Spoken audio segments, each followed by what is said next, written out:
legends, full of energy, hopefully. Flom, good to see you. Yeah, right. How you doing, my man? Hi, Yeah, they're on there live.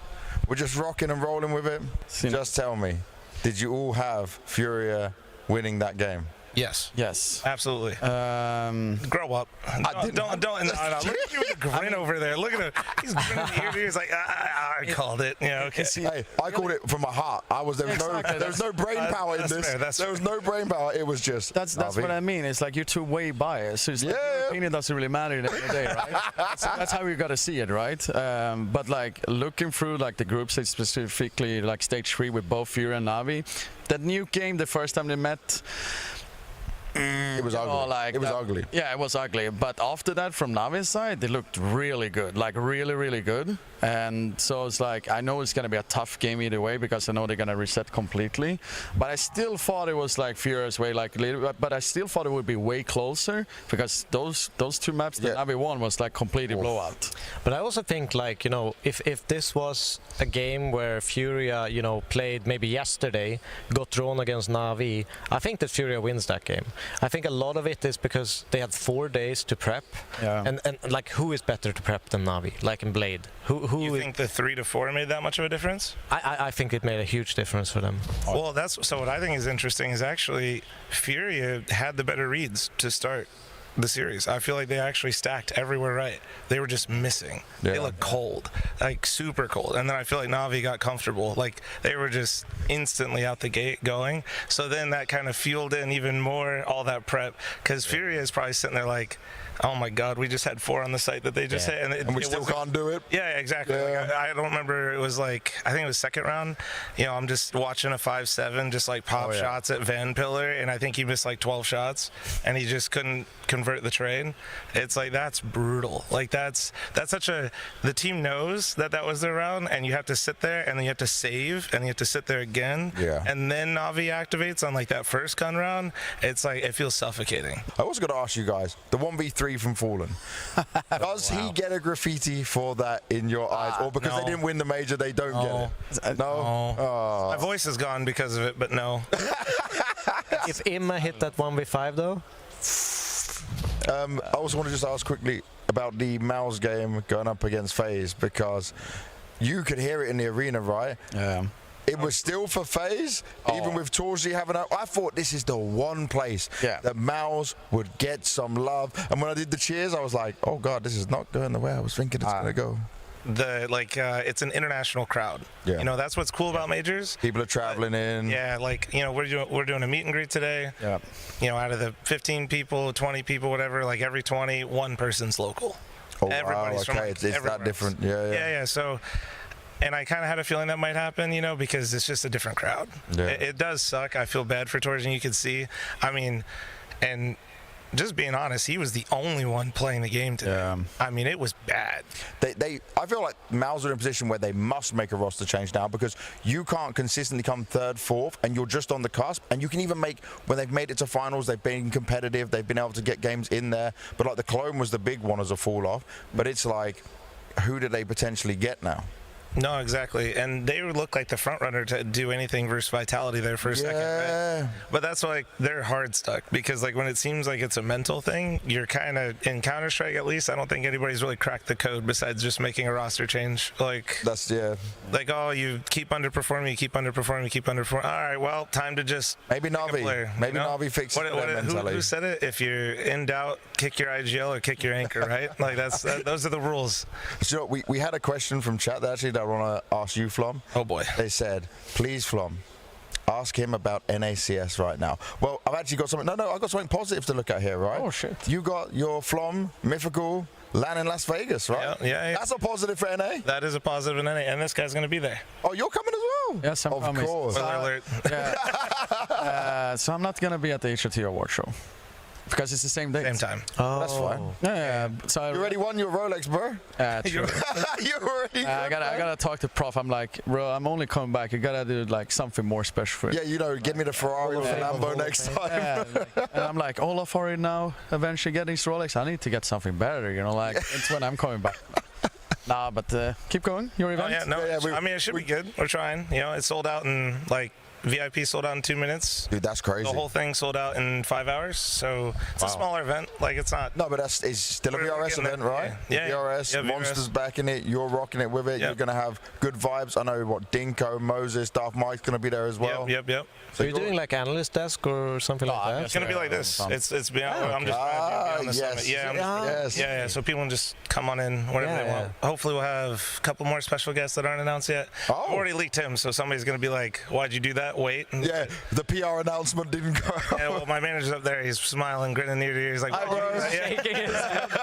can't believe you just did that. God damn it. Wait, clip it quickly and you can still win from this. Don't worry, you got this. But yeah, we should have some more people. So hopefully we'll, familiar faces of North American Counter-Strike rolling through, yapping it up. But with that, how else can we save North American CS right now, Flom? Because people might be starting looking at you as the one to do it, bro. I think at some point people just got to start shooting better. I mean, that's all it is. Like, we could sit here and I could tell you, I could give you, pulling the heartstrings, but I think we're getting more events. Hopefully I can run more, and there's a lot of other good people running good events in the region. Shit, we got Europeans showing up to them, so we're doing something right. That's good. That's but if you could actually create your own super team of NA that you think could compete on the top level, who would it be? Like 5 players now. Literally could. But even like NA. All 5 NA. No. Like you can pull any from any roster. I would like go cherry pick an IGL from a different region and an Opera from a different region. Then I'd probably have like 3 rifles. Are you sad from looking at where North American CS is at right now? Of course I'm sad. Of course. But it's also, I'm always a glass half full. So if you ever ask me anything, I always find the positive. That's good. I'd say the positive is it's a lot better than where it was, like right before COVID and then during COVID. The downside is obviously we still got a long way to go. Yeah. Like that's pretty much it. Yeah, I think and then we're in that weird phase where we have some people supporting, like we have more org support than we did previously. But because of that, there's less movement and mobility of like players. So when you have wildcard like ChatGPT, their roster into the ground, right? You got like JBA stuck, like he's just stuck there, right? You got. Well, okay, where's he gonna go now? I don't know. The bench, like ask Grok. Like all the buyouts that.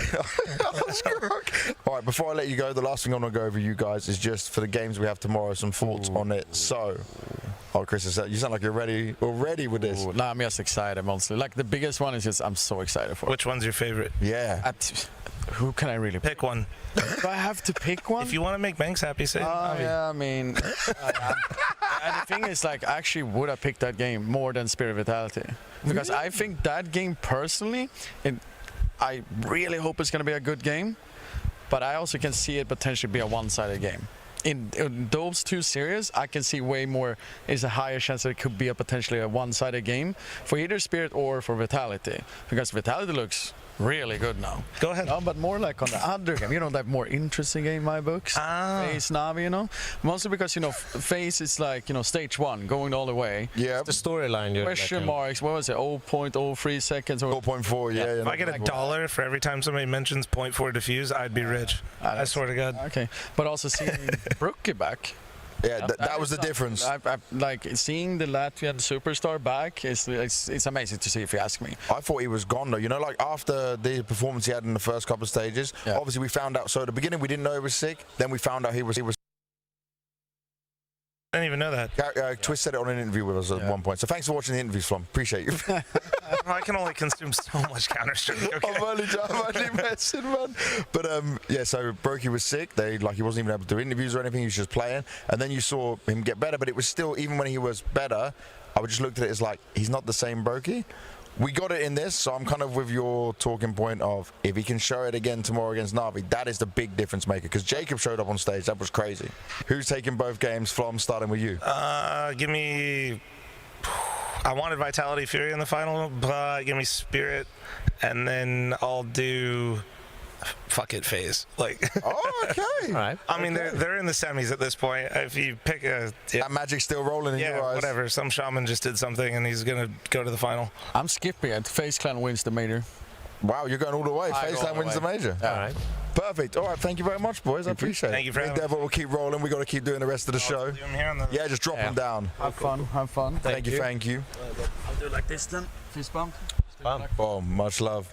We cross this one? Yeah, just run across. Go. We don't give a damn about any of that stuff in here. our first special guest. I don't know how this wide shot's going to work. Maybe it just includes both of them from the start. It's none other than J Legend. Hey, thank you. Hey, there we go. Hi. Slow fingers, you know. It gets late into the night. People are missing the pressing buttons and everything else like that. And Devil's like, we look like the coaches extend and everything. Joe, how are you doing, my friend? Before the end of Nuke, I was doing a lot better. Yeah. Yeah, I thought we had it in the bag, yes. I was already planning on how I'm going to greet them, how I'm going to say, well played. Yeah. You did well. I was already planning my speech in the head, and somehow we lost one round and the second, and then it feels tight. Then your heart starts beating a little bit faster, and yeah, I'm a little bit sad, I'm going to be honest. Can you explain maybe, I mean, from your perspective, what the players would be going through after losing that many clutches on Nuke that, I mean, we all can say they should have won. You mean, what did you think after the game or before Inferno? Yeah, how would you react after the game when it's like a crushing defeat like that, when you feel like you've already won it? I would be even more frustrated because it's all in the micro details. It's not even about the game anymore. I feel like Navi outplayed them on Ancient and Nuke, and they just lost the clutches, like the Frozen 1v3 where we stuck to the fuse against Ime, the broky 1v2 or 1v3, I'm not sure. And those rounds, they crush you because it's just in the bag. And you need the slightest of details to just trade them, play a little bit together, just have a sense of calming down, and then you finish the round. And I feel like they were in a hurry to close the game, and that's what gets you. Yeah, they were definitely. I mean, it's soul-crushing, especially that one where they pick up the knife, the jump on upper bomb side, Frozen gets the double, gets to do in the 1v1 against Ime. Yeah. There's so many moments they can just win that round, where I said even on the desk, like, just needs to be a stop button, you know, like pause, wait. We already won this round, let's make sure we win it, you know. And obviously a great rotation from Frozen to even be in that situation to be able to capitalize, but still. To be honest, I should have expected him. There were two positions. Okay, maximum 3 where he can be is door if he did display early, pushing ramp, or heaven or hut. Those are the two positions. There's 10 seconds on the clock, and Faze were aware it's going to be A. I mean, most likely they should have been. And after it was a 1v3, they should have already expected him to peek or be in the position to counter them. And I see one guy jumping, one guy running to plant the bomb, and this miscommunication, of course, at time was a huge factor. If they had 30 seconds on the clock, I really doubt they would lose the round. Yeah. But when things get chaotic and then the communication is needed and actual synergy and chemistry, when the pressure hits you, it just goes out the window sometimes. How hard was it for you to sit in the crowd? I know, like yesterday, for example, was a great party for you, right? You're just enjoying, you're with the Na'Vi fans. We saw the video clips of it all. You were sat with Bondi, not just the manager, but your friend as well at the same time. But then you come into today and you're doing the same thing. You're watching it go down, but there's a bit of heartbreak in it. Like, is it tough? I'm going to be honest, when the game started, I was speaking to Valve developers, and I just saw Navi winning the ground, so I kept continuing on the conversation with them. It was very interesting. For me, that felt very surreal. I thought Valve devs are like gods. They were like, you cannot reach them, you cannot speak to them, they're very secretive. And then all of a sudden I get to speak to them, and they're very friendly, they know who I am, they actually engage in a conversation, and they answer certain questions that I was curious about. And I saw them win Ancient. I'm like, okay, fair. For Nuke, I'm going to come and watch the game because it's going to be a little more of a tense game because Ancient was our pick. Faze is not a strong team on Ancient. And then for Nuke, now this is going to be a real test because Faze multiple times have done the mistake of letting us not play Nuke. Because Faze, I feel like they have our number on Nuke a lot of the times. Even at the Copenhagen Major, they picked Ancient instead of Nuke, where Nuke, they would have just destroyed us. It would just be a 2-0 for them and we'd lost the major. So going back to my point, I came back for Nuke and we're winning 8-2. I'm like, okay, that's good, easy. Then it's 8-4. I'm like, okay, get the pistol. We don't get the pistol. Wait, did we get the pistol? No, we didn't. Then it's 8-6. And I'm starting to get a little worried because there's not I don't see as many confident moves from Navi as I saw previously to the second half. Yeah. Okay, this is where the scales can tip, and sure enough, it tipped. And I really wanted for them to come back to third map the same way they did against Furia. Yeah. But it's a 50-50. If you get a hot start, I'm pretty sure they're back and they're going to win the game. Yeah. But just because they lost the pistol, they lost the anti-force, they lost so many rounds in a row, it's hard to come back from a map you should have won. It should have been 2-0. You're fighting Vitality in the grand final. Yeah. And then you go into Inferno, like, okay, we got Inferno. And then it's like 6-1. It's really hard to come back mentally.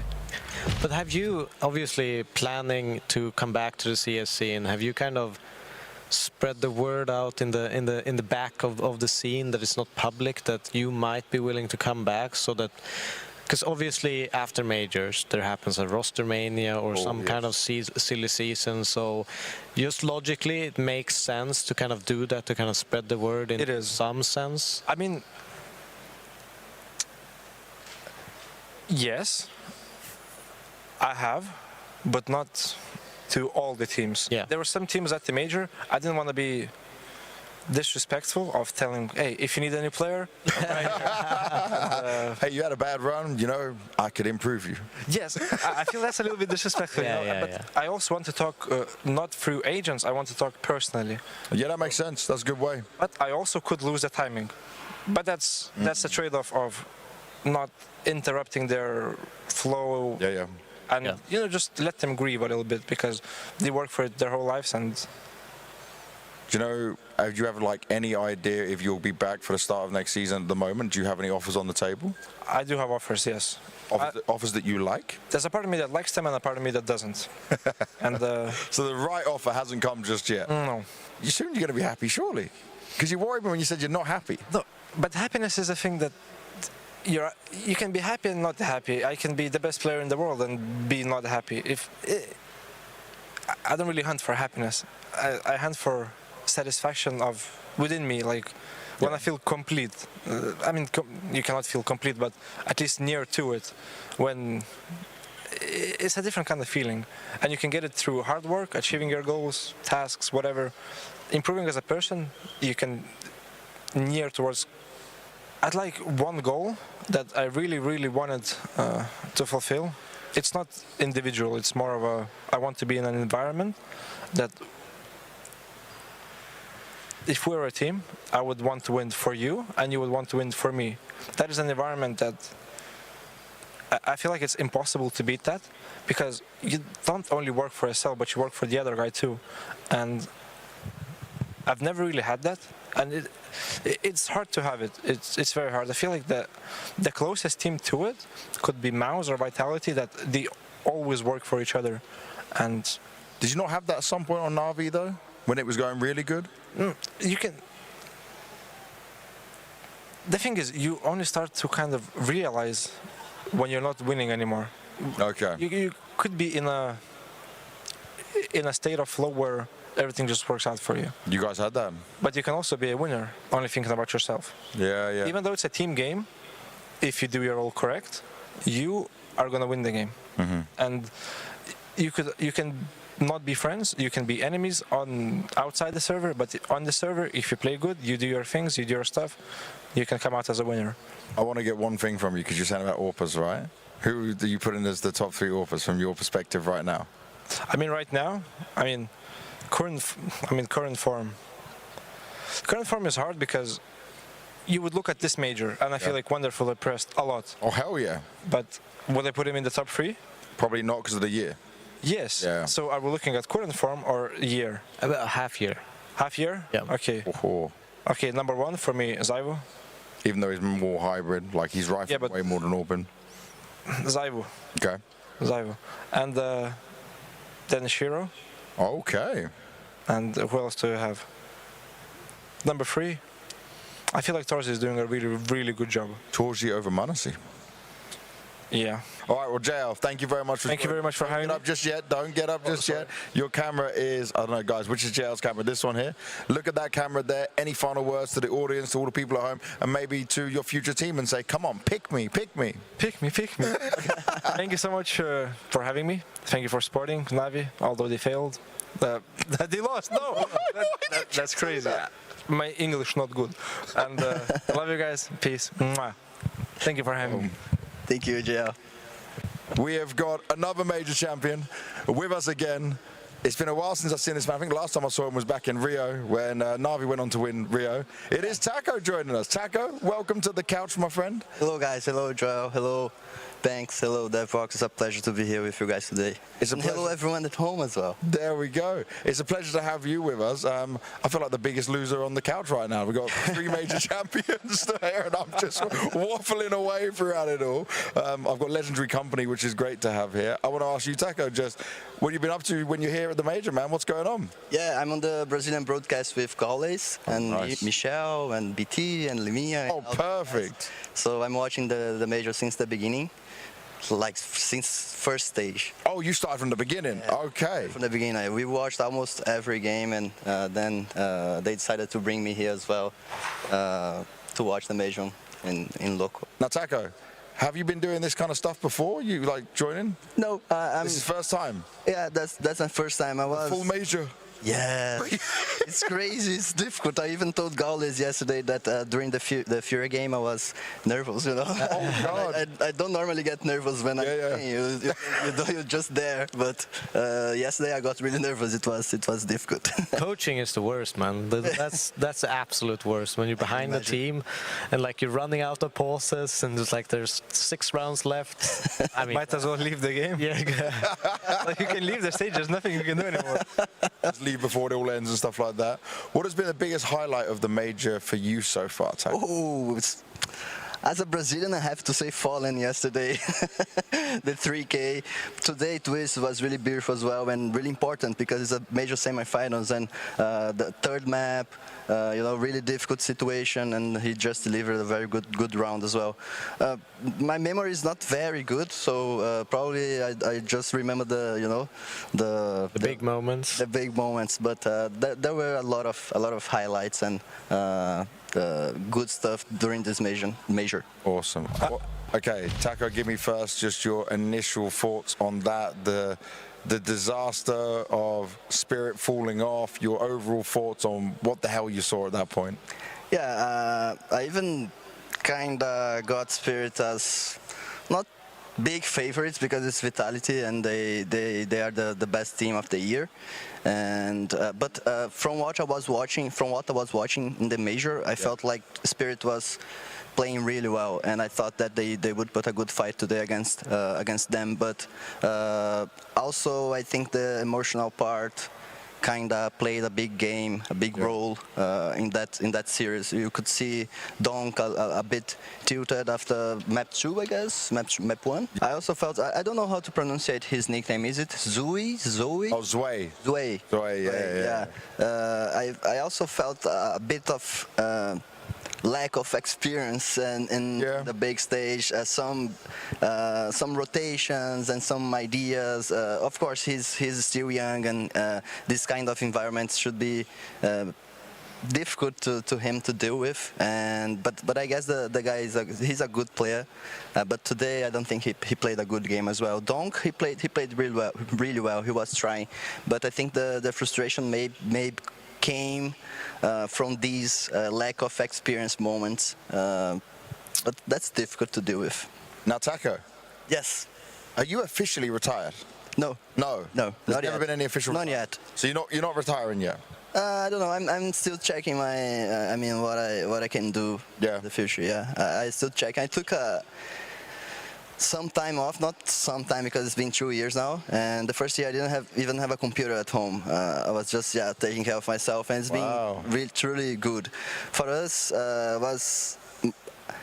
it's hard to say harder because you compare it to someone else, but and everyone has a history. But for us, when I left home, I was 18 years old, and I was really young, and I had to move to another country. It was I didn't want to move to another country. I had to because I wanted to play CS. And then I had to leave another country, and I spent maybe 10 years doing the same thing, playing CS and practices and doing all that. And I think life, came to me and said, hey, you need to take care of yourself a little bit. And that's what I'm doing since I stopped playing 2023-ish. But the best memory I have besides the major, I think good vibes always there. Yes. I have actually a lot of memories, and but they are always from the friends that we made during the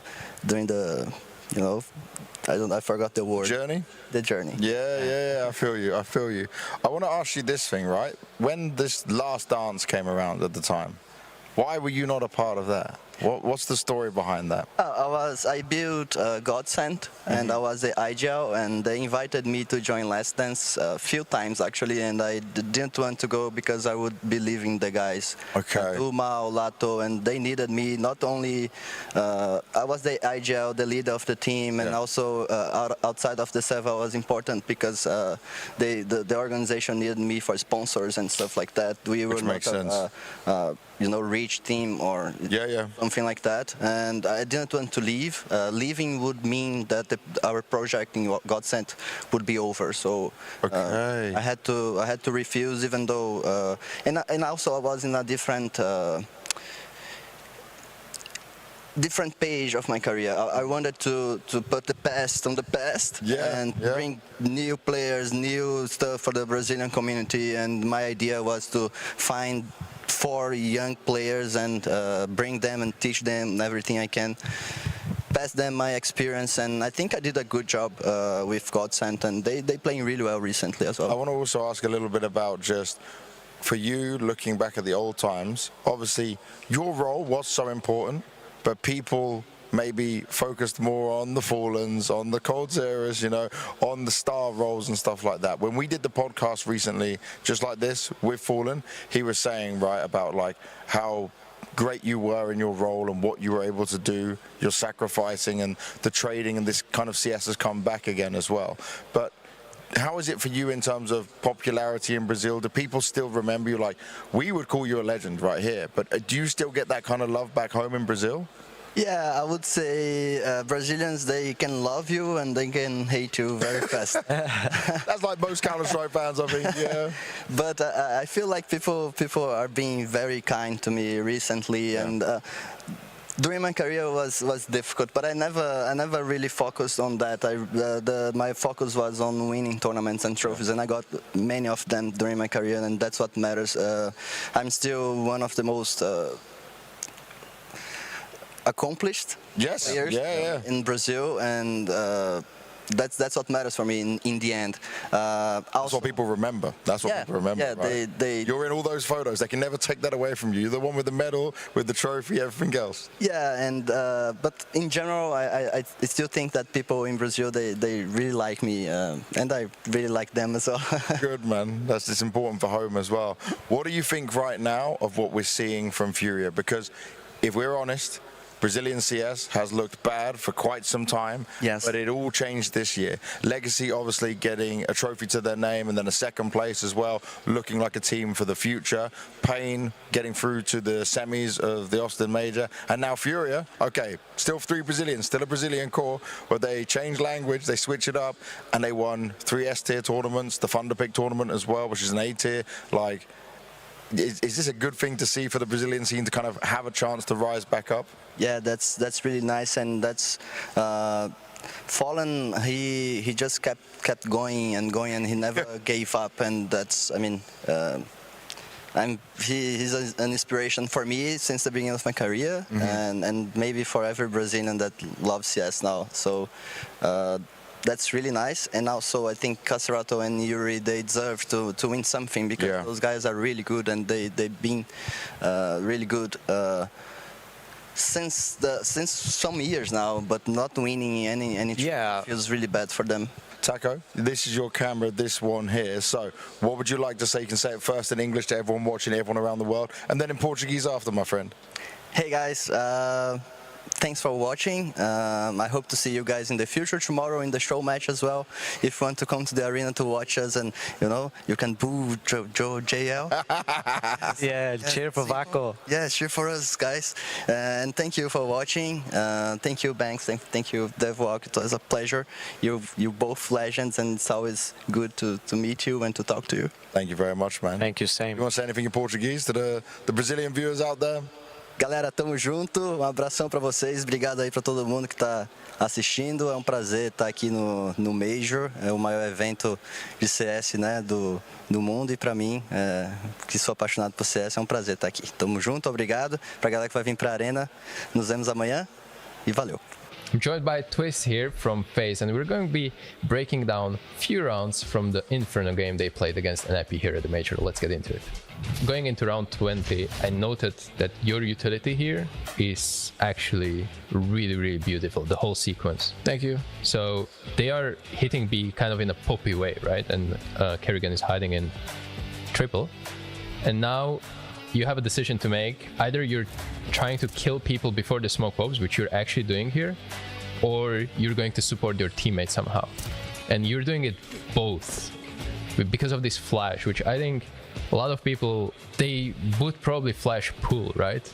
But because your teammates are playing triple, is this flash more preferable? I think the pool flash is mostly useful for people playing coffin or first. Yeah. I just flash high for him. Even the molly to the zone molly out, is that's annoying perfect. for the tees. I have teammates rotating with even more flashes. Every single utility that you are throwing is kind of like making sense, and you're not only setting up yourself, you're kind of zoning tees out of awkward positions, which pool is, and then you're also supporting Finn karrigan on triple, yeah, setting him up. It is like perfect rotation kind of sequence. Around 24, NIP are hitting B again. They just planted the bomb, the smoke coffins faded, and karrigan is the one playing first from coffins. I'm not sure if this was also his idea, because you're majority CT, and you're still kind of clearing triple with the HE and the molly. I mean, we have information on 2 players. Finn knows that the planner went pool. Yeah. So we basically have information on everyone at this point, because You they cannot can be piece out. first, they cannot be second, triple's clear. Yeah. And that kind of leaves for only one other position to be banana, unless they were double pool, which is very unlikely to be in this situation. So it's like you get a lot of information very fast in the beginning of the retake. But this is not communicated. This is everyone understanding it. Is that correct? Yeah, I mean, pretty much. That everyone has this feeling of where all the players are now because of the play that Finn made. This flash wasn't microed at all. Jacob just threw the flash. But this flash is what kind of seals the deal for us on the retake. Being able to jump in with MP9. Helvis hits a nice shot on the banana guy. karrigan just died on a retake.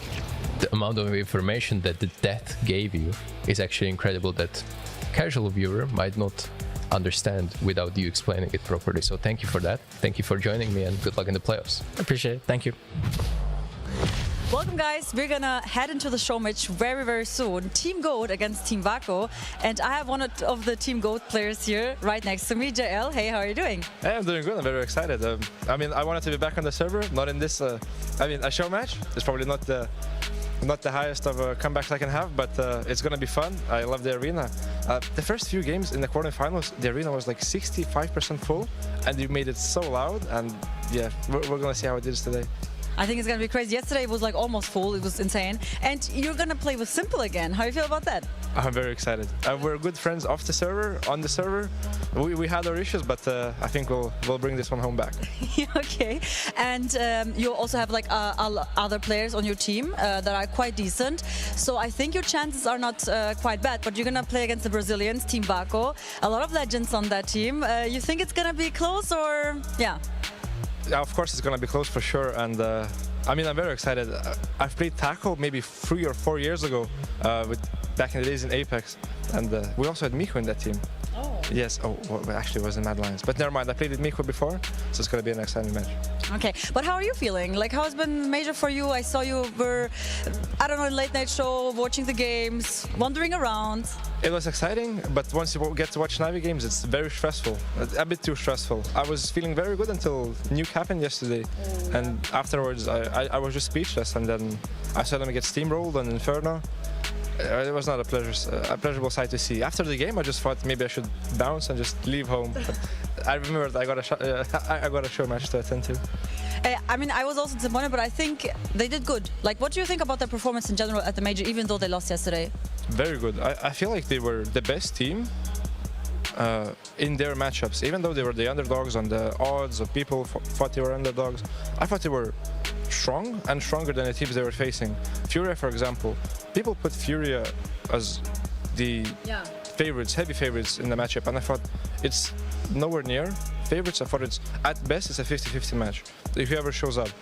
But yeah, in Faze, they also had it in the bag. They played really good, and then they just lost the 1v3, 3v3, 2v2. It's a lot of clutches that didn't go their way, but that's the pressure, and that's the Major.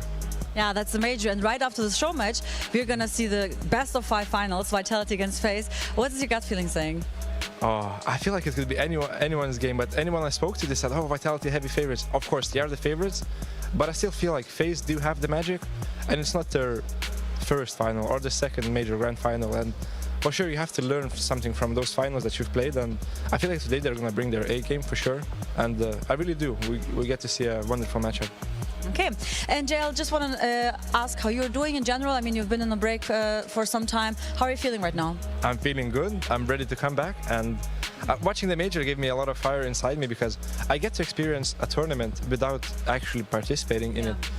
I came like a fan, and then I understood what it means to watch CS as a fan and what it is to be a player, and I missed the game so much. Okay, I mean, I know you're not going to say anything, but I'm going to try. Any plans for the next season? We'll see. We'll see what the future holds. Okay, and I heard you got a new puppy, you and Camille. Zosia, yes, only knows. And yes, I wish my wife was here, but someone had to look after the puppy. She's only 2 months old. Aww. Yeah, but she's very cute.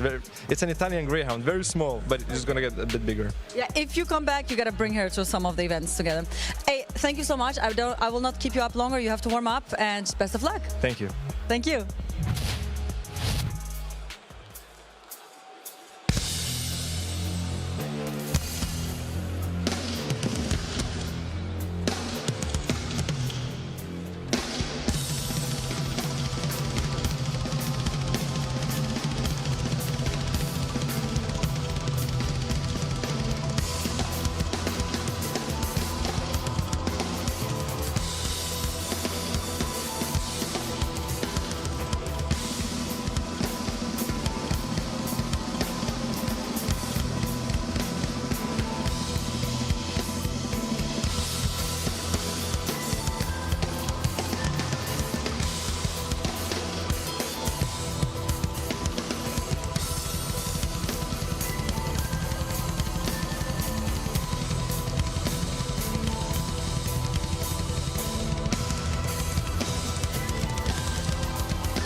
it is Championship Sunday here for the StarLadder Budapest Major, but we had to put on just a little show before we got to that for you.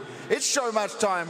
We got the GOAT team with Simple, and then we have Vako over there with Taco.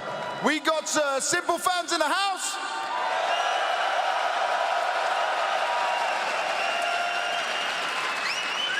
But I know there's a lot of Brazilian supporters, so there must be some Taco fans.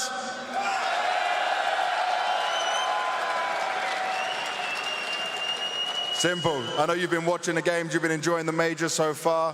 What do you think of the grand final we got ahead of us, brother? I mean, I'm going to cheer for Faze clan, you know, Faze up, guys. Today we need to go till the end. But I know you're competitive. We got a show match on our hands. This should be an easy game with your lineup. I'm still deciding what weapon I should use against those bots.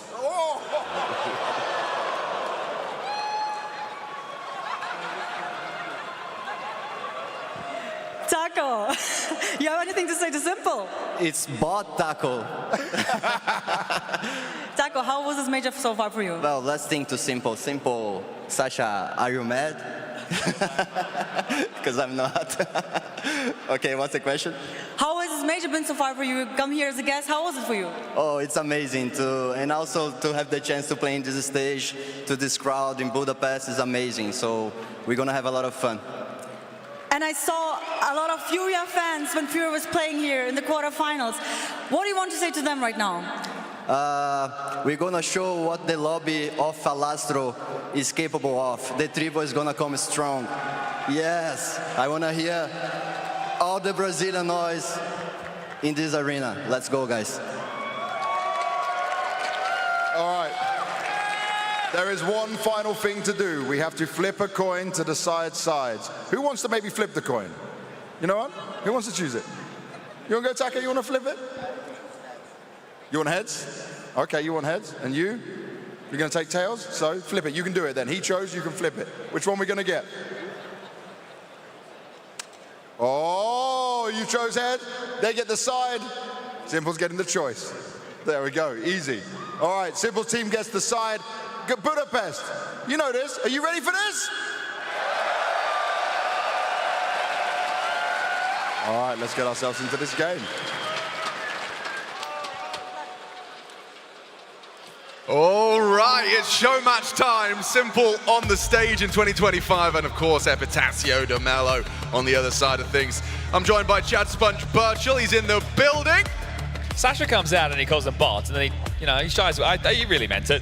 I think so. Yeah, he and then he immediately was like, oops, I'm probably sure. Yeah, it's not a joke, but shut up, you. Yeah, that's the one. Well, he's at the PC at least. Yep, yeah, exactly. We'll do a roster rundown as Shall well. we? I think we should. So you can see we've Do you got. want to start with the goats? Well, we could. I have a vision right now of Team Vako. So we'll run down from closest to the camera. We have Laminia, we have BT, Taco, MCH, and Gaules. Actually, they're sitting in a different order. That's all right. Yeah, they are sitting. We don't know what order they're going to sit in. I'm trying. On the other side of things, of course, we do have Simple, JL, Mihu, Everloni. Are we saying it like Everlone? I think it's Everlone. Like Home Alone. Like you never walk alone. Right, yep. Okay. But Everloni does sound like kind of some sort of seafood. He's kind of like the Ukrainian owner Pixel. Ukrainian owner Pixel. Yeah, that's and then we've got shtick. Austin, who's taught me at least 3 grenades. He is the chief of the Nade Police. Yes. So it's quite the honor to get him out today to play a show match. You got the 2 major winners, who are also major MVPs, Simple and JL.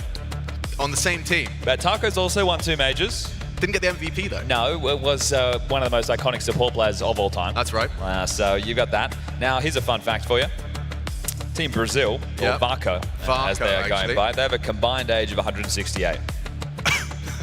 I said I was bringing fun facts today. It's a fun Can't get more fun than 168 years combined. And I actually think that's how old the mousepad Gaules is using it. Yeah, no, he's brought that one out, and he is one of the vets. I think he's 42. Yeah, so looking good.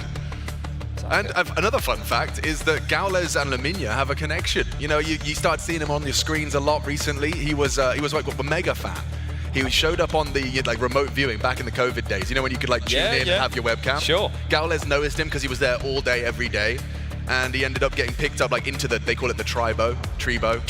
I'm saying it wrong. I'm saying everything wrong. That's my challenge today. Vamos. But yeah, we know that they're pretty good. Yeah, but and then Fallen bought him the PC and he started streaming, and the rest is history. I thought you were going to say he's his illegitimate father. And that's also as yet unconfirmed. And we all love. That's we like love the child support. You know, you get him a PC, you get him a job, you never acknowledge it. So when JL was like teasing, like, "Oh, I'll be on the stage soon," did he really mean the show match? Is that it? If that's it, I'm a little bit disappointed. I am a bit disappointed. Like that's just. I mean, he's clip farming. Is that what they call it? I think so. That's what the kids are calling it these days. Farming clips. I think he's down for the Streamer Awards this year. Also, if you ever want to get loads of tweets out of nowhere, just call a magazine a clip. Aha. I've been doing that recently. It gets some people that are really mad. The digital weaponry. Digital weaponry, indeed. What do we got on the other side? So, combined age of the JL Mihu. How do they compare? Simple Austin roster, 134. Oh, wow. Yeah, so they got 30 years on there. They're really lacking the experience, aren't they? You're right. It's experience that I think they're lacking. You did just say 2 major MVPs, though. Yeah, but trophies, there's 2 on either side. TeSeS has both. Okay, yeah, valid. Right? Okay, it levels out. What are you going to say about that one? Yeah, I've got nothing to say. PT and Golas are staying in our hotel, Taco 2. So are we going for them? I took a look at Gaules' profile. He has a career prize money total earnings of $90. Oh, shit. So just watch out for him as well. It is rumored that he's streaming earnings $90 million. Yeah. So that's we fair haven't enough. seen him in a show match since 2018, and it was a loss against Team Fallen. It's probably still lingering in his mind, so he's looking to kind of get some redemption here now. That's why I believe that KSCERATO was barred from actually playing in the show match in Team Vaca. Fallen said, no, I will not allow you to play for the enemy. You can't play for the enemy. You can't let Gaules get a win. Look at that. It's a full desk pad. Let us know using a desk pad at home the whole way, the whole strip. You're not running out of mouse pad with that one, are you, boys? I didn't think we'd see a desk pad on a major stage. Nothing wrong with them. Nothing right with them. Yeah, I think, pick your poison. Yeah. Could be worse. You could have had no mouse pad. Or you could have done the Donna and used a pillowcase. Did she use a pillowcase? She used a pillowcase. I think Banks came in clutch, but she started with a pillowcase. I can't imagine it has good tracking. No, nor I. I think I'd rather not play than use a pillowcase as a mouse pad.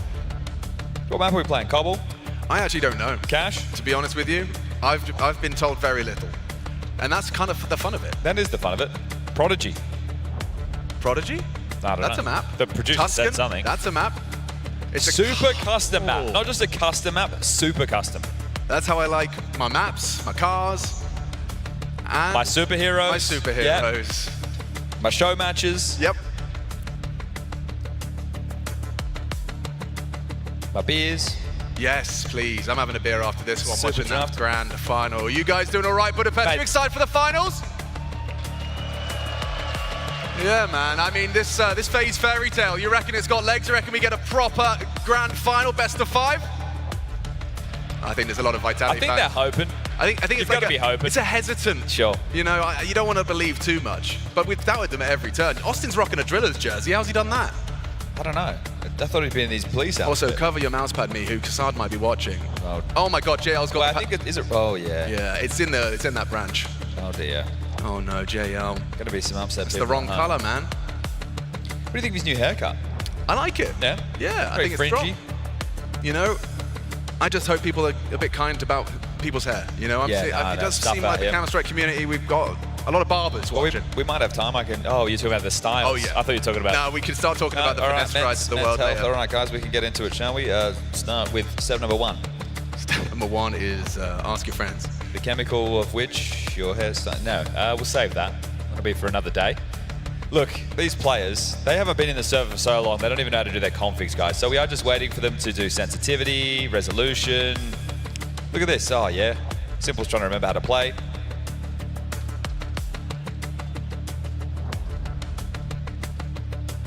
What's Mihu doing these days? Not a lot, really. Is he on a team? Nah, he was happily enough going over there to EG, and I'm glad he did, because someone had to take paychecks from that. Poor, I was going to use some real rich language there. Mismanaged organization. There we go. Mismanaged organization. We got in trouble last time. Hey, they didn't like that. They told our bosses, don't talk about us mean. Don't be mean. Mean words are not okay. Is that Eevee around his neck?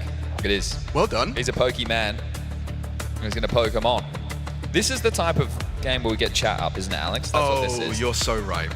Let's get What are we doing? Yeah, I don't know. We weren't thinking, were we? Owner's watching this one, or is he? Is he though, or is he doing something else? It's probably one of these where he's doing GeoGuessr or something ridiculous. Oh wait, Well, he's kind of watching. Well, you can watch on so many different platforms, Chad. Yeah, any platform of your choice, any co-streamer of your choice.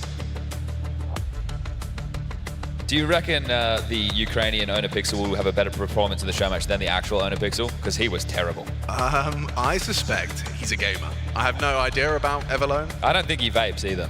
No, probably not. No, I reckon he's got really healthy lungs. None of that popcorn lung. Yeah, amen. Wait, I've just full screened the stream. What am I doing? Well, you could watch that on delay. That could be fun. Casting in delay. Okay, yes, chat. Let's get that up. You met anybody in the audience that you've had a good time with? I did. Not that type of time. No, not that kind of time. But I did have a lovely interaction. Someone made me a bracelet. Okay, that's I nice. like that. It's got my name on it. Very self-indulgent of me to wear it, but I like it. I had a Croatian man tell me that he rage baited me on the forums last night as I was waiting for an Uber out in front of the venue. And then he chased me down the street to show me the interaction on the forums. I did it. Yeah. I pulled off the rage. Yeah. So I don't know if he really did. I wouldn't classify it. They have to know I'm a forum troll too. Yeah, true. I've been doing that before most of these kids have even been And what's your fake nick? You going to share with the class? No, I only have one. There's no dupe accounts on HLTV. Okay, Prof wouldn't allow it. Okay, fair.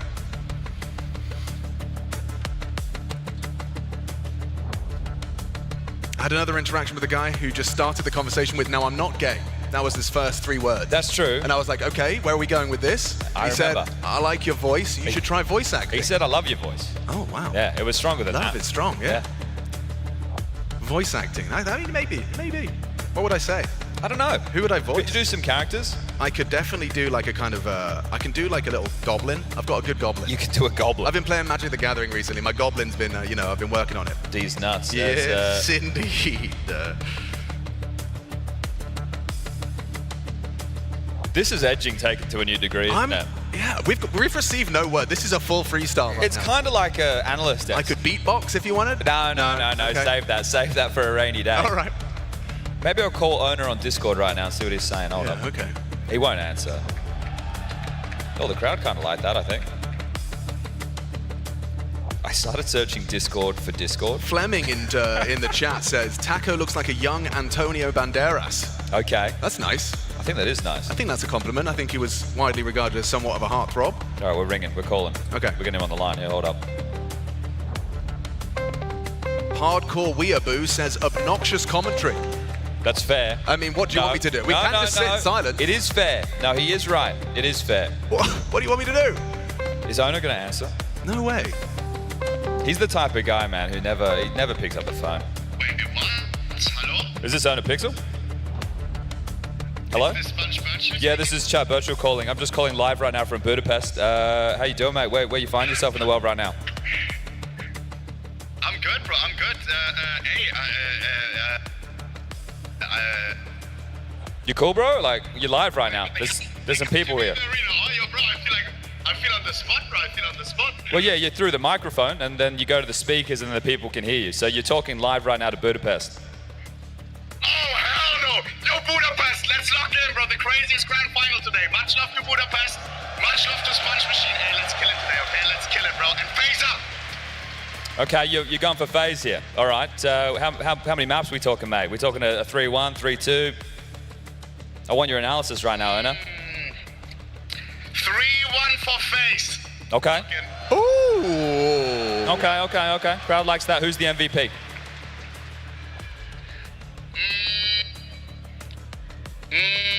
You know what that means, bro? It's my boy Jacob. Oh, okay, out of nowhere. Oh no, look, mate, I know you're a busy guy. We're gonna have to let you go here. We're gonna get you off the line. So I'll let you get back to whatever you're doing right now. Anything you want to say before we hang up, mate? Hey, it's been a fantastic event so far. Because of you guys, because of the crowd, because of these awesome casters. And hey, let's make it a great last day. All right, thanks, Owner, mate. Wow. I'll call you later. There's so many degrees of separation right now. Yeah, That's isn't insane. it? Yeah, this is and crazy. I'm watching Owner's stream on your screen. Yeah, it's all happening right now. The magic of technology. So that's what we call impromptu fill, everybody. So now what we're going to do is we're going to do a deep dive into industry secrets. Yes. Okay. So where do we start? It all started with one man. Well, Riot Games started esports. That's obviously. true. As we know, without League of Legends, there never would have been Counter-Strike. That's it. That's the truth right there. Yeah, but no, it's ToSpot, isn't it? Yes, it all comes down. It all comes down to Stuart and what he was able to do once upon a time. And Quad V. And one support, yeah, and you can't forget this is sensational. This is truly sensational. And we all, in a way, are walking around in a snacks wonderland, if you think about it. Yep.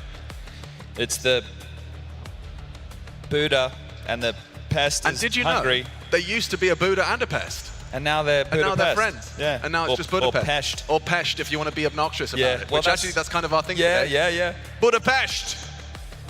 Yeah, okay, they like See, it when you say it properly. correctly, they like it. They like it when you say it We didn't properly. learn any actual words, though. No, I do. It sounds funny, but when they say thank you casually, they say, kusi. I mean, I didn't, not like that necessarily, but kusi. I think Is it that high? Is that Kusi. they do that tone? I'm making it sound like a kind of a German raver saying it, but like, you know what I mean. It's like, choose. Yeah. Choose. Okay, all right, well. Kusi, and then the proper is kusanam or something like that. So I hope everyone's having fun, because right now... Really Wicked in the chat says, Machine and Sponge, please start the match. Okay, hold up. Chad, press the button, man. I forgot we had the button. Yeah, it's just there. Right. Yeah, he's still not doing it, guys. Sorry. Who else can I call? I don't know, we could call Austin. He's busy at the moment. No, he's busy. Okay. There's got to be more people we get on the bloody blow-up, isn't there? Let's see. I could call my mum. Yeah. What do you reckon she's going to say? I don't know. Should we find out? Yeah, I don't know. I don't know. Is she going to be PG? Lauren Pansy Scott. Let's see if she answers. Oh, what's got? Wait.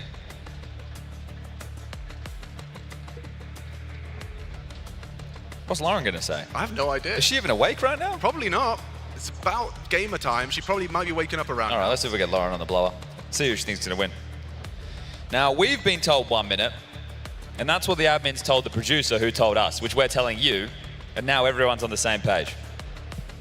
But 1 minute's kind of an arbitrary period of time. 1 minute in esports could be 10. It could be 10 seconds. At least he didn't say 3 minutes. And as usual, Lauren is ignoring me. Okay, classic. I tried.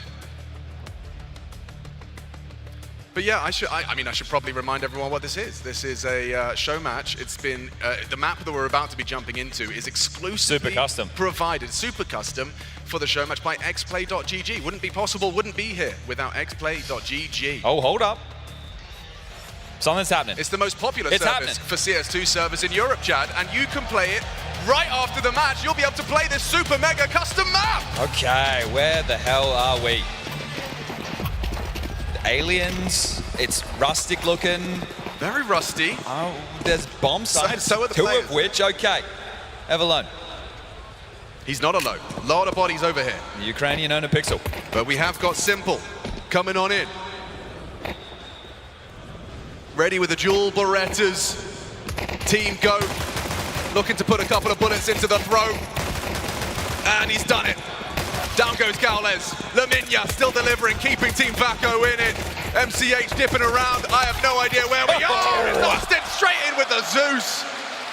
He's a cheeky boy, is Austin. He's also probably been playing the most CS out of everyone. And remember, this matters. This will play into your HLTV.org stats. That's important. So right now, if you're playing for fun, you're doing it the wrong way. We want a hardcore game of Counter-Strike where stats are on the line. So what have we learned? There's C containers. xplay.gg is a server provider. Okay, and look, we're taking it in together, everybody. Okay, so we're going towards which side of the map? They're actually ecoing. Respect. BT, Deagle shot, whistles by, got the blaze. Alone in close range. Nice bang! Gaules takes down JL! JL was trying to get cheeky with it. Oh, an opportunity for Laminias, and Pistol's not gone great. Nihu does manage to bring down Gaules. Oh dear. Ladies and gentlemen. Oh, he's got away. Simple, let him get away. Yeah, but that's just delaying the inevitable, right? He's not going to be using this shotgun. That's what he's going to be using.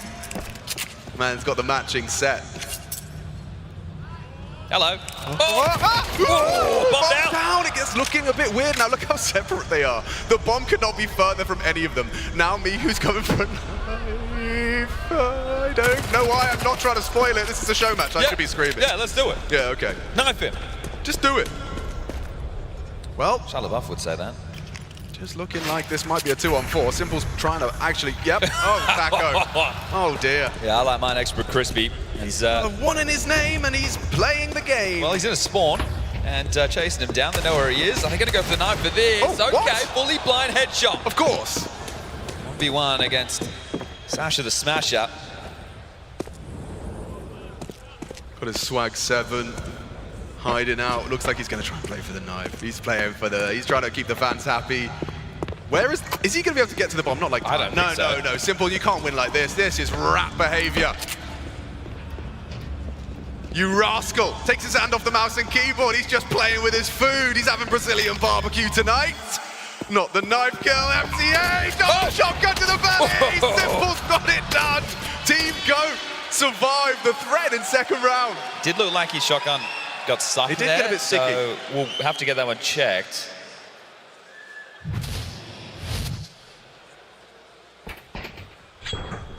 Gowles, what a gamer. He's played this map before. Yeah, what a way to open up the account from Gowles. JL's pogging in 2025. Mate, he's been on the bench for a while. I'm surprised he knows how to use the crosshair. Apparently he doesn't, so that's embarrassing for poor JL, excuse me. All right, so they actually took an eco. And now we've got the guns out. JL's operating with an auto shotty. Simple with the swag, Austin with the scout. AKs for the rest. The Brazilians, Team Vaco, taking this seriously. As they should. They're down in the mud. A 2-0 start for Team GOAT. Austin going for an aggressive scout play. JL gets his revenge onto Gowles. The alligator takes a nice chunk out of him. Dominion's going to catch him though, I reckon. He's got him booked. Showing off his skins, case-hardened gloves, he's flexing. Looks like they want to try and hit the A-bomb site. That's what I can glean from the situation. Austin's really trying to hit the most nonsense shots, not been able to do so thus far. Taco's kind of slipping enemy lines here.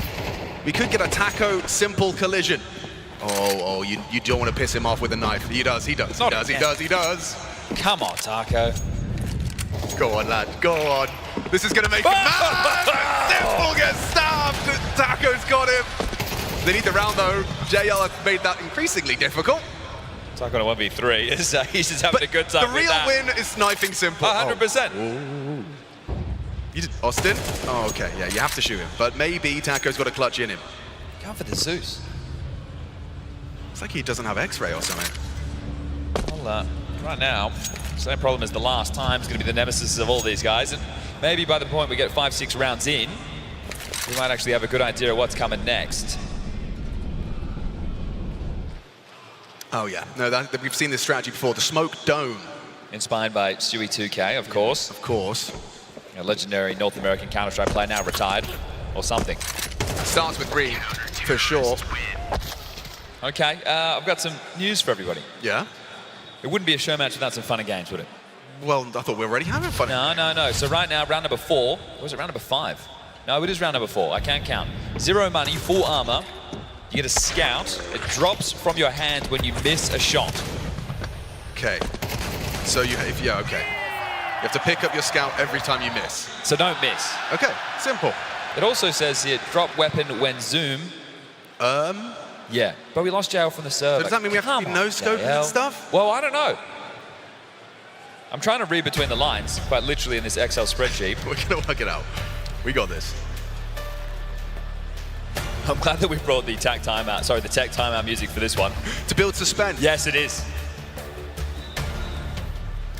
When you zoom for more than 1 second, it's going to drop. Okay, so they want quick scopes only, and if you miss, you have to pick it up. There we go. Okay. So you miss, it drops. You scope for more than 1 second, it drops.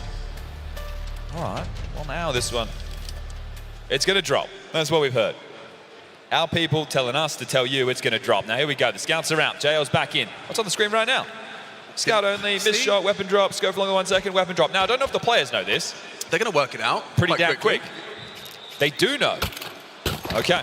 They don't know. Don't know. Okay. So they're going to have to work this out live. Let's see. Who's going to scope in? Yeah, someone's going to... Here we go. Oh, not for longer than a second. A 1 second zoom and you drop... Someone just dropped the scout. Evelyn. Well, they're just rushing. Of course. They're a 5-man scout pushing to B. It's perfect. Gowles, the bomb carrier, decides that he's probably... needs to find the bomb site. I think he's done it. I don't fancy that chance retaken. I don't fancy the quick scope retake. Scout only. What have we got? Oh, there we go. It's dropped. Okay, he needs to pick it up. Now they're starting to understand. Everlone, he's got his hands back on it. Progress in. Bullets flying fast. JL's actually closing in the gap on the flank. Oh, no scopes connecting. Everyone's still alive. No one's got a gun in their hand. Knife's doing the job instead.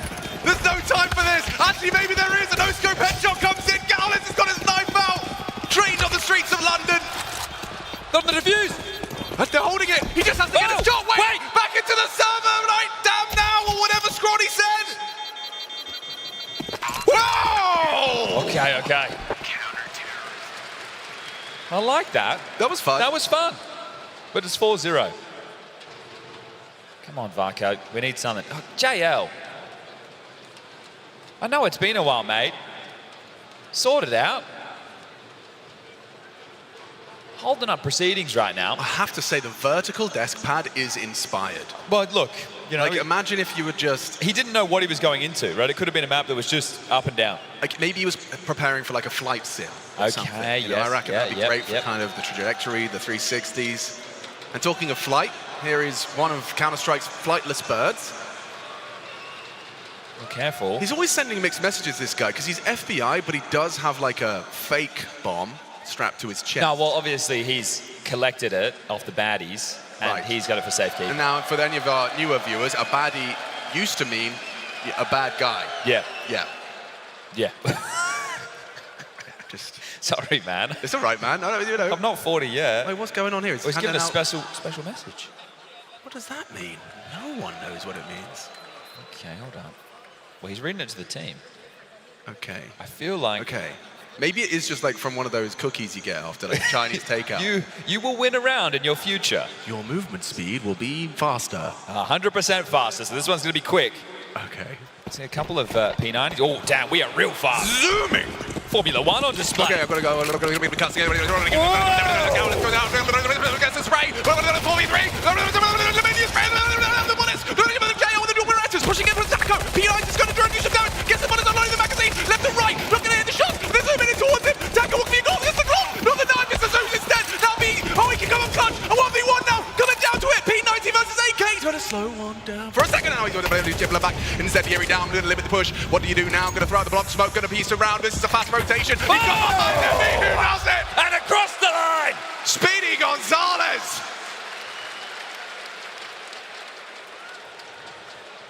All right, we got one up next. All gamers take AWP, drops from hands when missing a shot, run speed, plus 30%, and you drop the weapon again when you zoom for more than 1 second. JL, I swear to God, bro, I'm going to come down there. If you have another technical timeout, I don't even know if you can hear me. I'm coming down there, JL, if you swear to God. Bro, this is 3 consecutive rounds. But you're trying to stop the momentum. You're winning. What are you doing, little bro?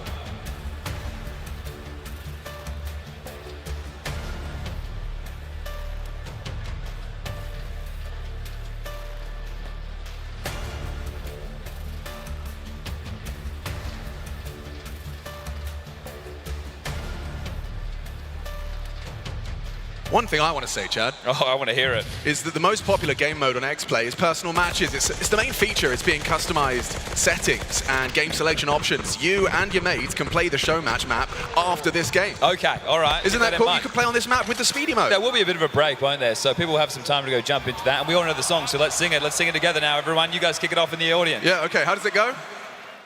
No, not doing it. Oh. We tried. Well, his name's Sponge. Yeah, and that's Patrick. And my name's Patrick. Because he's the star, everybody. Oh. X-Play GG. Hey, JL! JL, dude! What's going on, What are you doing, bro? Hurry up! We've got a grand final after this. You're just wasting time. You're winning 5-0. They can play without you. Is he ordering food? Does anybody want anything? I'll have a coffee. Could I get 2 double cheeseburgers? Actually, there's a new like McSpicy I've been enjoying. I'll have one of them. I want 9 nuggets and I like the sweet and sour sauce. Yeah, fair. And obviously, they will be disqualified if they talk during this tech pause. That's the rules. Look, referees. if I'm Taco, what I'm doing is, next round, I die first, I go pull out a couple of cables. Yeah, oh yeah. It's classic strat. And doesn't Taco, like in Brazilian, mean baseball bat or something? Couldn't that have been his whole bit, his entire career? It He means just baseball walks, bat? I'm pretty sure. Wow. Are there any Brazilians here? Does Taco mean baseball bat? I could be so I've off. heard one person say no. Oh, okay. Yeah, well. so that means no, I guess. Don't know where I heard that. It's one of those nuggets of information Dude, you hear he's and just you got go, one yeah, of, he's it's got one gotta of be those true. names. He just sounds like a star. It does mean baseball See? bat. Our Ukrainian producer knows how. Ukrainian producer knows in Portuguese that taco means baseball bat, of course. Oh, German producer. Oh. Okay, bloody hell. Guys. We're international right now. But he's got a good name, hasn't he? Epitasio de Mello. It is a good one. Just sounds like he was like, it has to be famous. But think about it, right? You carry around a baseball bat at all times. Simple's on TikTok, looking at the baddies. Isn't that right, Chad? Oh, see, it's just clicked for me now. There you go. Ah. There you go. Baddies. The bad guys. The baddies. The bad guys. Yeah. Wow. Way over my head. Okay, there's a lot of yeses in the chat, so just to confirm, not that I doubted the German producer's Portuguese, but there is a lot of yeses, yes. Where's the chicken? Is the stage manager? Where are they going? Now, is this a chicken or a rooster? There's a key distinction. There is a key distinction. Roosters don't lay eggs. It's this little crown thing on his head. Okay, so that's a rooster. Yes. Okay. But I mean, roosters are chickens. Let's not start this again. Cock-a-doodle-doo. AWP only. Movement speed 30%. Miss shot, weapon drop. Scope longer than 1 second, weapon drop. Okay, so now we're kind of amalgamating some of the things we've already seen. We're putting it. So do you run faster with the AWP in your ace? Everybody knows you run faster with a knife. But so does it have to be the AWP to run faster? It looks like it. So maybe, maybe not. I can't tell either. Oh, get owned. Gaules. That's Hugo's tagline. You can't steal that. Watch me. Watch me. Oh no, Everlone goes for the knife again. How many knife kills? See you later, MCH. Gaules, come on, this is your moment. Everyone's watching, all your fans. Everybody watching. Everybody tell me. Austin with a no-scope, Gaules is dead. Simple only going for the knife. Only use my knife. Lost in the sauce, lost in the smoke. Oh, okay. A little slash, a little one, but Taco's secured it. We have a round. Vako on the board, ladies and gentlemen. Baseball bat. That's that one's out of the park. Actually, it means bat. Not every bat is a baseball bat. That's true too. Cricket bat. Bat. Golf bat. Golf bat, obviously. Tennis bat. Yeah. Ping pong bat. Everyone gets infinite HEs and full armor, 200 HP, no knife. Oh, finally, no knives. Okay. Going for the airstrike approach. This guy's giving out messages. We're trying to play a game of Counter-Strike. Okay, oh, JL's dead. Surely. On your head, son. Oh, he spotted the mate. You can't be grouped up, boys. Spread out. What are you doing? They're all on top of each other. Oh, my God. Oh, I can't think. Neither can they. The nades are landed heavy. Gaules has just been sidelined. 172 health left on Austin. That's big. Taco with 176. This is like that's their average age. I mean, their combined age. No, it actually is. It actually is. Okay, well, this is like HE class. This is wild. Just not falling through the floor right now. Keep it throwing. Bombarding. I think he might have found the angle. I like the strategy. Just needs the trajectory. Okay, I'm interested when it gets close. Mihu's got some angles here. Little right-click action. Oh, a bowling chain. Still handing out his wishes. Need that baseball bat. Yeah, or bat of any description. Whatever your favorite bat is, pick it. Not actual bats. No. Well, the bomb plant inspired. That does make things tricky. Oh, you can't go down before they defuse it. But have you seen the 1v3 with the HE? Oh, maybe. Nope, never mind. Ouch. One from the grave, but that should be it. They just got to find the defuse. Can you defuse? Yeah, I think they can. Are you allowed to? Yourself? He's, trying. All right, it's fine. Everything's fine. Everything. This map's beautiful. I want to read all the things. There's like graffiti on the walls. Yeah, I like the aliens. The aliens go, wait, oh. What happened? Oh. The nade police. The nade police. Wee-oo, wee-oo, wee-oo. He's going to be going to his own Now jail. I feel like Karrigan. The power of the siren. All right, well, up next, we've got gravity plus 100. Plus, so does that mean that they can't move? Like I think they they're can't just going jump? to be, don't jump. Because you're going to be flying if you Oh, jump. so there's less gravity then? Yes. Oh, well. That's what I'm saying. Maybe you just can't move, like can't jump. Maybe you just like zoom. I feel like you can jump. Oh, okay. Yep, you can jump. Yeah, you definitely can jump. Bet they wish they had the scouts now. Oh, the auto sniper. The auto's inspired. Also, yeah, don't jump. If you want to win a round with low grav, jumping's the wrong Jumping call. is never the play. And Mihu's just going to actually play the round. Yeah. How dare he try and actually kill them with his rifle? Well, they've lost 2 rounds in a row. It's getting a little bit embarrassing now, isn't hang it? on. Oh! Flaminia gets the simple treatment. Comp that one, mate. Any more? Anyone else? Oh, hang on, he's got the bomb. This gets awkward fast. He's going to go and play a ratty around the smoke, as Simple does best. Finds a cheeky angle. Taco's about to feed himself to the wolves here. Wait. Yeah, yeah. And that was a 1G? Was that a 1G? I think that's live, a 1G. Live and direct. We will need to get our officials on it. The League Ops team will be taking a look, but it does appear to be a 1G. So back to the winning ways, 6-2. Jean-Michel de Oliveira, 36 years of age, has just 1G'd live at the major stage. Okay, we got loss of 10 HP when oh, missing no, he a doesn't. shot. He just fell off. Oh. That's a long way down. Okay, so loss of 10 HP when missing a shot initially gives 100 HP, and the player can die from HP loss. Running speed plus 50%, knife cannot be used. And you can try them with your friends after this show match ends. Every round of this show match surprises us with something new. It's true. Xplay.gg. Xplay. GG. Xplay. GG. Xplay. Oh, okay, bomb denied. Wait, Taco's dead. Yeah, that's right. If you shoot too many bullets, you're going to go down with the ship here, aren't you? Ammo conservation. Make sure you're feeling precise. Oh, yep, I see. I get it now. It all makes sense. Just don't shoot and you win. I get it. Yeah, that's the strategy I've got. I went for in my career. Didn't work out too well for me. Yeah, karrigan's doing it now. Infinite decoys. Gravity plus 20%. Running speed plus 50%. HP 5 for all players. Okay, wait. This is like a glass cannon round without the cannon. So you're going to try and take each other down with decoys right now. Okay, dodgeball. Yes. Okay, let's you go. You can dodge a spanner, you can dodge a decoy. What about a Molotov? Oh, they're zooming. They're a bit... oh, not again. We've lost a boy. BT's just gone for a walk. It's off the rails. Off the edge. Okay, this looks good. This looks good. Yes, yes, Gowles has got this. It's just a matter of time. Just needs to find the right movement. There's too many bodies on his screen. What's going on? Simple's getting ganged up on. And he's zooming out. JL takes his place. A nice one on Taco. Oh, they're hitting their shots now. Sorry, not shots, technically. They're grenades. Grenade impact kill. You miss every shot you don't take. That's right. I believe that was Shaquille O'Neal. Said that once. Okay, this is a 1v5, and we've all seen him win this one before. Okay. It starts here. Come on, everybody. Clutch, clutch, clutch, clutch, clutch, clutch. They're playing along. They're doing it. They're playing along. Thank you, guys. Yeah, good sports out there.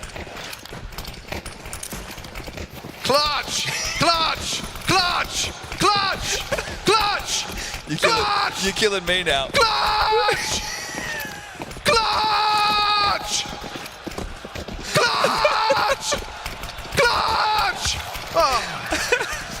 You tried. Oh, that one tickled me. That one got me right, didn't it? Okay, what do we got next? We're back to gravity plus 100, everybody. We liked that one last time, didn't we? Now, look, I'm going to talk to the producer live here. Roman, are we going to a halftime break, mate? Okay, all right. All right. Okay. We are going to a halftime break, so give you real time to collect yourselves, everybody. Oh. I'm glad we're having fun. I think we might be the only people. No, but real talk though, Vaco need a couple more rounds at the half. What do you say to what was the benchmark? I would say, where do we draw the line? Half of the course on this one, Alex, is going to be 8-4. 8-4, yeah, it is a CT side map. Okay, Vaco, they need this one. Austin in trouble, brought down by Gowles. The Brazilian goat. Everlone. His parents forgot about him. Kevin! JL's dead, I think, and Vaco are winning this round. Yeah, okay, so one more round, Alex, and I think their money will be good for the final round of the half. Knife, knife, knife! That doesn't work that way. Oh, he's got the revolver. Okay. Valve are watching. Okay, the jumping revolver Valve, actually... you're going to bring it back. This is the play. This is the play. No, it was genius. But Laminya's the ghost. Everyone is. The Goats versus Team Goat, but Vaco get 3. And for the final round of the half, before the halftime break, infinite flashes, 5 HP, gravity 20%. Infinite flashes? Yeah. I'm turning my game sound down. And it's going to be running speed plus 70%, I do believe. I'm glad. 70? Yeah. Yeah. It is always have to be a particular amount. Okay. Infinite flashbang. But it looks like they do have knives. Okay, so it's probably going to be knifey spoony. Yes, yes. I see you've played knifey spoony before. I like that they're sticking together. I think sticking together is the move. I think it is the move. This is a bit like a zombie mod type. Oh, JL, he's quick! Yeah, oh, he's slashing! No, no! He's running him down! The Brazilians can't stand it! Vako's gone! 9-3 of the half. This feels like a certainty, ladies and gentlemen. Team GOAT, they came to play today. 2 major champs, 2 major MVPs, and they're ready to take this one home. Nice close, dude. Thanks, man. Nice close. Cheers. Be right back, guys.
Every round of this show match has surprised us with something new.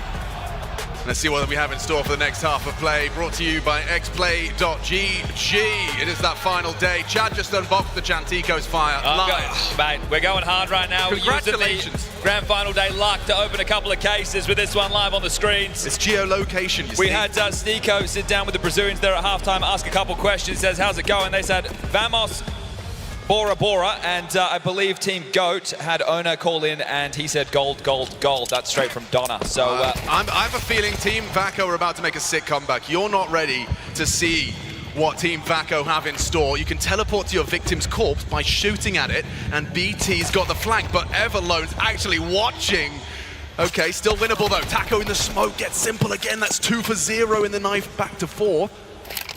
Austin going for another one. Go on, Taco. Oh, he's absolutely owned it. Gets one, though. Gets away.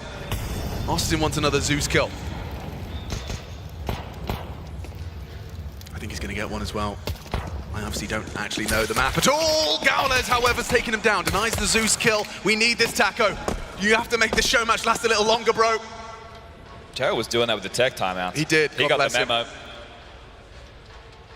Oh, there we go. Teleports. 1v2, 1v2. Yeah. Oh, he's still got it! It's Vitaciona Mello! Schedule fans absolutely out of their seats. Production can't believe it. Sales department brimming with smiles from ear to ear. More sponsor time on the screens. This one will be extended. I knew it. I'm telling you, this is the comeback of the day. Of the day, maybe the year. Maybe the century. Maybe the century. We've got some of the gamers of all time taking place as Vako takes a must-win pistol round as Taco in the spotlight. I've always said baffled. They play the game. All right now, AWP only, movement speed 30%, missed shot, weapon drop. We've seen this one before. Oh, Oh, he's getting cheeky with it. Oh, yeah, he dropped his AWP. He has to go get it. Back, the lightning strike. He's going to draw, yeah. Quick scopes only. Quick scopes only. Twice. Oh, he's off the map! No, sends him down! Gaules has completely put him in a box. JL's dead. They're coming for him. Oh, stay composed, Gaules. Be cool, man. Stay cool. Two of them on his screen. Gets weird. Oh, lovely shot from Gaules. That's how you got those $90 in prize money over the course of his career. And he's going for another one. A knife kill from Gaules. He's technically got 3. HUD doesn't track forcing your opponent off the edge, but MCH is not going to quit either. Austin, though, in the clutch, he wants this. Think of the clip. Think of the content, Austin. Do it for the content, Austin. Likes, dopamine. Think of it all. You could post this. You could feast on this. You could react to this. You failed. You failed. The baddies would love that one. The baddies are going to love that. Mihu's got a couple in the crowd. We need an Austin clutch because we got to drop the Austin 316. What's that, like a Bible verse? That's, yeah. Well, yeah, but... I think a bit more WWF style. Lol. Okay, well, play extended. Damn, it felt good to lol out in IRL. Thought the drummers would be a bit louder, right? There's a Brazilian team in the server. Fury went home a little bit early. True. I can hear you, drummers. Make it a little, not the drummers. Okay, sorry guys, I wanted to plant the bomb on the middle of the map because I thought the bomb thing. Oh, he didn't know the bomb site. Okay, well, I mean, I can't blame him. I'm glad that Mihu's taking this seriously. Infinite Zeus, though. Because, I mean, it's chain lining. Oh, actually, that you just hold down. Just hold it down. No, Yamini's actually got the spot. Oh, it's low ground. Wait. Yep. Beautiful. Okay. Beautiful. Oh, wait. Recharges real quick. Oh, he's got another one. Oh. Easy peasy. Everlone. He's got another one on his screen. BT's going around the world, ring around the rosy. Ooh, electrocution. I can't really tell what's happening, Everlone. Now it's just MCH alone. 2 more to fight. Hit for the Zeus clutch. Run by Simple. Job done. Round 1. The Vaco clutch. What am I saying? The Vaco, Team Vaco are gonna try and win another round. Well, their run has been brought to a stall out here, Alex. They won the pistol. They got the conversion, but they couldn't find the follow through against this light buy with the Zeus in play.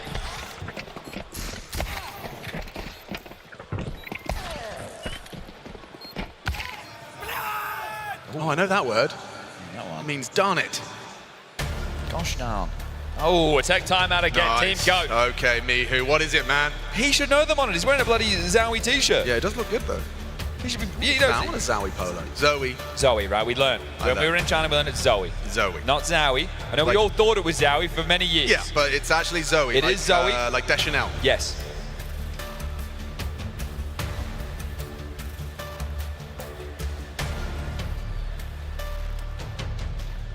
Austin's talking during the tech. Admin? He's doing it. He's doing it at the side of his mouth. Cheekily. Oh, so Team Vaco, so not being called out for this one. They will be allowed to get away with it. Oh, my last case, Alex. Okay. Oh, I don't have enough money. Oh, maybe that's a sign. Yeah. All right. Well, we'll eject. You got a red? Yeah, I got a red. And you got a knife on day 1. I did. That was pretty good. Field-tested bayonet law. Yeah. Pretty cool. Yeah, not bad. Pretty good. How much does that go for on the Steam market? Probably about $3 these days. Yeah, pretty good. It's not bad. Pretty good. Well, everyone's smiling. Oh, P Murph says no. It's Zoe. Zowie. Oh, I can't say it right now. Or wrong. I'm pretty sure it's Zoe. Zowie. I'm pretty sure. Unless we were lied to. Maybe. Zoe. Zoe sounds cool too. It does. I'm trying to do like the kind of voiceover. Vitality. Versus Faze coming up later. Well, they actually had you do the VOs. People didn't know it, but yeah, you've got a whole different range. Guys, look, all these people are here for us today. It's crazy. That's right, Austin. There's nothing else happening today. It's just us. Yeah, sold out stadium for this one. That was almost funny. Team Goat versus Team Vaco. It was almost funny. No rules for this one? Like just an actual round of Counter-Strike? It may be. Oh, my goodness. Oh, yep, they're just playing the game. MCH holds the line. JL gone. I guess I'll just actually do some commentary. All right. Why don't you just cast it around? All right.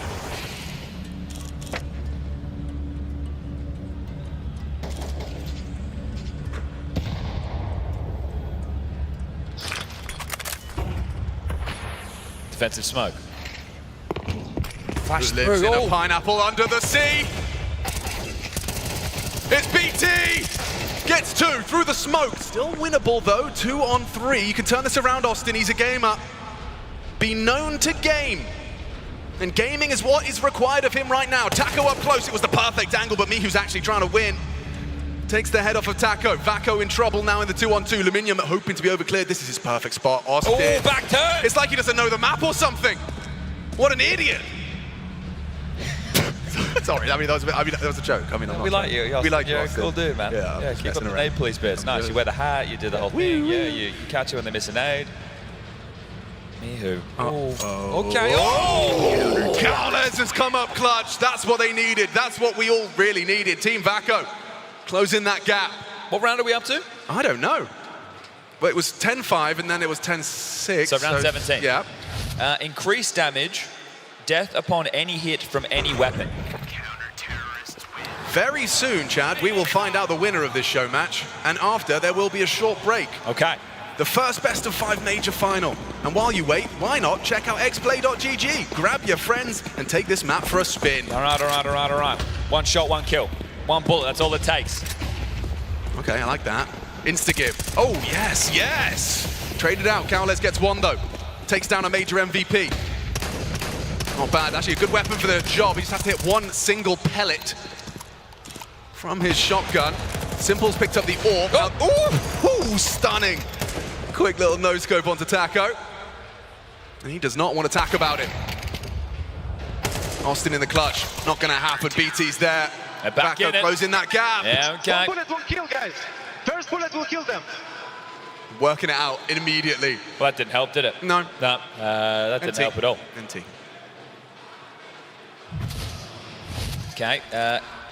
Infinite molly, movement speed plus 70%, gravity plus. I've liked these nade ones because they're a bit goofy. Oh, JL, I swear. Oh my god, JL. This is a joke, isn't it? JL, bro. This is a show match right now, and you keep taking technical timeouts because you probably haven't set your team speak up properly. And everyone here, they just want the action to keep going, but you want to fix something, don't you? You want to make sure your sensitivity's right. You want to make sure you've got your jump key bound correctly, don't you, JL? We're waiting for you, bud. We're all waiting for you. Come on, man. Justinas Lekavikios. Of the, is how you say it, I think. Vampiric tribe, of course. Justinas. I don't know. My Lithuanian's rusty. It's been a while. Yeah. Gravity and movement speed and infinite molotovs. Okay, so the ground will be on fire. Okay, yes, indeed. The roof is on and fire. The floor is on fire. It's getting hot in here. Okay, here we go. Find high ground. Anakin said, one of them, I think it was a Jedi. Get out of the long grass. Oh, it's not looking good. Down goes Gowles. Goat thriving in the flames. Isn't that whole FNX Phoenix bit? Oh, yeah. I was thinking Brazilians be goats and flames. There's like some rituals taking place right here. There's that goat that jumps in the oven that's going around on social media at the moment. It's kind of what I'm thinking. I feel like this chicken man or rooster dude or... He's a bit of a cock. Bloody poultry. Okay, JL's found the spot. This is the spot. Now you just have to lock him in. Yep, he's dead. This is a bit like Valorant, doesn't it? 4 on 2. Winnable, though, I reckon. Don't ask me how. Just keep throwing. Just keep throwing. Not in the eye by power way. Not in that way. No. Oh. Otherwise, you'll end up dazed and confused. Hold up, it is winnable. Wait, you're right. TaKo. A 1v2? 1v2. Oh. They're trying to plan. Okay. They're going to get it down. If it goes down, there's no way. No, there is. Just keep throwing it at the bomb. Okay, yeah, touche. Actually, you're absolutely right. This is unwinnable. It's unwinnable. What's he supposed to do? Find a new route. Austin's getting cheeky. Run through the flames. Bunny hop's not going to work out. TaKo's actually mollied himself. Well, someone had to die. All right, up next. What have we got? All players have 500 HP, damage only from headshots. Damage only from headshots. So, who's got a little bit of paper that says... Whoa! Nah, that's going to be... That. Oh, this is the replay. Okay. Good replay. Strong replay. Oh, yeah, and then this happened, and then that, and let's not forget about this part where he did that. TaKo's done well here. And then there's that. He's dialed it up on the EBS machine, and it's gone damn quick. Okay. What? They're lining up nades here, boys. The nades aren't gonna. The nades. Austin, the nades aren't gonna matter. It's headshot damage only. Hi guys, welcome to the tutorial. Line up with this. And he's actually got a nade. No, come on. Why has he got a smoke lineup? Why has he got a smoke lineup, Chad? What's going on here? Why? Oh no. Seriously? Ooh. Seriously? It's a full-side smoke wall. Seriously? Okay, get in there and plan. I dinked him 3 times with an AK. How much health? 500 health. The power level. Here we go. Okay. Quick, actually. Finished off Gowlers. He only had 60 HP. He did the triple smoke wall, they didn't use it. What, did the orb hit? No, wait, this time. It's not the weapon for the job, is it? It's not, is it? No, it's headshot only. Not going to work out for you. Take your time. Aim for the body. Do it the Chad Sponge Birchall way. Sorry, you're catching strays. Yeah, that's fine. Yep. Someone has to. Okay, knife kills work too. That's gang violence. You can't do that. This is a major. He's only got 1 player on the server, Dan. Dan, they've got the lettuce, the bun, the burger. They've got the whole burger. The cheese, the mustard, the ketchup. They've got the soup. The caramelized the sourdough. They've got the full goulash, Dan. Taco now in 1v5. The world against him. There's 12 rounds for Team Goat, just moments away.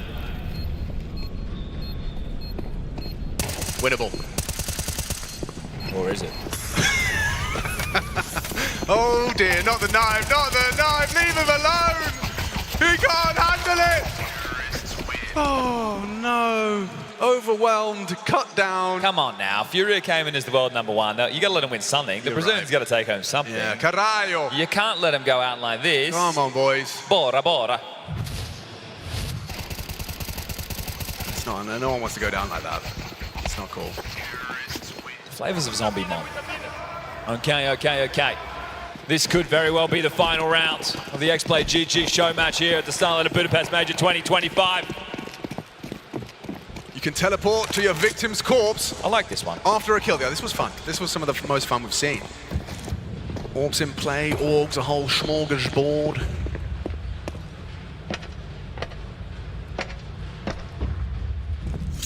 Looks like we're going to be seeing Team Goat go for a late B strategy. JL the lurker, and Gowles is going to run straight past him. Another naughty position. Going to go for what? The one-tap teleport?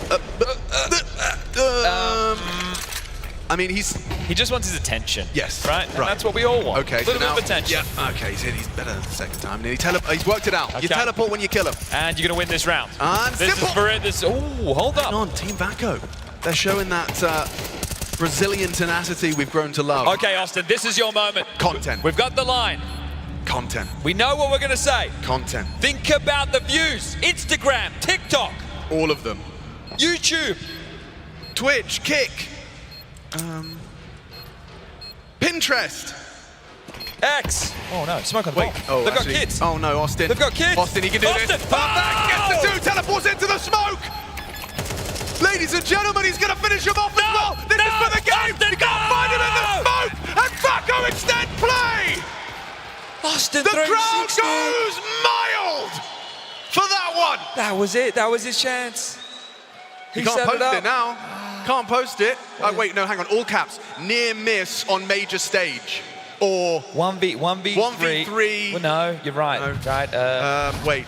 You won't believe how close I was to clutching on the major. Yeah. Yeah? Yeah, it's a bit verbose. We'll workshop it. We'll workshop it. Okay.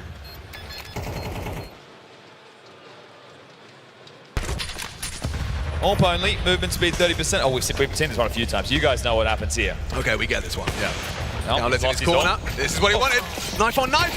Okay, awkward now. Gowles has got to do something. Ooh, hits him with the knife no-scope combo.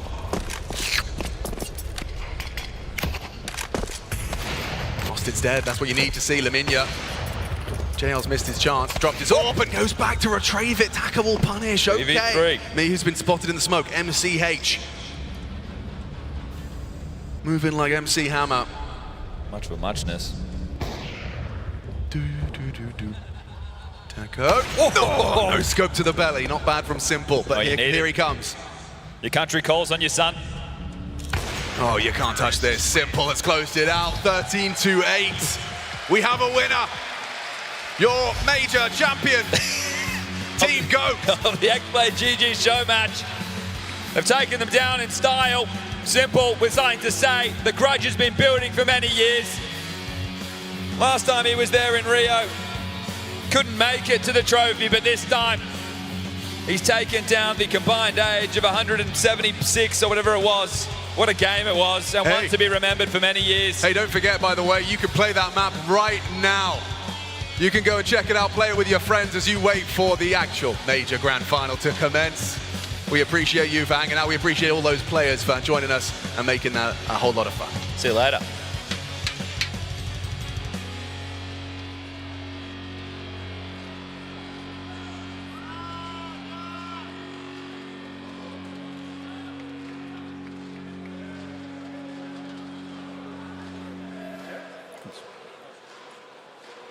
Well, there we have it. Team GOAT won the show match. Make some noise. JL, I know you haven't been on a stage for quite some time, but you were really fucking things up, man. You were just keeping things really slow. Why? You were bored? You wanted to have more time on stage? First of all, I'm really glad to be back, and it gives me a lot of motivation to keep working and come back next year. But yeah, I mean, they played so well. They played much better than I expected. What did you expect? I'm gonna be honest, a 13-2, 13-3. All right, how hard was he trying? You know, he looked like he was not letting off. He was try-harding the whole way? Nah, not really. He was just having some fun, you know. It actually was a good map, you know. Good map, a lot of crazy flashes, throwing decoys as well, but being the champion on stage just before a major final, makes you feel good? I mean, makes you feel okay, you know. It would be much better to play this best of 5. Oh yes, it would be, but give me that. The best of 5's coming up next. You got Faze taking on Vitality. I know you gave us the Faze up earlier. Is that the way you're going? You think Faze are going to take this? My soul and my heart gonna cheer for Faze, but my brain will cheer for Vitality, you know. Ooh, okay. JL, give me your predictions. What are you thinking? I mean, if they beat Navi, they might as well win the whole tournament, because then you can see lost to the champions, but good luck to Faze. My heart's with them. All right, and lastly, anything you want to say to all the fans and everyone in the audience, everyone back home? Thank you all for coming here. I didn't expect such a huge crowd just for the show match, so thank you all. I love you guys. And Sasha, for you as well, man. Love you guys. I love all of you. And hopefully you're going to enjoy this final. Stay tuned, guys. We'll be back soon. The Major Grand Final is up next.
The best of these matches.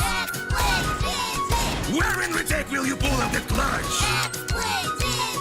Where you'll be testing your deadliest thing? Where are we perfectly training all day? Ready? X-play, X-play, X-play, X-play, X-play, X-play, X-play, GG!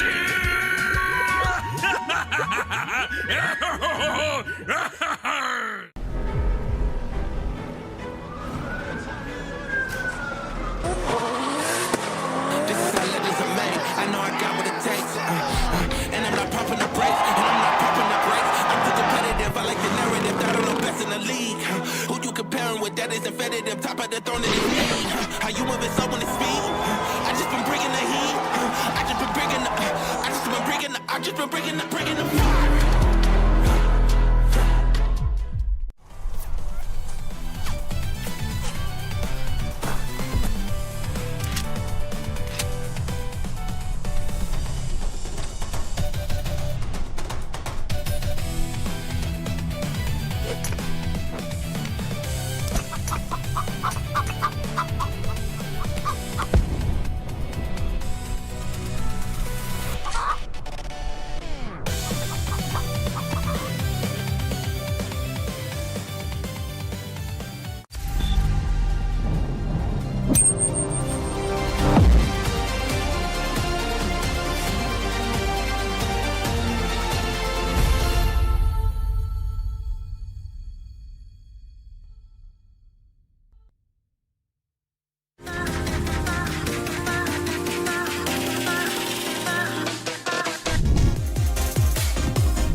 You see the match.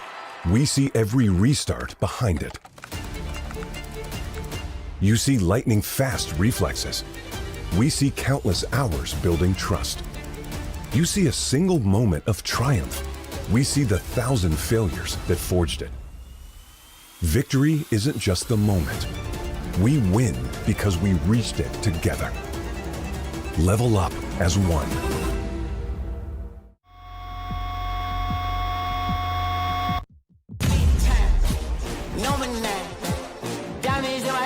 Got a lot of shine.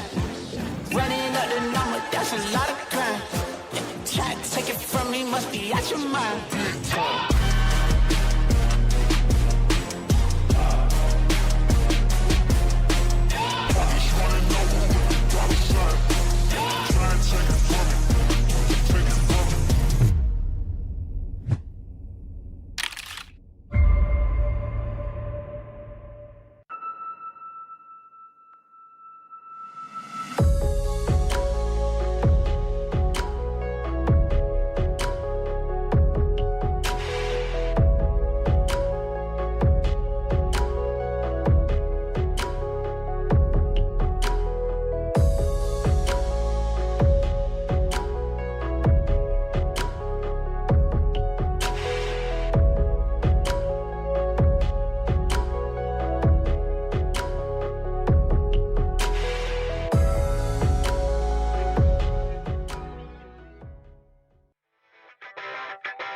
What's the favorite thing about the major, like the event in general?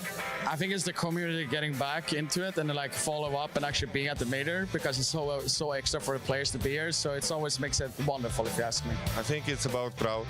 When you're doing some specific highlight moment or you're just winning game, I feel like players just enjoying it. And they're rooting for Apex. Usually they're booing. Who has impressed you most at the StarLadder Major so far? I think Sway, actually, from Spirit, mostly because like he has been like having a rough time, and then like he stepped up more and more and so on. So I see him like getting used to it. I feel like this, but you know, you can always bring out donk, ZywOo, and all of those people because they're always gonna perform. But for him, it's a little bit extra for me personally. Easily Faze as a team, but more specifically Broky. Faze. Just Faze has been the most fun. Caught everybody off guard. Saddest thing is for sure Fury though. I mean, but yeah, Faze has been the most fun so far. What has been your favorite moment at the major, at this major so far? ZywOo, that ace on B, it reminded me of like Freiburg back in the day with the M4A4. I think that kind of is going to catapult ZywOo into being the player that he should be. Fallen's 1v3, I've never heard an arena be that loud. I almost jumped out of my chair. The Fallen 1v3 probably was the most exciting. I almost lost my voice yesterday. Overall, all, I think just seeing broky and Wonderful doing really well, it might not be a moment, but seeing both them perform in playoffs, I feel like is going to make this playoffs even more fun. Fallen 1v3, but man, Navi did so stupid things, you know, like how can you lose this? I mean, I am a boomer, so flawless 1v3 clutch yesterday, and I went fucking nuts on that moment. So, and the Brazilian community loved that, me as a boomer also standing behind, you know, their boomers. It's like, it was hilarious. So sadly, they didn't win, but I got to at least see Fallen play again, and I'm so happy for that. Which of these teams would you love to play against? I want to play against Donk. Yeah, I think Donk is someone we've never seen before.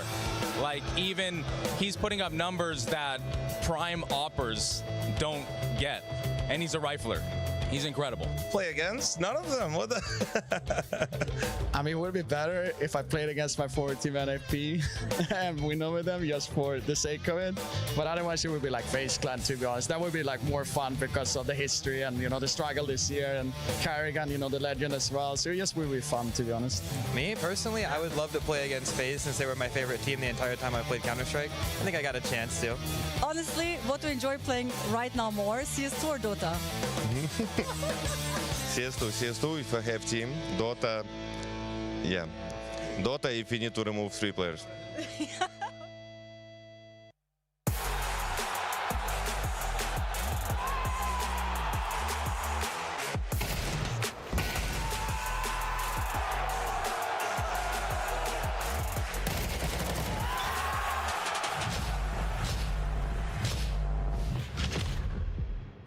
One final match in 2025, and for the first time in Major history, we will be crowning our champion in a best of 5. The culmination of the StarLadder Budapest Major begins now. Joining myself for Spears, I've got Devilwalk, Maui, and Pimp to be guiding us through what is going to be an epic championship Sunday. There is nothing quite like spending your Sunday, Jacob, at the culmination of the biggest event in all of Counter-Strike. Not at all. You know, it's been a hectic 3.5 weeks for everyone, I guess, included in the Major, but let alone Faze Clan, who started in Stage 1, has survived Stage 1, 2, 3, now find themselves in the Grand Final. Maui, we're talking 2 of the best teams in history of Counter-Strike as well. Some of the 2 teams with the most accolades. Yes, you'd argue that there's a heavy favorite going into this game tonight, but when you have Faze in a Grand Final of a Major once more in Counter-Strike 2, you can't help to think that there's always a chance. It's obviously fantastic to be here. Maybe we would have wanted a hometown hero in torzsi to be up on that Budapest stage, but I don't think anybody's complaining about the fact that we have 2 of the most star-studded lineups with very unlikely journeys, both meeting each other for the climax of our year. Yeah, I mean, Faze, the bullshit continues. It's just a team that you fought. Even in Stage 1, they could have been eliminated. They could have kind of dropped the ball from there. But they've grown into this tournament, and they are looking red hot right now. Well, thank you so much to all of our sponsors, including Blacklight, Monster Energy, and XP GG for making the StarLadder Budapest Major possible. Let's take a look at the bracket to see exactly what has gone down in the playoffs of the Budapest Major, because we've had some upsets, of course. The side of the bracket that we thought, Jacob, Furia would be getting through without a hiccup, eliminated at the first hurdle, and that left the floor wide open for what was a banger of a game in Faze and Na'Vi yesterday. At that point, it became everyone's Major. It felt like Furia came into this one, you know, obviously at the heavy favorites. We saw them play in Stage 3 as well. They looked flawless. Maui didn't drop a single game. You think to yourself, all right, the team came to play. That quarterfinal versus Na'Vi, that is one I'll never forget, because not only did they lose that game, the Inferno game, the comeback, you know, the Fallen 1v3 clutch, for its own reason, that was magical. But the way Na'Vi dismantled Furia on Train, the 3rd deciding one in that one, left no doubt that Na'Vi were the better team. So whether you're disappointed on behalf of Furia or whether you're admiring the fact that Na'Vi all of a sudden came into the playoff and played the best Counter-Strike they've played in the last 6 to 12 months. I don't know which one it is, but that was a game for the history book.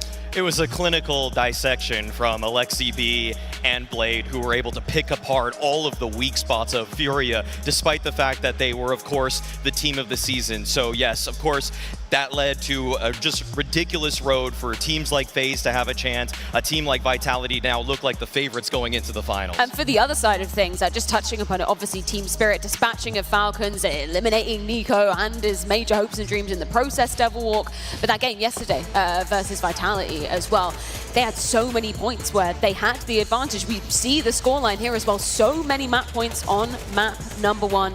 But they unfortunately gave Vitality an inch, they took a mile. And donk, again, proving, you know, he's increasing his stats every single major. You could see the frustration after they lost this Mirage. And that, for me, was probably the kind of nail in the coffin for Team Spirit. If your best player is in that kind of mood and can't mentally reset for a second map, you know, Vitality is going to come in there and they're going to capitulate on that. I think it's just an interesting discussion, you know, because we have donk playing, as you said, some of the best Counter-Strike he's ever played, in his best shape, you know, the highest rating he's ever had at a major. And a lot of people out there are mad at donk for losing his shit, losing his mind in that. But you could get it, right? But I also, I kind of feel it, because I will also argue that his team let him down. When donk is playing a tournament at that level, surely there's some sort of responsibility where donk obviously have to keep level-headed as much as possible, but to some degree you feel him. On Mirage, he was constantly keeping his team in the game and they never helped him out. I mean, I've been through it, you know, with JW. He could get some entries, not to the extent that donk could, but losing those kind of rounds when you get double entry, triple entry at times, and they can't close it out. I can feel his frustration. You see his frustration. It's completely understandable. I think what you take away from those moments for donk after that map number 1 in particular, like, this game means so much to him. You had a really good point yesterday, I believe, Maui, right? Last year for donk, his debut year on the tier 1 scene, literally anything he can pick up was, you know, just an added bonus of showing what he can attribute to Counter-Strike. This year has been the real test for him, and there's been some adversity he's had to quell. And it's not always been him being the problem within the team, right? Basically never. What's terrifying is that we have seen in Counter-Strike the peaks of riflers are very fleeting in nature, that people like coldzera come and go. 2 years of being at the pinnacle of competition, and then a year later, you're wondering where they even are at that point. So donk and everybody on Spirit has to recognize that this is a limited window. He's of course young. I'm sure he has another year, 2 years, hopefully even more to give, but you are operating with a finite amount of time and space for him to just deliver you trophies, so everybody has to get on board. Yeah, let's talk about how Vitality made it to this very stage, first of all. Of course, managing to take down the Mongols in very convincing fashion in their quarterfinal. That was a necessity for them. Then yesterday versus Spirit, was there a point where, of course, we look at the Spirit side of things and go, okay, you let that one slip away from you. Was there a shift in the system? Was there a moment where you looked at things and thought, okay, Vitality, they're now in the driver's seat? I mean, yeah, obviously on Mirage, once we got into overtime and once they finally got the win in that game, it was a game that could have gone either way. I think that Mirage game versus Spirit, that kind of, you know, fast-forwarded Vitality and made them believe that even when they're not playing their A game, they still had the ability to beat a team like Spirit, still had the ability to beat a guy like donk as well, firing on all cylinders. And then I guess the unsung hero from yesterday was Messi. He bought time for ZywOo. He bought time for ropz for them to come alive. After the game, we spoke about how fantastically well ropz played, but also for Messi, right? Had it not been for him, there would have been no win on Mirage. So I think the fact that we saw the whole support cast for Vitality performing well, that was the turnaround moment for me. That's what you have. It's scary. It's scary when you have 5 players on the server. They all can contribute. They all can perform at the highest peaks at their role. So I think that, you know, this is a weak Vitality, so to speak, that we're seeing today compared to the first half of the year. But they're still so scary. They still have all the individuals. They can have pop-up moments. And it's going to be a real test for Faze to kind of break that down and stop. Even if you stop ropz. You got ZywOo, you got flamez, you got Messi, you got Apex. He's going to deliver you some of those X-Factor rounds as well. So there's a lot of things you need to shut down for this Faze side on the Vitality. We got to see the stage 3 results there from Vitality. It's been a bit more of a scenic route for Faze, though, Maui. They started off literally from day 1, stage 1 of the major. They've had a marathon, by no means a sprint. What have you taken away from kind of the progression we've seen throughout each day, stage rather, and how they've made it to this very stage today? It was Twist when he was on Faze back in 2023 saying that the longer you let Faze into a tournament, the longer they play it out, the better they get. And that same DNA still sits within them all today. The fact that they had to battle through stage 1 from really the precipice of a failure of a season, I would even say the precipice of a roster change or two, and then getting all the way to the grand finals. I think some fans are almost a little, they're on 2 sides of the coin right now with Faze, where you probably thought, just lose in the early round, then they're forced to make a change. They have to make a change. And now you're beginning to believe, because the way that they dismantled teams in stage 2, the way they took the fight to teams in stage 3, how they have actually beaten every successive opponent into the playoffs, this is what dreams are made of. This is why why Faze is just the most likable and exciting team in Counter-Strike. And that's the crazy thing, right? Because you're describing right here, stage 1, it almost ended. We've been speaking about it plenty of times, and I know people out there are getting kind of tired of hearing it, but the 0.4 second diffuse against Red Candidates, right? They were so close for it to be eliminated against Fluxo as well. I think we even have it right here. Against Fluxo, they were down 10-4 on the third deciding map as well. So for them to fight their way back into this tournament and now be in the final, it is unheard of. Completely unheard of. Tell me what this means, Maui, because this moment could have decided the fate for Faze, but it went the other way. He had a smoke. It's just he had a smoke. It's just so disappointing for history here because he could have been part of the history books himself. And yes, he has all the utility to stop karrigan from getting an easy shot right here. But that's kind of what epitomizes the Faze BS we keep talking about. But they could have just taken another step into that There's wall. so many things. Angles. Oh, there's so many things every team could have done to take down this Faze. But Faze, I don't even think that Faze always play A+, the best CS in the world. It's just that when the pressure's on, they're still playing their game just fine. Everybody else gets words around them. Yeah, they are incredible. They are like an anomaly in Counter-Strike in some sense, because I think every single game that I've watched Faze, I've said, oh, they're out, they're done, they're going out of this tournament right now. But somehow they have the individuals of Frozen, Twist, Jacob at times, you know, and broky when he gets into these clutch moments, when, you know, teams are actually to the point of shutting them down, closing the round out. That's when they get nervous. That's when they get stressed, because you know in the back of your mind, this is Faze. They can pull anything out of a hat at any moment. I think you have an excellent point, Mao, saying that Faze just keeps their level right. You know, maybe they've gotten better throughout the tournament so far. Obviously, the way they played in stage 1, it was looking much better in stage 2, much better here in the playoff. And I do want to say as well, as much as we talk about the Faze bullshit and, you know, Faze maybe, you know, having a magical moment, it's legit what they've done so far. Yes. Right? They beat Mouse in a quarterfinal in this stage quite convincingly. They took down Navi yesterday as well. So yeah, you could argue their way into the playoff by beating 3DMX, by beating Passion UA. Maybe they had the easiest route, but from that point and onwards, they've been delivering and they've taken down some big names, so they fully deserve to be in the grand final, no doubt. Whenever people say, you know, you're lucky, I totally believe in the phrase that you make your own luck, right? And Faze just totally epitomized that.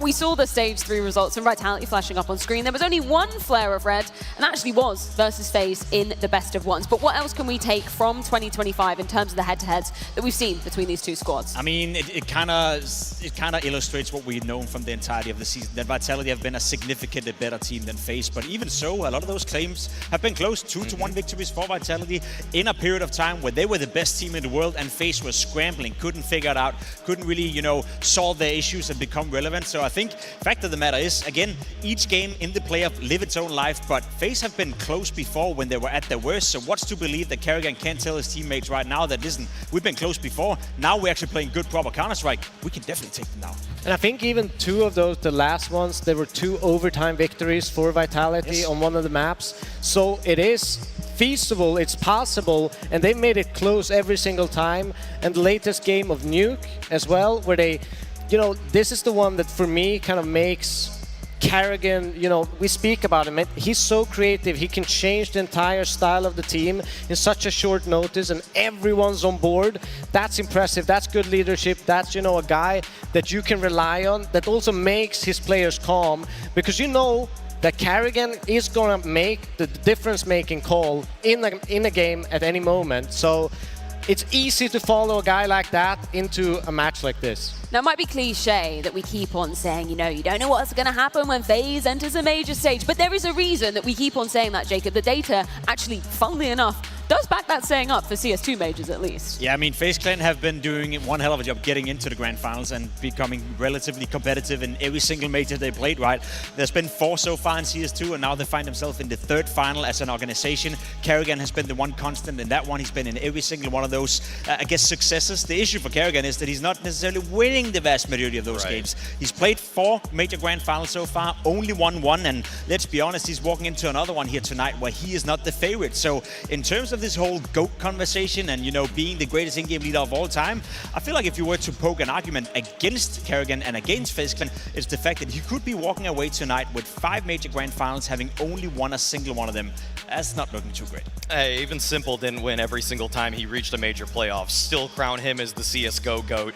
I would say it's almost similar for karrigan. It's what's making it so special and what makes you consider him in that rarefied air near the top in the pantheon of of leaders is that he gets his team, who should have no business being in the grand finals, there. And so not always can he lift the trophy himself. He still relies on the talent around him. And I would say that as a leader, he's already proven his value. I don't think anybody would look at a team with the form that broky's shown lately, with the form that Jacob had heading into this major and say, oh yeah, surely they're going to make the major grand finals. In fact, they were 26-1 odds that they were going to even win this tournament. Like, they were so low on any bookmaker to say, yeah, Faze is going to win. It was all those Furious, Falcons, but that's where some of those teams probably wish they had a karrigan who could keep their teams in check in the high-pressure moments. In all the grand finals he's ever played at majors, you know, this was the least expected one. This was the one where you could look at the lineup thinking, there's absolutely no way karrigan. As we saw on stage 1, you were so close getting out of it, so I very much agree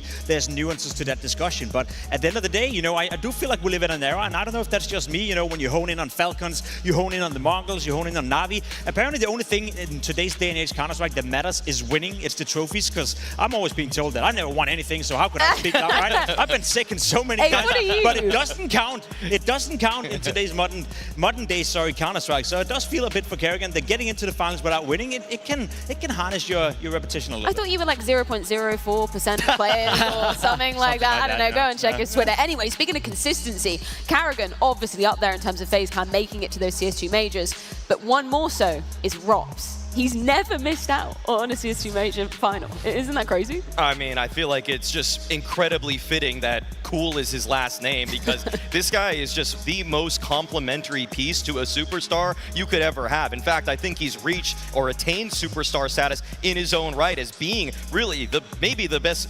secondary star for any team ever. He's helping in terms of mid-round calling. He's helping in terms of holding on to space. As an anchor, he always overperforms. As a lurker, he's creating new opportunities in the mid-round for people like Apex to really widen their playbook. I mean, ropz gives you so many options, because if you're defending against ropz, it is just a nightmare. This guy is haunting your dreams like Freddy Krueger. It's just unreal how often he has them in the hurt locker. If he's just lurking against you at ramp, you just never know when he's going to strike, or even if he's there at all. But it's also like, how often do you see ropz get caught off guard? You know, you played with lurkers, I've played with a bunch of them, and they always, you know, get caught off guard. People try to hunt them down, especially when they can't figure out the kind of executes and how to defend it. You have to look at the other side of the map to kind of gain the map control and catch the lurker off guard. ropz almost never gets caught off guard. He keeps that map control, that space of the map, just theirs at the entire time, and that's so important in Counter-Strike, to kind of force the CTs into these defensive positions where they cannot gain any information to make reads on you. I think the best way you could describe it is that ropz is one of the few rifles in the world where teams will go into a game and they will plan against him, right? They'll try to figure out what is he doing, how is he playing, how do we make sure that he doesn't find the impact that he's so good at finding. There's a lot of players in today's Counter-Strike right now, and that's not to speak ill of them, where they're just a factor in the game. They're part of the game. They're part of a team. ropz is one of those catalysts behind winning, not only in FaZe Clan when he was playing there, but also in Vitality. And I bet you, every single time someone is facing Vitality right now, they have a little note, they have a little section where they're preparing for ropz specifically, because if he's allowed to do whatever he wants, he will win the game for Vitality. And that's not to be said for a lot of the players that we do see in the playoff even, where they're just part of a system. ropz is kind of making the system. Not to put you on the spot, Maui, but where does ropz land in terms of your top 20? Obviously more top 10, maybe top 5 discussion for 2025. Depends what you value. He's between 3 and 5 with no doubt. And really, if you value the prestige trophies, if you value Katowice, Cologne, the majors above all else, you might put him above m0NESY, who by the numbers alone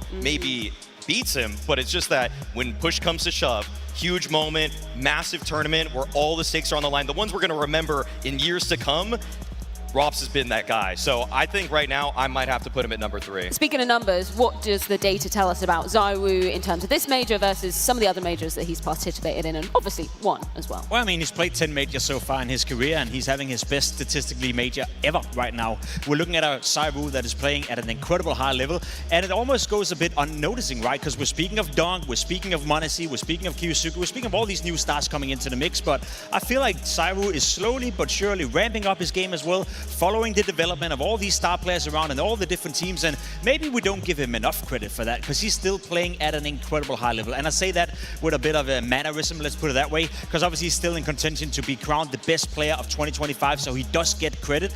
But having your best major ever in a year where m0NESY is popping off, in a year where donk is popping off, that speaks volume to ZywOo. He's not going to be left behind. He's not okay with being the second best, third best as last year, etc. He's going to try to elevate his game at all times. For being such a humble guy, obviously in the interviews, he's always talking about how he just wants the team to win. He wasn't happy when he got number 3 at those HLTV Awards at the beginning of this year. Because, yeah, it's one thing to lose out to donk, but to m0NESY too? Now, ZywOo took that one personally. and I don't blame him. Okay, I just want to put something out there because people are accusing me of being patriotic. There's nothing wrong with that. I'm not the least bit patriotic until it comes to British Counter-Strike. And we have to give our flowers to Mezi. Yesterday, we talked about it, Devil Walk, the fact that Mezi bought time for Vitality in that series versus Spirit. Super underrated player, and it was one of those moments where you could go, okay, this was a moment where he had to shine in order for his team to have those moments to warm up into that semi-final. Yeah, I think he's a jack of all trades. You know, I think that when they lose someone that can entry, he can fill that role. When they lose someone that can lurk, he can fill that role. He's obviously been an in-game leader as well, but yeah. Yesterday, he kind of popped off. He bought time. It was a map they got demolished on. They got out-called. They got out-fragged. But eventually, as you said earlier on, Jacob, the stars started to kind of warm up into the game and took over for him. And that's what you want to see. And that's why Vitality is so dangerous. Because, you know, he has performances that, you know, ZywOo and ropz have in the beginning of a game. And then they start waking up. I would be scared. You look at every single player in this server, and they were all at one point stars on the teams that they came from. Of course, now when they're on the best teams in the world, they have to fit the mold of whatever is asked of them, whatever they needed. I mean, Mezi was both the IGL and the star of his most recent team. He is an invaluable piece to this Vitality roster, one of the most overqualified B anchors you could possibly ask for. Like, to have this guy on jump spotting duties to just make sure that he can deploy the utility, buy time for rotation, it's ludicrous. Like, he should be multi-fragging every single person, but that's just what happens when you're playing Tier 1 Elite CS. You gotta just make sure you play for the team, and Mezi does just that. Such an ungrateful position to be in for Mezi as well, because I do feel like throughout this year, obviously he's won an awful lot of trophies and he bought into that project, right? You're going from being a star player in Fnatic, going to Vitality, you're doing whatever you need to do, right? Whenever Apex tells you to jump on B apps, you know, on Mirage, you're going to jump as much as you possibly can to get all the information. But it's also the guy we always look towards when Vitality are not winning. Oh, they only go into the semi-final, not really performing right here. Okay, so who do we blame? Who do we look at? Oh, maybe Messi's not doing his job, but I feel like throughout that period where Vitality didn't win stuff, he was the one who kept his level, right? He never really had downgraded. He never really played any worse than he did up until the point where they were winning. So I feel like for Mezi, ungrateful positions, ungrateful role, but I think he deserves all the praise in the world. And I love when Apex is doing it as well. Always make sure to highlight Mezi because he's an invaluable piece of Vitality. And there's so many moments as well that we hear the team comms, right? How many moments is Mezi the one stepping up to try and get the guys back in the group? We heard it on that map of Mirage yesterday, so obviously huge credit to him for that as well. Either way, in terms of players, in terms of callers that we need to be looking at, we spoke about karrigan, obviously his tenured major history. Apex on the other side of things, he also has obviously a litany of trophies to go along with it, but the amount of majors plays obviously equal to that of karrigan too. Yeah, he's a living legend of the game. You know, for people who are maybe new to Counter-Strike, Apex has also had a pretty sick transition from being a star entry fragger back in the day. He was the one putting up all the numbers, he was running around and really making an awful lot of impact in the early days of Counter-Strike, back in Envios, back in LDLC, transition into becoming an in-game leader, and he's had an awful lot of success ever since. And you can see right here, both of them have played 20 majors. They've both been in 4 grand finals. The difference between karrigan and Apex in that regard is he's been on stronger teams when he's been in those finals. He has 3 trophies to his name already, and there's a great likelihood that he'll get another one tonight. If that doesn't make you a GOAT contender in terms of being an in-game leader or a player in Counter-Strike having 4 major titles, then what will? I have a question for you, Jacob, because you definitely played against Apex back in the day. Yeah. Did he ever tilt you with the way that he played back then? I think I've said it a couple of times before on the disc. I played against Apex. I played with him at a couple of LAN tournaments as well. To me, he was a brain-dead potato running around. That's how he approached Counter-Strike. That's how he played Counter-Strike. I think he'll even admit it in the early days. So that transition of him becoming a guy that would always overpeak, that would entry frag at all costs, to become so versatile, to become a guy that thinks about Counter-Strike, to become a guy that elevates a player like ZywOo, builds up a team, builds up a culture within Vitality. I didn't see it coming. I don't think anyone saw it coming, and that's why he's been one of the most impressive transformational players I've ever seen in the history of Counter-Strike. And look at where you've both ended up now, or maybe just where Apex has ended up. Anyway, should we talk a little bit about some of the... Devil Walk, you had a really interesting round you wanted to pull out from the head-to-head that we saw back in Stage 3. Obviously, this was a best of one, but Chaos kind of is karrigan's middle name. He's good at throwing it out, but he's also good at kind of controlling it around it too. I think this is a good round. You know, we have Flamesy kind of highlight how good and knowledgeable they are about CES. You see Flamesy kills Jacob here up on the main roof. And I think the thing with karrigan is they can get into these awkward positions. They can get into these, you know, moments where do we end? How do we end? How do we split up in this moment? And I think that one really cheeky thing that he does in this round, they kind of wait out with Twist, putting pressure in that warehouse area, and then once they've waited enough time, they kind of throw this little cheeky smoke into the main with that entry that kind of leaves a gap on the left side for these guys to kind of group up into the side together and be able to strike as a unit.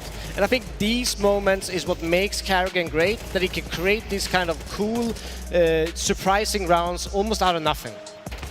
It's almost like this. When you look at Vitality, they're a well-orchestrated team, one that has the script in front of them. They've worked through so many different iterations and flowcharts of situations, whereas on the other hand, I would consider karrigan to be the leader of an improv jazz band. It's just constant chaos all the time. Sometimes you're wondering, where is this one even going? But at the end of the day, I'm usually enjoying it. Might need a drink or two to really take it all in, but usually I'm liking what karrigan's bringing. But that's why sometimes it feels like it's almost limited. Like, when's it gonna end? When's the magic gonna stop? But somehow in this tournament, he's just kept building on the plays and ideas over and over again. So it definitely helps that he has an experienced band with him that can just run all of the plays that enter his mind. Well, let's check in with one of the other players from Faze Clan. It's TeSeS, courtesy of TeKo. Exactly 3 months ago, he went back to Faze, and now you're here playing on the major in the final. Tell me, this year has been pretty, you know, eventful for you, but it was a great turnaround. So what do you feel about that? I mean, yeah, when I joined the team, I already knew that they had a rough year in terms of their own expectations. You know, Faze usually holds himself to higher standards, and you know, I came here and I said we're going to end this year great, and I'm happy to see where we are right now because we're doing what we set out to do. Your team has, or teammates rather, has a lot of major appearances in the final, but on the other hand, Vitality, they have a lot of major trophies under their hand. So you think that this kind of Faze magic is strong enough to off-balance these statistics that are maybe not in your favor? Whatever the magic is, whatever we want to call it, I think today is about the best team winning. We've been learning every day, been doing our best every day. And you know what I'm happy to see is when I wake up today and I go see my teammates that I feel like they look fresh. They look like they just started this event. I don't see exhaustion, I don't see fatigue. And yeah, I'm excited to get this game going. I don't want to talk too much about the numbers because when you look at it, it doesn't really make sense that you are making it into the final, all things considered. But I have to talk about one number specifically, and that is your performance. Ever since you came back to Faze, it feels like you're playing probably the peak of your career. Do you maybe suspect why this might be happening under karrigan's leadership? I mean, to be honest, I don't want to boil it down to just returning to Faze. In my opinion, I've been playing great Counter-Strike the entire year. Even last year, having the role of captain, I feel like I still performed well individually. At the end of the day, I do whatever it takes to win. If that's me dropping up and having 5-7 no armor, or going first for people, or throwing flashes, I do whatever it takes. And that's the great thing about Faze. Every player is going to do what it takes to win today. And yeah.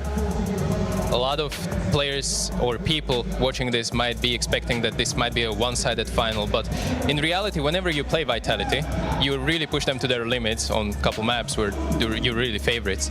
So what do you expect personally from this game? How it might go? I don't know. I mean, maybe 5 maps, 5 overtimes, and you know, the Faze Classic, paid by the round. Honestly, just hoping for a great match, an entertaining match, a match that when we leave the stadium that we feel proud of, regardless of the result, and that's what we're going to try to do. Beautiful words to end this. Good luck, TeSeS, in this best of 5. I'd love to hear all of that coming out of TeSeS, just running off pure vibes now. Nobody expected them to make it to this grand final, but for TeSeS, we know, Jacob, how much this means that he's returned to Faze. He gets to return under the leadership of karrigan. Sure, he had a little foray in Liquid for a little bit of time, but returning back to Faze, that's what makes TeSeS. Being in jail for 656 days is no easy feat, and then come back into it, join Faze Clan once more, and you know, be in a major grand final. I feel like I can't help to feel happy for TeSeS, because when he left Team Liquid, I think it was for good. You know, both for Liquid and for TeSeS, it wasn't a match. You could clearly feel that TeSeS was over that project, wasn't really the return to Liquid he was hoping for. Then he comes back into Faze, and the first couple of months, it's the same thing. You feel like, that's not the reunion that we were hoping for. Rain coming in and out of the lineup, Jacob coming in and out of the lineup, Faze not really being relevant, ranked number 12, ranked number 13 in the world, and then all of a sudden to find him in the major grand final, it's a sweet feeling, and it's nice in the moment, but I also do hope that's going to spare some more positives into 2026. TeSeS is one of the best players we have to offer in Counter-Strike. He's shown that ever since his return, but it's been a rough start to his Faze Clan journey once more. I mean, you call Liquid prison, but the bad prisoners just get into trouble, okay? The good prisoners, they work out, they read books, and that's what TeSeS did, okay? He was the in-game leader of Liquid and got them to the quarterfinals of a major. I do not undervalue that experience, and neither does TeSeS. When he won, or when he was a top 20 player in 2018, he talked about when he was on TSM, how he had to change all of his spots, how he had to play drop on cobble. Like, how is a star player playing drop on cobble? Doesn't make any sense. But he took that in stride, and I think that the same experience that he had on Liquid made him an even greater superstar today. He is clearly helping out in the mid-rounding with karrigan. When you listen to their comms, he's obviously in tip-top form, because we saw one of the highlights of the year yesterday on Inferno. So he's he has the best of both worlds right now. Yeah, I mean, he's an incredible player, always has been, always been on top of, you know, North American Counter-Strike, but also the world of Counter-Strike. So, yeah, unbelievable player to get to watch on a stage like this, the moments that he can just muster out. Yeah, I'm just looking forward to seeing him play. Think of how many players who's been ruined by that experience, going into becoming an in-game leader, then having to revert back to being a star player. TeSeS is one of the few examples who's actually been able to do it. As you said, he was an in-game leader on Team Liquid, probably got the absolute most out of that team he possibly could, then returns to being a star player, let's put it that way, and he's actually being successful with it. His numbers, his stats ever since rejoining Faze Clan has been top-notch, and I've seen a lot of good players, you know, the KSCERATO of the world and all the other great examples that once they turned in-game leader, they never came back. Well, we are clawing closer and closer to getting this grand final underway. But before we do progress any further, let's have a bit of a deeper dive into both Faze and Vitality. Stay in final this year, so legacy means you are consistent. You win some trophies, the biggest trophy, and you have your own identity, because after the break, our opponents know how Vitality play, etc. Maybe people didn't see, but we could see some same pistols, some byrons, some frostbite, etc. I've never really thought too much about overall achievements within the game. My print on the game has always been more the effect on teammates and the team. Of course, winning majors, winning back-to-back major, whatever it is, it always adds to it, always adds to the legacy and adds to an individual. But for me, it's always been having a positive effect on teammates. Whenever they look back saying Mezzy was the best teammate or he had a positive impact on the team, and I want them to know that I've been a great teammate. How you present yourself, it's the legacy, you know. I started playing CS like in '99. It was completely different. There was no social media. You represent something online. Some people forget, you know, there's a lot of kids following you. What you represent is online, what you show, you in some way teach people what is good or what is bad. There's a lot of people that grew up on watching us, even like the pros nowadays. Some of them were watching when they were kids, you know, were following us when we were playing. So I feel like there's a huge responsibility. I would like to be remembered as a guy who achieved something, you know. There was many players, but you don't really hear about them these days, you know. Couldn't get it done. Maybe Frozen could show how it's done. The low age. I want to be remembered for my achievements, you know, with the team. That's the most important thing to me, to be honest. If ERA is part of it, that would be nice. For us, it's 27th playoff in a row, last 2 years. In 5 years, I don't think I will remember we did 27 playoff in a row. You just remember trophies, that's it. Half of the team, they already been part of an era, you could say. They achieved everything there is in CS, basically. But I also know that they're very hungry to go back to it, you know. I'm pretty sure none of them is satisfied the way things has been going for us. That's why we love CS, that's why we play CS. We want to win tournaments, and you want to play for those big titles. Every loss is just making me hungry. There's only been a few teams that have been able to win back-to-back majors. And especially after the year we have, it's just the perfect way to kind of end it all, end this year. Because there's been so many players winning one major, but the list definitely gets a lot smaller when you look at players and teams that have won 2 majors. We are playing so many tournaments and none of them are making the same pressure, the same stress, the same vibes than the major. Honestly, as any other major, it would mean a dream come true. Especially for this one, I try not too much focus on how much it means to me. I feel like when the right time comes, it will come. Unbelievable month has it been. A defuse to end it all. 5-second defuse, and karrigan's here to close it. We just believe each game that we can win, and here we are in the finals of the major. I think the history between Faze and Vitality, it's... I won't say particular because you have ropz. Will he try and deny or will he just play for the round? Swings on out, finds Frozen, there's another for ropz. And he used to play with them. I think for him, we don't want to lose them in some sense. Yeah, we're going to play Vitality at the major finals. We have our ex-teammates with me, Ras and Finn, and also David, Frozen. We have played with ropz for a long time. It's going to be a fun moment. What makes them scary, I would say, about Faze, it's when they have no pressure, no expectation, nothing behind their mind. They're making like risky moves. They're trying to make maybe risky call from karrigan. Like he's gonna cross the smoke. broky going a bit crazy. And obviously, we lost the first game coming into this tournament against them, and we're not gonna underestimate them. We know when they're not the favorites, they're really dangerous. Vitality can shoot sometimes hard, but we have also good shooters in the team, you know, good people that can aim, and it's going to be a fun best of 5 for sure. It's part of a legacy. It's part of the history books. We have the firepower, we have the team. 1, 2, 3! To win back-to-back, it'll be something very special. I guess it's already GG. I'm super proud of the team. We came from stage 1 all the way to the major finals. It's very impressive. Never has been done before. This is a history-making situation. Hopefully, we can show some good construct tomorrow. Keep the same mentality we have done from stage 1 to here.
Tonight, we etch another name amongst the greats of Counter-Strike.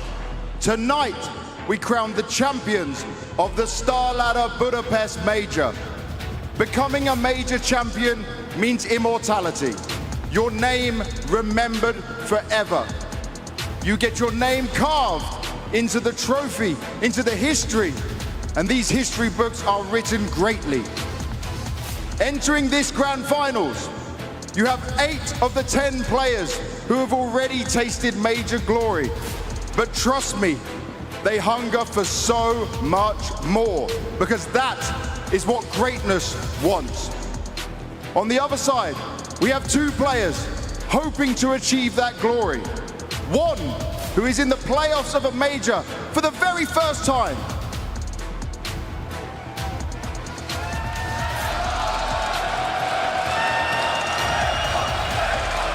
Faze, they are still searching for that major glory in CS2.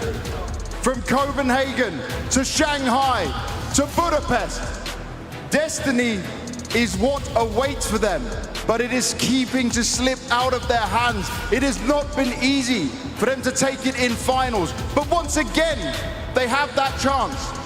Faze is a team that have been here for 20 days from the start of the major, 0.4 seconds away from elimination. Vitality!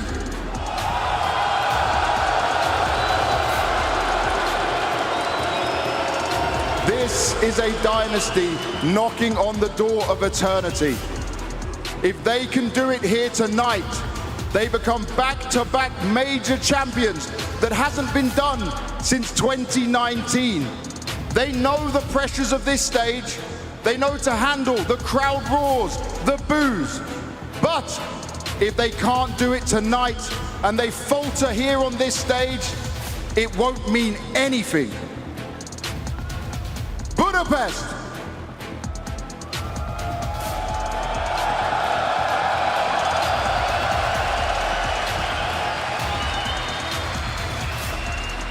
Tonight, in front of 20,000 of you inside this arena, and the millions and millions of Counter-Strike fans watching around the world, history is about to be made. We will have the first ever best of 5 grand finals, and you will all witness it.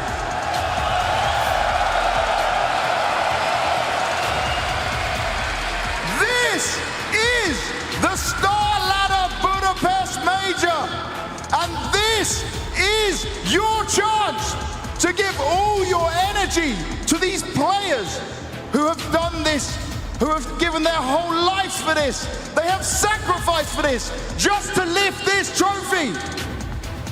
I have one thing to ask you all. Are you ready?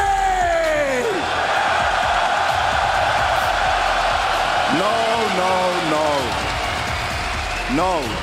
I need more from you all. I need all that energy. I need that roar. Are you ready?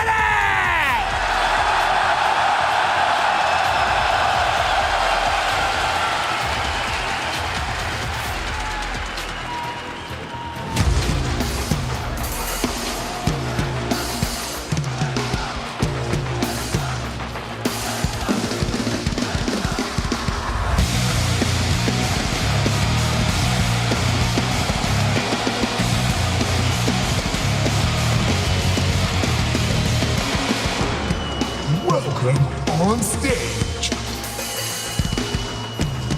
Vitality.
Welcome on stage, Faze.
Apex, standing here, I know you feel nervous, you feel a jitter, but you also feel excitement, right? Are you using all these emotions to channel your best leadership, or are you trying to not get affected at all? It's just a day at the office, you know? There are only 20 to say fuck you Apex, it's nothing. In Austin there were 15,000 saying fuck you Apex, so I'm not listening to them, I don't hear them actually, it's all right. Tell me, Vitality.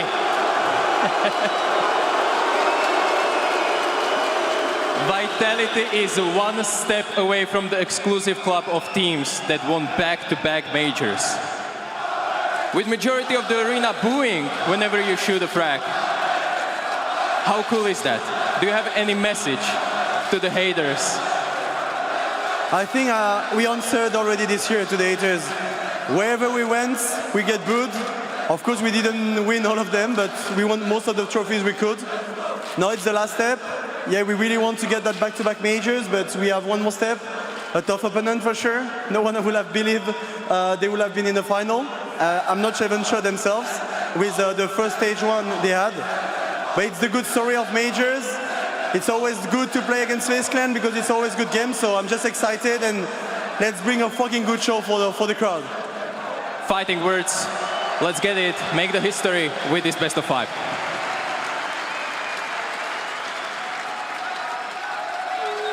Karrigan.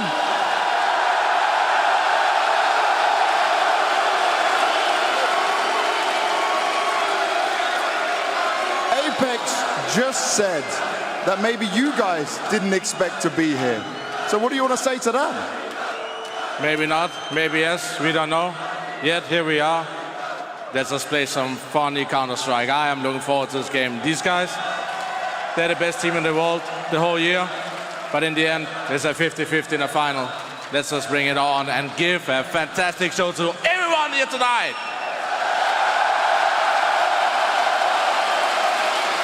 Now, in order to do that, to give that show, I got to ask you, before you said all these teams should be scared of you, they have looked scared.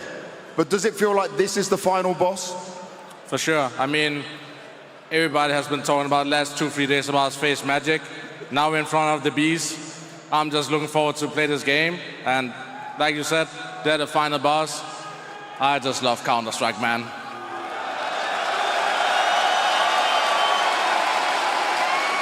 Well, you love Counter-Strike, we love Counter-Strike, but I think this crowd loves you. So any final words?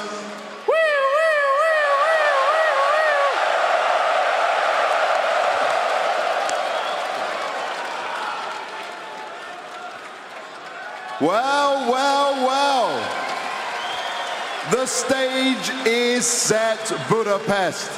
But I need to find out, is this crowd really one way or the other? I know we got the Vitality fans over here.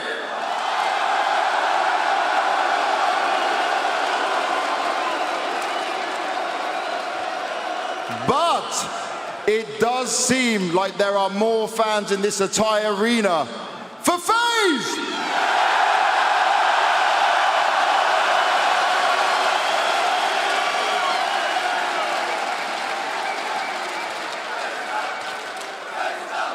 Oh. Apex said that's small, but that's a lot of noise. Golden Hornets, what you got? They are being drowned out. There is no noise there. Now, guys, we got to calm down just one moment. I need you all to listen. I want you to take your phones out of your pocket. Phones out of the pocket. Put the light on the phones. Every single one of you. There is 20,000 people inside this arena right now. Let's make history together. Lower the lights, please, arena. Look at this. Phones up, lights out, side to side. This is for Counter-Strike. This is for this amazing moment, for all of these players, for everyone that destined themselves to be on this stage. And you are a part of history.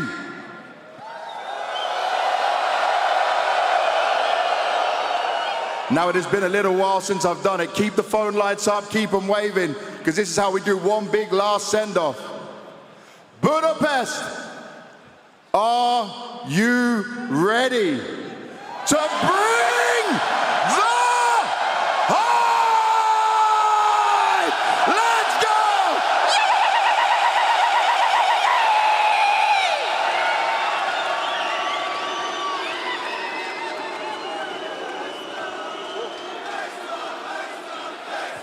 Counter-Strike's greatest showman versus the 2025 Kings of Counter-Strike. What every player craves now within touching distance. For one, this trophy would complete what has been a Cinderella run here in Budapest. For the other, it would cement a dynasty with back-to-back majors. The stakes, Jacob, they do not get bigger than this. Not at all, right? You have two teams who are obviously coming in with the one goal to win the trophy. On one side, you have Apex, you have Vitality. Apex can win his 4th major, putting him one away from equaling Dupree as the only player in the world with 5 major trophies. That's something Apex would love to do. On the other side, you have Jacob, a major rookie coming in, potentially winning his 1st ever major at his 1st ever major. Frozen. He's been in so many big games before. He's not really won that much, right? Never have a Slovakian won a major ever before. That's something he wants to do. Regardless of the outcome of the game tonight, there's so much at stake for both teams. Beyond that, I actually feel like for ZywOo, winning's not just enough. You need that major MVP. Yes. You need to cement 2025 as being your year and being the world's #1 player. Because I still think that the jury is out. Because the donk numbers, they are still impressive. But the 2 major MVPs, that might be more impressive. He could totally change that discussion tonight. We do see the best of 5 maps that we could potentially be seeing play out tonight on our screens. Devil Walk, initial takeaways from what we see here. I think the first thing for me is Nuke. I think that Faze needs to pick this Nuke up. We've seen, you know, the losses that Vitality has been on Nuke, Dust 2, even Inferno, and I feel like these are the 3 maps that Faze need to pick up. And my question is, for Faze, they played Nuke 7 times at this event already. There are, I think, 25 maps in total, 7 of them have been on Nuke. And karrigan has shifted up their T side multiple times. Even against this Vitality squad when he picked up a 13-7 win on this Nuke. Can he still make a game plan to surprise Vitality? Can he make them shaky?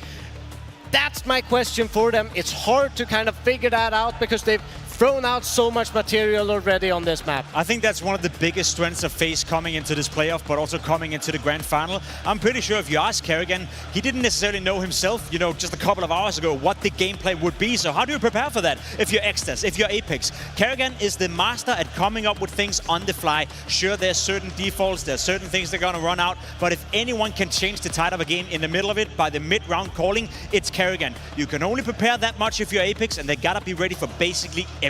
We're talking a lot about the chaos that karrigan and co could be throwing out on the server tonight, but yet we all went with Vitality. Maui, give me your side of the story. Why are you going with the Bees? I just feel like this is where the BS gets cleaned up. Apex is a master at making sure that things are neat. Everything at this point has been completely outlined. All of the plays have been drilled through, and even if karrigan has an ace up his sleeve, a new mid-round call that's going to attempt to surprise Vitality. Vitality, every single player is just rock steady, so reliable. Every single map you can pick on a different guy as the one that's going to actually be able to solve the puzzle that karrigan's throwing out for them. And so, yes, we look to ZywOo, we look to ropz, but even Mezi, even Flamesy, sometimes even Apex, all of them can understand in the middle of a round how it needs to be won. History speaks in favor for Vitality. There's no doubt about it. The one thing that has been able to, I guess, cement them as the team of the year so far is that they never lose to team below them, right? FaZe Clan has done such a good job getting into the grand final. Unfortunately for them, I think it ends here. For the first time in history, we decide our major champion in a best of 5. FaZe versus Vitality begins now.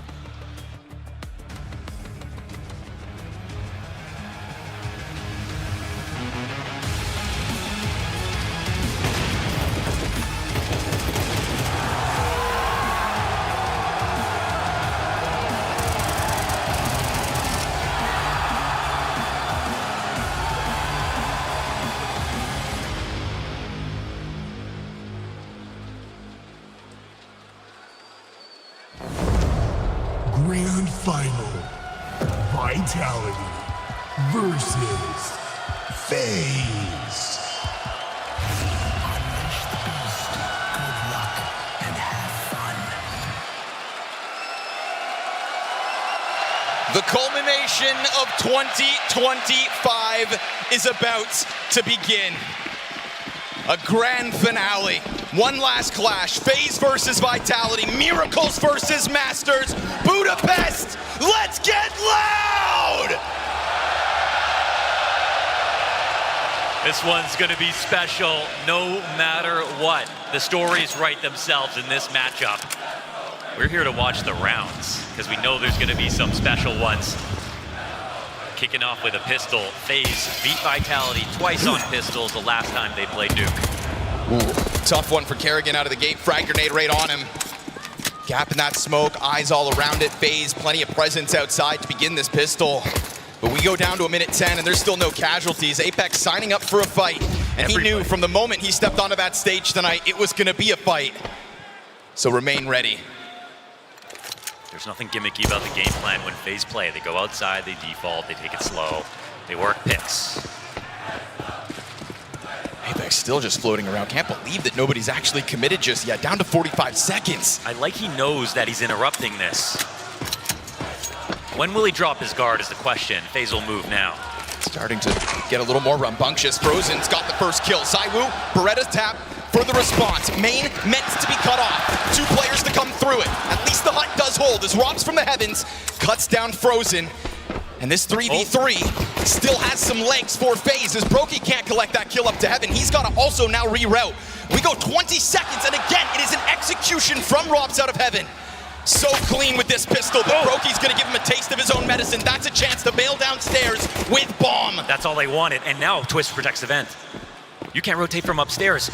It's going to be a one-on-one on B. Oh, Mezi trying to run it down. Bomb's planted. broky hands off of it. We've got separated 1v1s. This could be it for Mezi. And as broky gets around the cover, Twist is going to take down Mezi's teammate, but now still, that last defender still so far cut off. There's 5 seconds left on that defuse. Only 5 seconds left. Mezi gets off, and Twist is going to catch him with a headshot and a clutch in the very first round of this grand finals. He made him bite. He flinched first. That was enough to score the bait.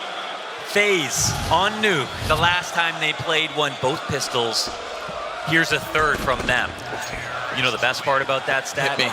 It was 10 out of 12 pistols for Vitality until they played their last series. Both of the pistols they lost at this major were to FaZe. There's something poetic about FaZe starting this for Vitality with that best-of-1 win. Put a dent in their armor, and then meet them again now in a best-of-5 grand finals. First round, clutch count hits 1. Twist's running down that stairs, just enough to scare him off it. But be cautious as you round these corners, because there are still guns in Vitality's hands. The lightest tag through the box here on Jacob.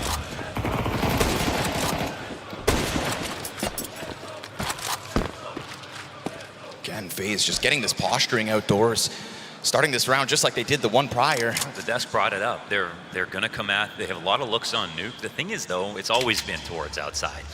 We saw Apex last round, scouting it out. ZywOo's trying to push back in this direction, but they don't get the kill first, so they have to succeed the space.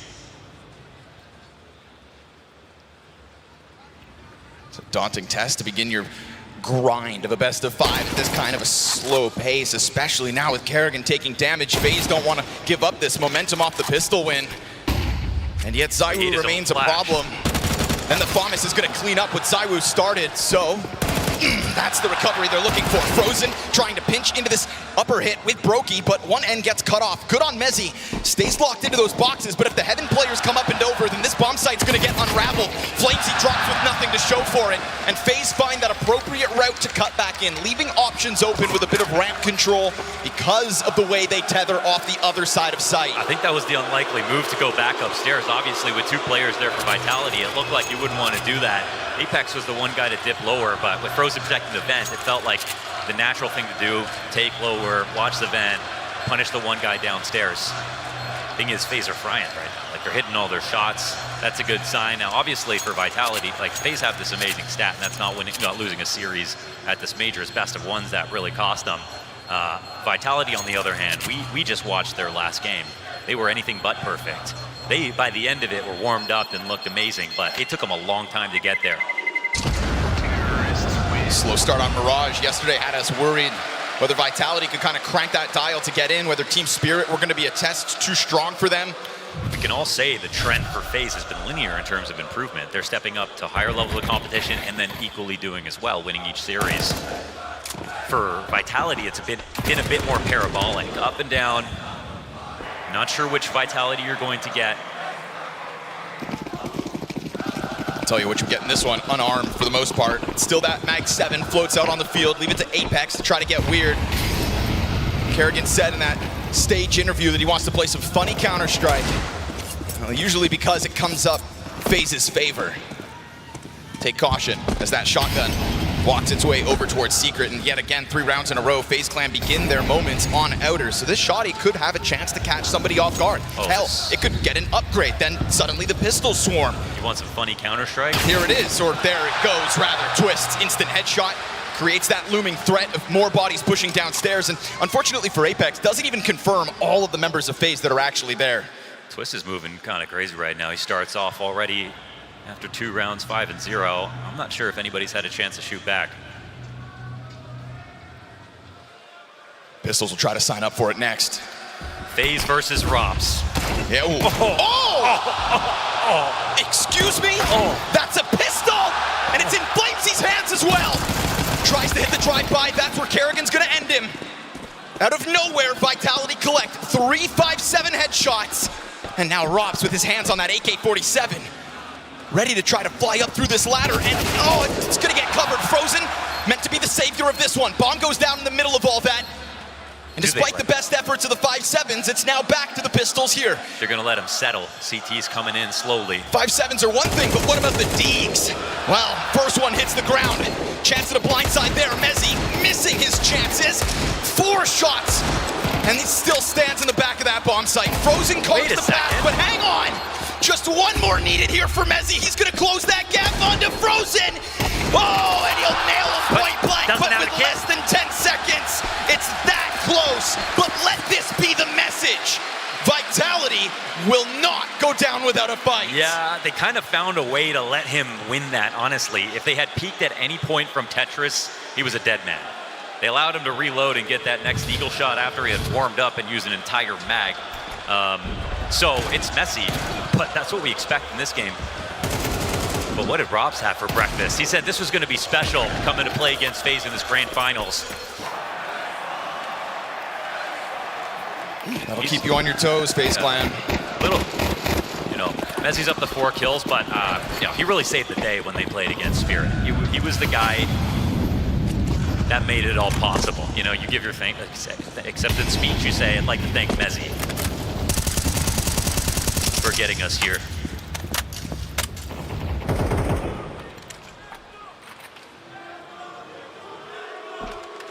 Vitality put Faze on notice before they come into this one. First gun round at hand. Careful versus upper pops. This round's no kits for Vitality.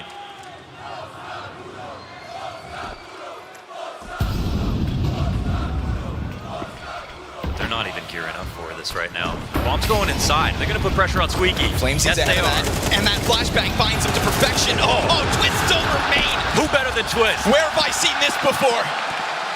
Doubles back off of that one. Vitality's first gun round goes up in nothing but a puff of smoke.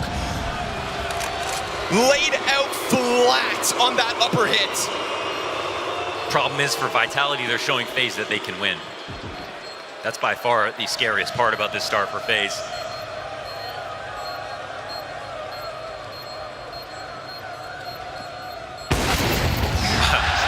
Faze nonsense, to be PG about it, is the concept that they can win any round no matter what. Faze math is that since they can win any round, then they can win any match.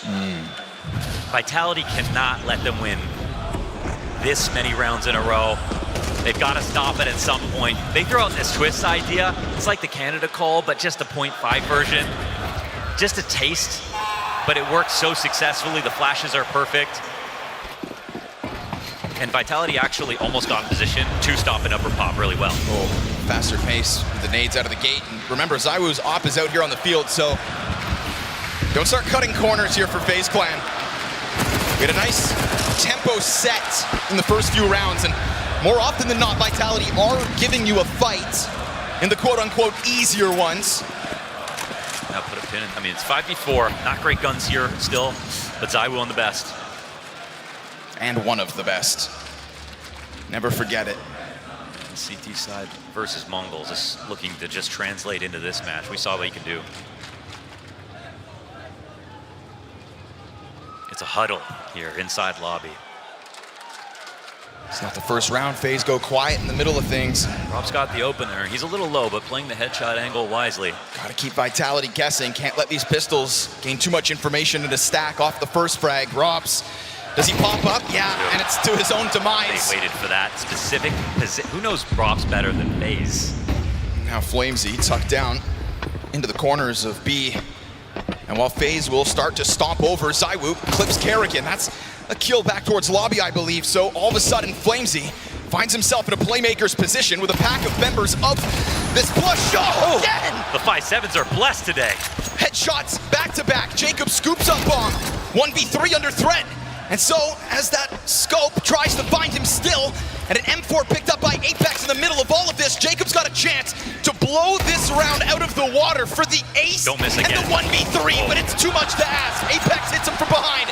And after all of these close rounds made possible by Apex and Co's light buys, this one breaks through. We've got 2 5-7 commercials. I didn't know they were a sponsor of this event.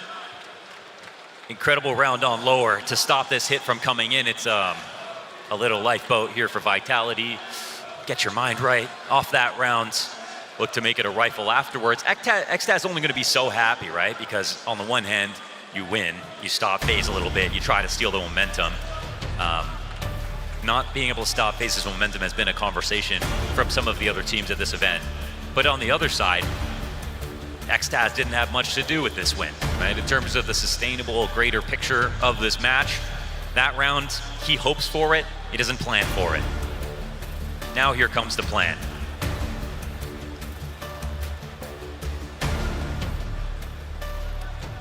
To stop FaZe momentum. That's the challenge. And a 5-7 looks like more than enough to do it. Valves keep an eye on that one. And we were watching that from Jacob's perspective, but ZywOo missed 3 shots.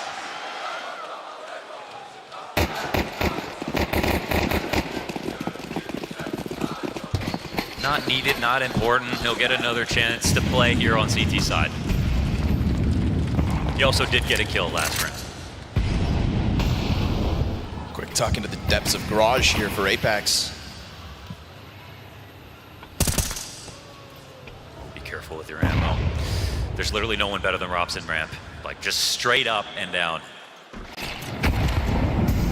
He's gonna send his grenades inwards, and ropz eats that flash. So good on him to get over the railing. Smooth movement to escape. That is a strong bit of map control for Faze at a minute 15. Gets ZywOo's watchful gaze over towards it. ropz is fully giving this back up. We don't have Apexes in big garage, so he's not coming down secret to come and support ropz at retaking ramp. That's a less likely play, but something they're thinking about.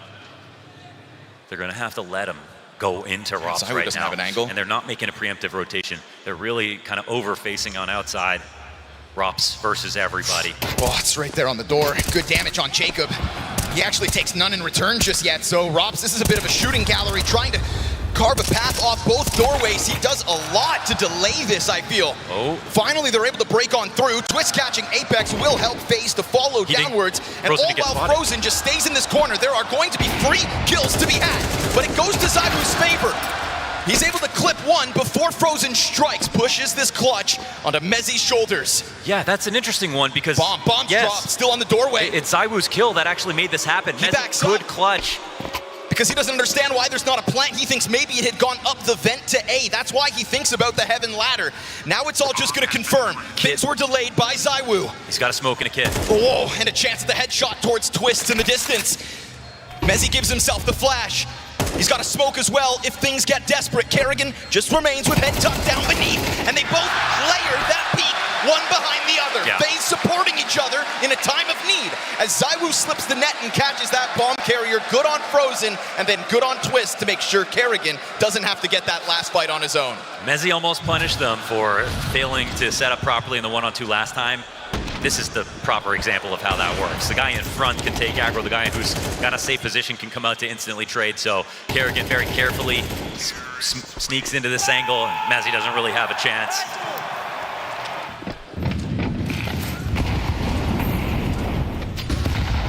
Off the TeSeS tack, Faze win. I think that was theirs, right? TeSeS was talking, but either way.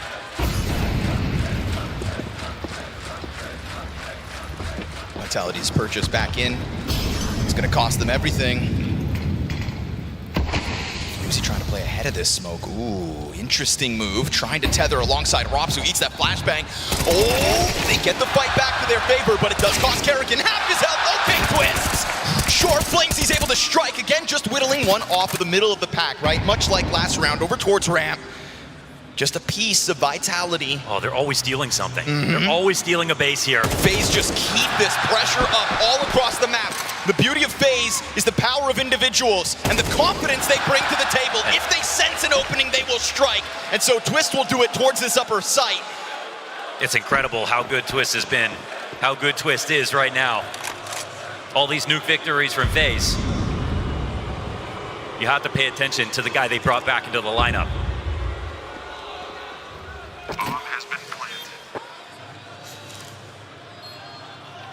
6-1 for Faze.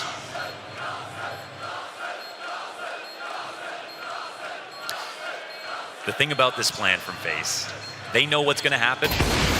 The one round where Faze made it an upper hit, Vitality responded right. They just didn't get the trades. Twist came in through mini, overwhelmed them. They had 3 points of attack. They really capitalized on that. Every time it's been outside, ropz, Apex, they're trying to take big garage so they can catch the lurks, because it's either going to be Twist or it's going to be karrigan pushing a smoke. Obviously, you need to know which way he's going to go, if it's going to be credit card or into big garage, but he does that very often. Every time that they played there, it hasn't been a problem for Faze. This round, the flash is perfect. How many times are you seeing ropz get hit directly with a flashbang in this match? The perfect flash on ramp when he was playing in that way behind the box. He's trying not to play his favorite angle by the wall, because that's what he normally does. You just never see ropz this vulnerable, ever. Targeted utility makes his job all the more difficult. You see it inside a garage as well, so best of luck, ropz, as this game goes on. He's still the one that's been able to post the most amount of kills for Vitality, but they have not come easy, I'll tell you that. If you ask me honestly, I am seeing a plan to respond to this defaulting outside over and over again. It's just not better than Faze's yet. Apex is going to try to get tricky. This is such a one-and-done spot, man. So difficult to escape from here. But you can usually catch heads climbing over. He's missing everything right now. Oh, man. He's looking for the wrong target. Flamesy might pre-aim and miss. Yeah. Oh, no. Okay, he's got it. But does he anticipate more? There's bodies downstairs as well. They're going to try to get this chase on a second inside of the corner, but the flash! Where's that come from? Whose flash was that? All of a sudden, you've got Vitality blind in the corner again. No, that couldn't have been a T-flash, right? They were running through that door together. Maybe it was to blind the first guy. Incidentally got them. Now they're in a 3v3, but you got 3 guys up or 3 guys lower. This is an excellent... You tell me who you'd rather be. Fantastic spot for FaZe Clan. Still, I think what's going to make them nervous here is the fact there was already so many players downstairs. But the thing is, without the rotation preemptive, this smoke goes down, vent control is taken, the plant is inevitable. And if the CTs don't have control side before this retake comes in, their odds of getting the first kill go down dramatically. It doesn't even look like they're going for it right now. What you're telling me is Vitality are about to save. We'll see. ZywOo taking a look at it, kit to be picked up on the retake attempt if it's to come in. Oh man, they actually decided they were already going to lose that round. No. When we cast them versus Spirit, we said this is not Vitality, and it feels like that again. No, they're only here because they won that match eventually. But how many free maps are in this finals?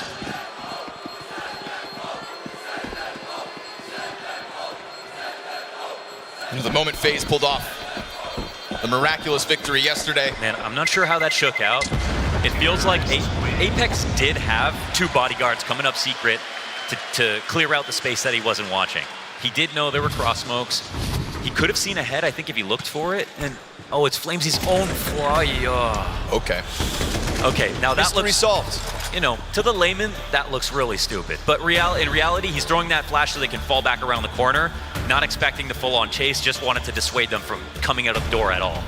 So, unfortunate situation. They had to fight in that spot, but it's a little clumsy, and it cost them the round. Yeah, it's an error, but it's definitely a forced error. Get it out of him. Don't let them fall back. Don't let them hold that bomb site. If I'm FaZe Clan right now, I don't let Vitality breathe. I think that's why xTeSeS comes through with his second timeout. First one was after round 5 when they picked up the force win. Now this one here after the 8th round of play, because this CT side, it's nowhere to be found just yet. I'm not sure how this is a real scoreline right now. We're going to have to see how the rest of this half plays out. There's no part of me that believes that Vitality are just going to give up now. We saw it versus Spirit. Slow start still came back into the game. We saw them push to their limits all throughout 2025. That ability to claw back has never disappeared. So why would it now and here? Flamesy takes a look into the hut, sees nothing but it's a look, FaZe on the other side. It's also a footstep. Tries to just pressure through smoke. Doesn't see what he's looking for. Another smoke grenade goes down. Flamesy still on one side of it. Broky, or rather, Jacob on the other. Little flank here from Apex is going to find Back's turn. A little too slow to the plate here, FaZe Clan. Flamesy knows what's up now. Poising and posturing for that upper hit. Gives Flamesy all he needs to know. But as he kind of awkwardly works back around these smokes, he's lucky to not get pounced on. Looks like Apex has saved the day. Drops another piece of utility. FaZe Clan still just stuck in the mud towards the lobby side. But leave it to FaZe Clan to still try to fight back in a round like this. Flamesy welcomes it. Flashbang into the middle of the pack, and we are looking now at the most convincing one from Vitality. Nice. 5 strong. It's a shutdown. This was never going to be free.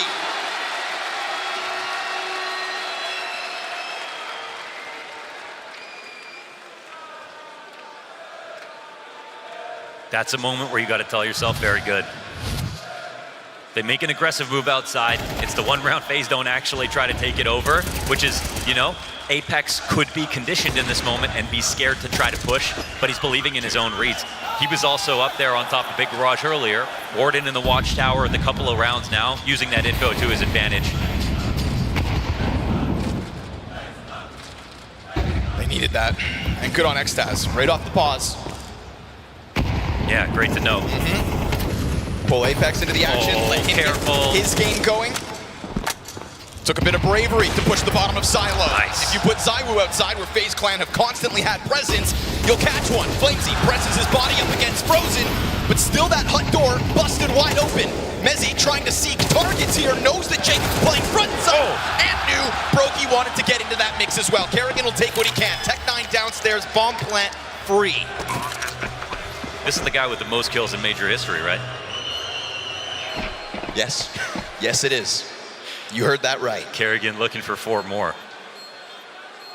The most kills in Major history. In a 1v4 with a sidearm. But he gets caught off guard. That's half his health down. And the pressure comes from all directions. Steps back up to try to whittle a little off Apex, who is now the second most amount of kills in Major history. Right, now I just walked by that, but what's the full stat? It was that before this started. That Dupree's record was today going to be passed. We look into the server, we have two legends of the game who've been here for so long, two of the oldest dogs in the pound, in Apex and in karrigan. And with the kills they've already secured in this first half alone, the most kills accumulative at all majors. So they've got a side bet going on. They don't really care who wins. They Just a little more sure they've got more frags than the other, yeah. Good. We're here to have fun, right?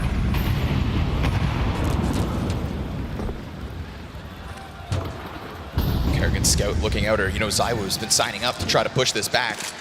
And so if you think you're going to catch him with his scope also, well, you'd be wrong. He leans further back towards Hell instead, and Apex is going to take up responsibility towards the garage. And karrigan, seeing no resistance, will be happy to just keep on tiptoeing his way ever closer. And remember, we look at karrigan because he's trying to find first contact, but the real threat of this one for Faze is that AK in Twist's hands. It's not just any day of the week either. Twist is having a phenomenal start, but he'll get chopped down to size by Apex. That's a good duel to win, considering the Canadian's form.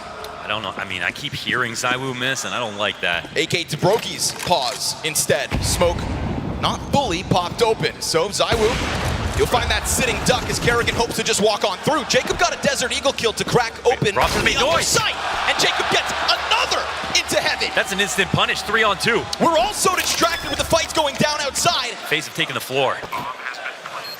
That the hut push off Jacob's sidearm cracks this round wide open. All the key utility on ZywOo. broky holding that AK-47 that Twist had to offer over. ZywOo gives way to the AK himself, and flamesy still just trying to find the time to tether. Clean shots get picked up.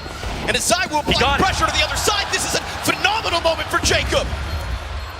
ZywOo tries to close that gap, and Jacob just keeps this locked in. Lets him try to push this forward. Oh, and Frozen closes! Wow. 3 B's in the name, but that is triple A impact. And he stays charged. We're wondering, you know, when is Jacob going to get too nervous and start to taper off? No, he's been popping off more and more lately. We're so distracted with what's going down outside because that's where this entire half has felt like it's been played. I can't believe he got the second shot. After flamesy took out his teammate on lower, it was such an easy fight for flamesy. What a reposition, what a round out of Jacob. So 2 consecutive all vitality are allowed. Jacob with his highlight of the grand finals so far. Plenty more where that comes from because we play a best of 5. Apex catches one over top of blue box. Ooh, something's got a hold of Apex right now. Start right now. Vitality yet again here to bounce back in round 12. This half is very much Faze's name stamped across it. But in the final attempt, Vitality will find their footing again. It hasn't been a total free fall. You've got to stomach the Deagle losses when they are thrown your way. 3 survive for this one. Vitality, 4 rounds of a CT side on a map that we know Faze can win. This grand finals truly underway.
FaZe Clan heard your call to action and give you something to cheer about.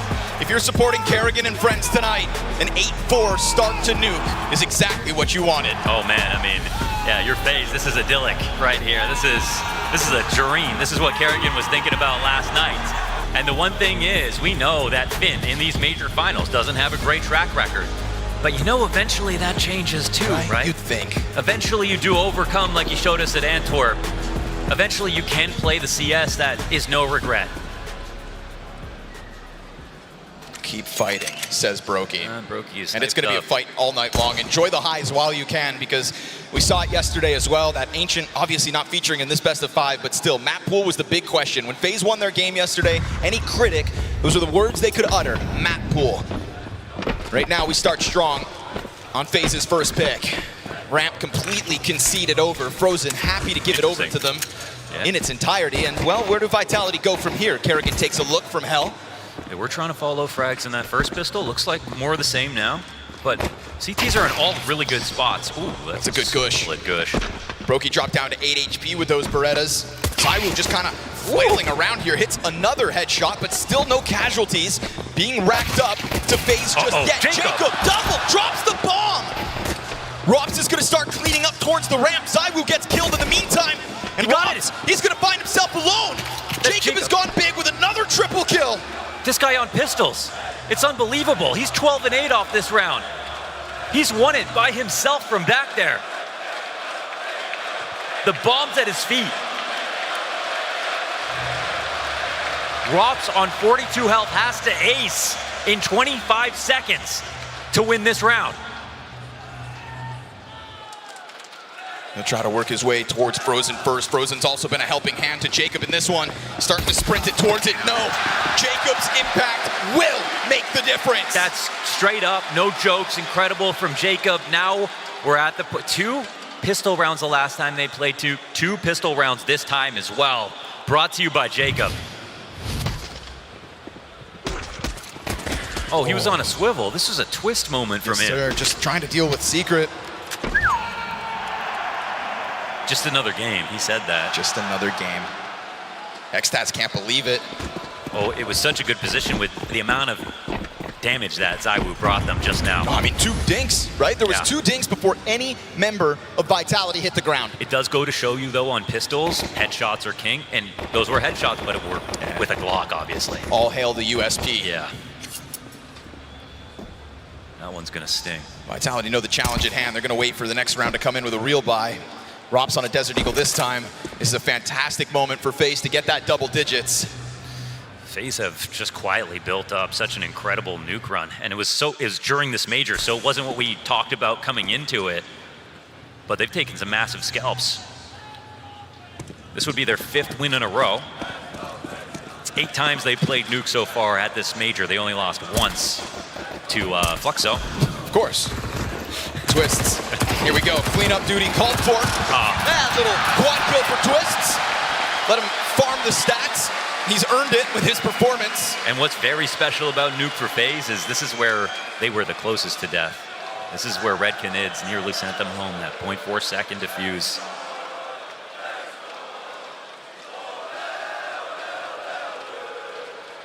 What is happening right now? The guns they waited for. Yep.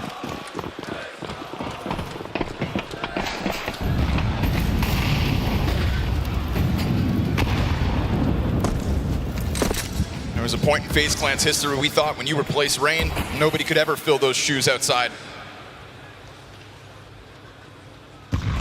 They took it over for the vast majority of that first half on the attack. Now to the defense. And they'll put nobody other than karrigan with any eyes outside. 2 players in the ramp corner. broky's SMG collects the headshot. Okay. Flamesy's got the answer back though. That's the first player to peek outside. Yeah, I don't know if Jacob showed himself. Twist was working his way upwards. And as he took that look over the lip of the stairs, down he goes. Apex long range taps towards heaven. That's ambitious. And he just tries to rack up damage at a distance. It's not his to be had. They have to be careful in participating in these fights outside because Jacob could make his move at any moment. FaZe, they want to make their move. taking a second look into the trophy room, jumping around, not masking the fact that they are right there to threaten you if you just want to try to sit pretty in lobby. They'd be hitting upper right now if they knew Jacob was there, because they know there's a double ramp push and they're one down. But they don't know, that's the thing. Yeah, it's concealed presence. They never actually fully crossed. I mean, Flamesy's out here. He's wandering. In a good way. Apex loses to karrigan. Faze clan, man advantage.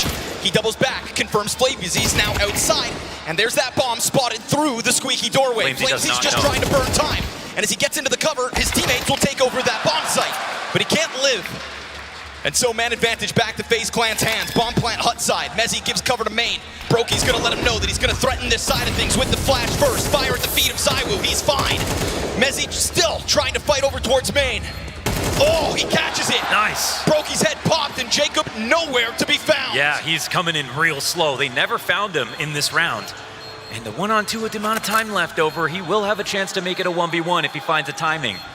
This man's working with the kit, but we're at 15 seconds on that bomb. So I was about to turn around again. Down to only 5 seconds to spare, but is this enough of a lead to throw the Hail Mary? Jacob decides not to. Yeah, no chance to run at this. It looks like Jacob will decide to fall back, and this will be a round picked up for Vitality. Really well earned here. Comes down to the wire.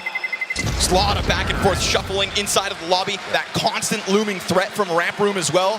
Faze clan kept the pressure on Vitality in that regard. It just felt like they were, the entire time, they were flirting with the idea that maybe upper is the right place to go. The fact that there's these double ramp pushes happening over and over again, both players making noise, jumping up and down. They want to make sure that they jumped on this, but I think they felt it was some kind of bait. That Jacob was the final piece to the puzzle, but he never revealed himself.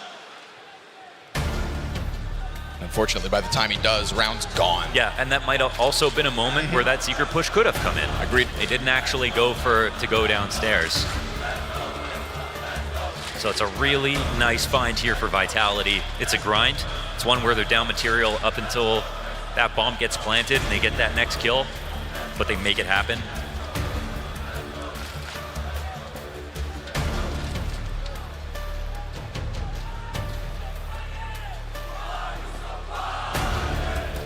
Vitality have made comebacks at this major. They have been tested. They have looked weak and then got stronger.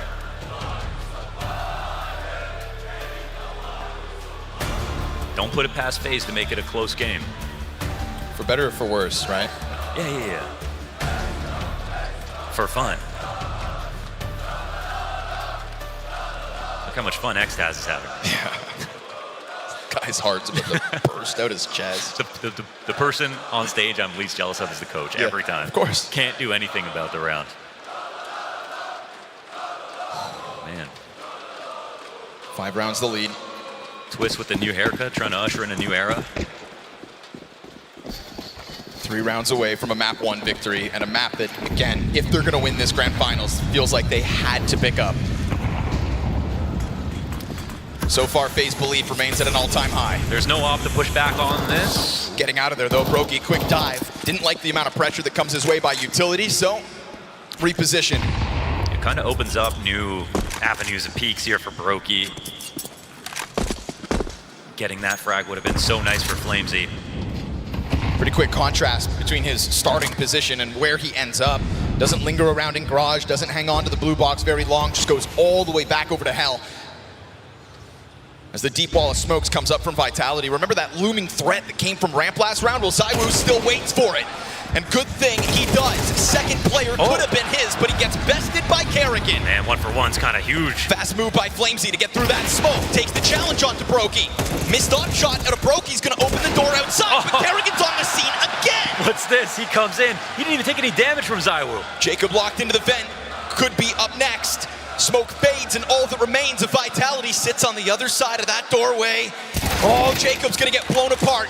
Here comes broky in with the catch towards that drop on vent. ropz going downwards. Yeah, bomb's down there. Yes, sir. Go Scoops it up, and as he sprints to the B bomb site, you've got karrigan already ready. 2 frags that have saved momentum in this round once. ropz to get a chance to duel, and he loses. karrigan with a triple kill to give Faze 11. He was omnipresent in this round. He was everywhere, instant transmitting from position to position. Read like a book. I can't believe ZywOo had the perfect angle for the first frag, and he took out the better player. He got frozen. That was the real threat, you would think, up until that moment. karrigan comes in, doesn't take a lick of damage, gets away, and then just goes on a massacre.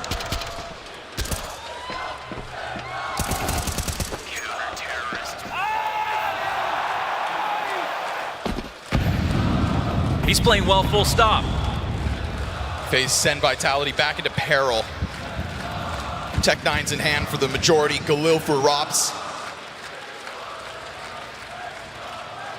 His T-side just got its legs kicked out from beneath it by karrigan. And he gets a chance at first blood again. Gets the better of his counterpart. In contrast, Apex 7 and 12. broky under pressure, fine with it. Flamesy is only the first. Is this guy Jason Statham or broky? Takes a chance to go back. Okay, that one's a miss. ropz keeps the push going downstairs. The threat alive of lower. But that's not Vitality's final destination.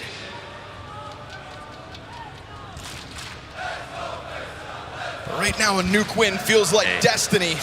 Thing is, man, you're down numbers, you can't plant at ramp. It's such a key spot to take, but they've got to make the next move count. Nobody's moving here from Faze. Everybody's still upstairs. They can walk in, put this bomb down. They won low numbers post plants before. In op on ropz makes this a whole lot more interesting. Oh, they're so scared to do this. They're so sure somebody has moved downstairs, but really the retake's just coming in slowly. Faze are actually kind of playing with the clock right here, but they're getting in really good spots. It must be ropz, right? He has to get the easiest, quickest first kill and slow this down. Oh. That would have been it. Oh, at least he takes Frozen out in the backdrop. Mezzy is a rock. Versus 3. karrigan stomping over. Oh, meant to be the sitting duck. Announces himself and cleans up Jacob. Pops open the window just to give TeSeS that threat of him flying outwards. And TeSeS, of all the players on the retake, he was the one that didn't have a kit. He's got to come and push to get that. It sits at the bottom of the staircase. He's done it. And so this is over. Mezzy walks into the corner and will give Vitality more time to work. He actually did it. ropz got the kill, not the one that we were thinking. The second shot comes in. He makes that op work, and Mezzy hits the 1-on-3. Man, 2 low numbers rounds here, that Vitality win to get themselves into it. It's good to see, though. You know, when Vitality feel like they are in the dark, it is Mezzy who drags them out of those pits. You see it all the time. He'll do it mechanically with his play. He'll do it emotionally with his speeches. There's something there that they're looking for a vulnerability, right? And Faze, their rotation last time when it was Jacob sitting in secret and they didn't come into the upper retake, that was a point of pain. Now on lower, we flagged it. This is looking like they're playing with the clock. They're taking a bit too much time. It comes down to the time. They could see that, I think, before they got started. They could have rotated down early. They had the extra players to play with, but they didn't decide to. And you can see as these trades are going down, so is the clock. Mezzy doesn't even need to get his third kill.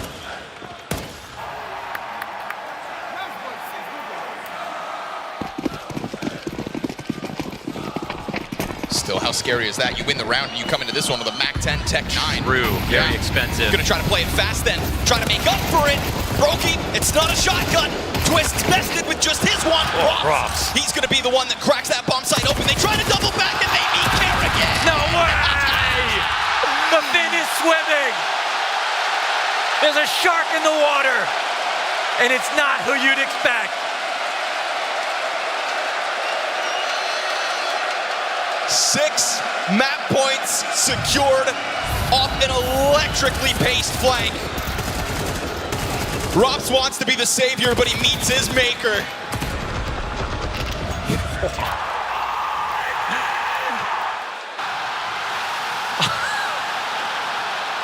Fast back to the next one. Vitality still strapped for cash, even less than they had in the 1 round prior. They allowed you out the front door. You should have accepted the gift. They overthink it. And the mastermind himself keeps it simple. Gun them down.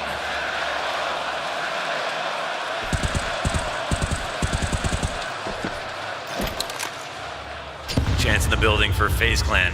The home team in any country, apparently. Bex has worked his way downstairs already. Still, majority remain inside of the lobby. Faze, all the grenades in the world, just keep trickling them down in front of him. Right now, it'd be a real shame if Vitality wind up getting too stringy.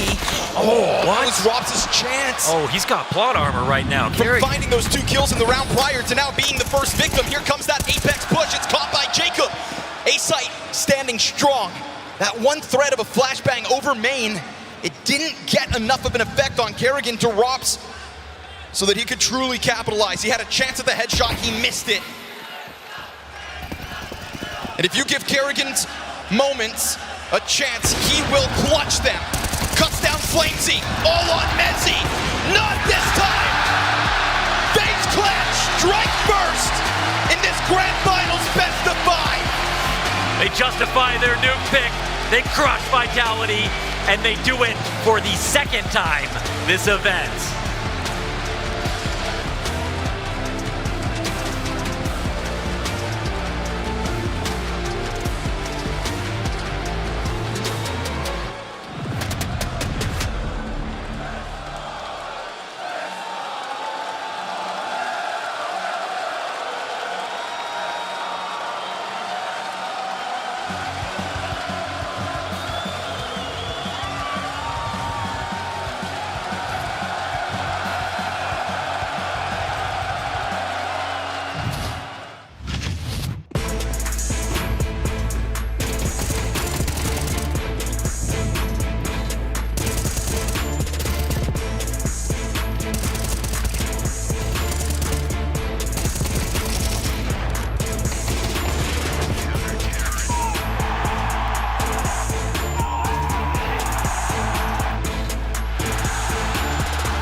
You see the match.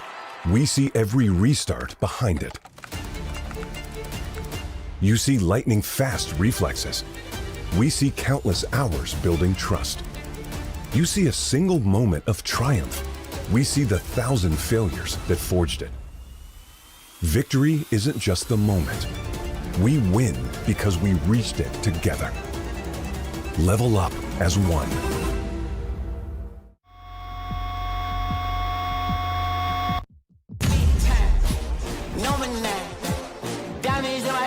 Got a lot of shine.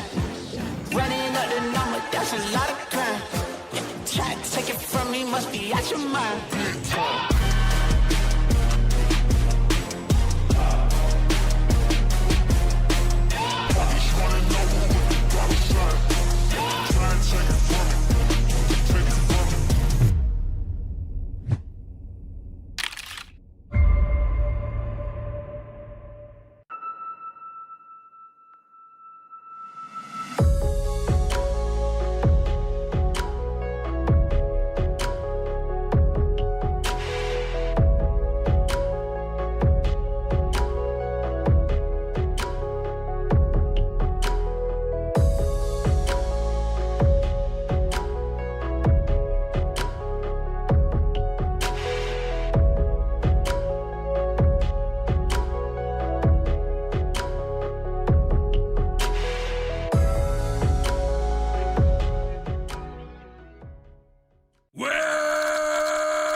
you're playing the best of these matches.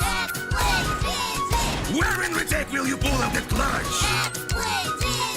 Where you'll be testing your deadliest thing.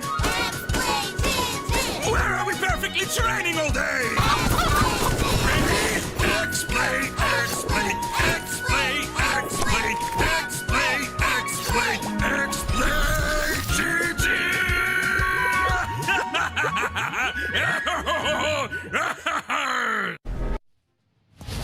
2 days ago, you won Team of the Year award. Today, you're one step away from making a history. Back-to-back majors would be kind of nice, right? Yes. What are the feelings inside of the team?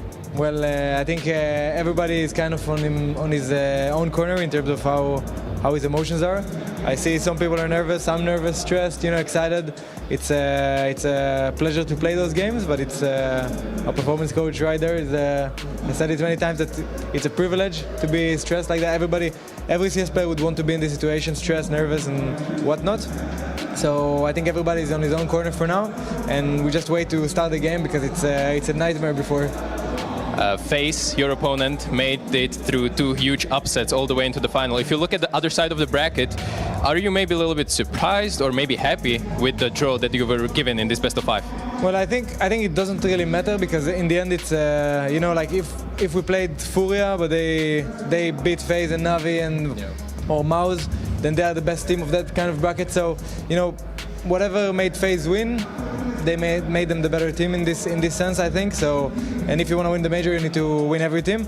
I think I am quite surprised, but when you think about Faze Clan, it's like it's a surprise when it happens, but you kind of figure out that they always could do this kind of game. So yeah. You're privileged enough to play first best of 5 of the major, and this will be your 10th best of 5 final of the year. While Faze, on the other hand, they haven't played a single one. Can this play in a bit of an advantage for you? I think we might be more experienced for sure going into it. I think those players for sure are very experienced and played many best of 5s in their careers, but maybe we're less trusty in those best of 5s. But no, I don't think it's. I think it's a bit different because it's still the major. It's still like any map could go both ways in some sense. We just need to kind of play our game. I think we do have the advantage of we're a team way longer than them, and we've played many of those situations with a lot of pressure. The Grand Slam this year, the major, and we played many games as favorites, whole season in fact. So I think we're pretty used to that, but we need to show up today and still maintain and play what we know. You also played Faze this major on Nuke, which you lost, but ultimately I want to talk about Mirage because it's most likely going to be in the map pool, and this map is something where you lost last time you played it against Faze, twice in a row actually. Yeah. I wanted to ask, whenever they play you, they really push you to the limit, and what is making Mirage so incredibly difficult for you to play against Faze? Well, actually, I don't remember playing Mirage against them that much, so I don't really recall how the games are. I think in general, Faze are, sometimes when you play against them, they're individually really sharp, and sometimes the one is there, you don't really know what's happening, and if they win, yes, exactly, and if they win their duels, then the chaos works out. So probably that, but I'm not sure those 2 matches, how they went, how they were, I don't remember. So are you about to control the chaos that Faze is about to try to force on you? Well, the goal is to do our best and try to maintain everything in our order. But yeah, you never know how it's going to go. At least there is 5 maps to kind of like, even if something goes wrong, you can still get back into the game, and that's the benefit of best of 5s, especially as the favorites.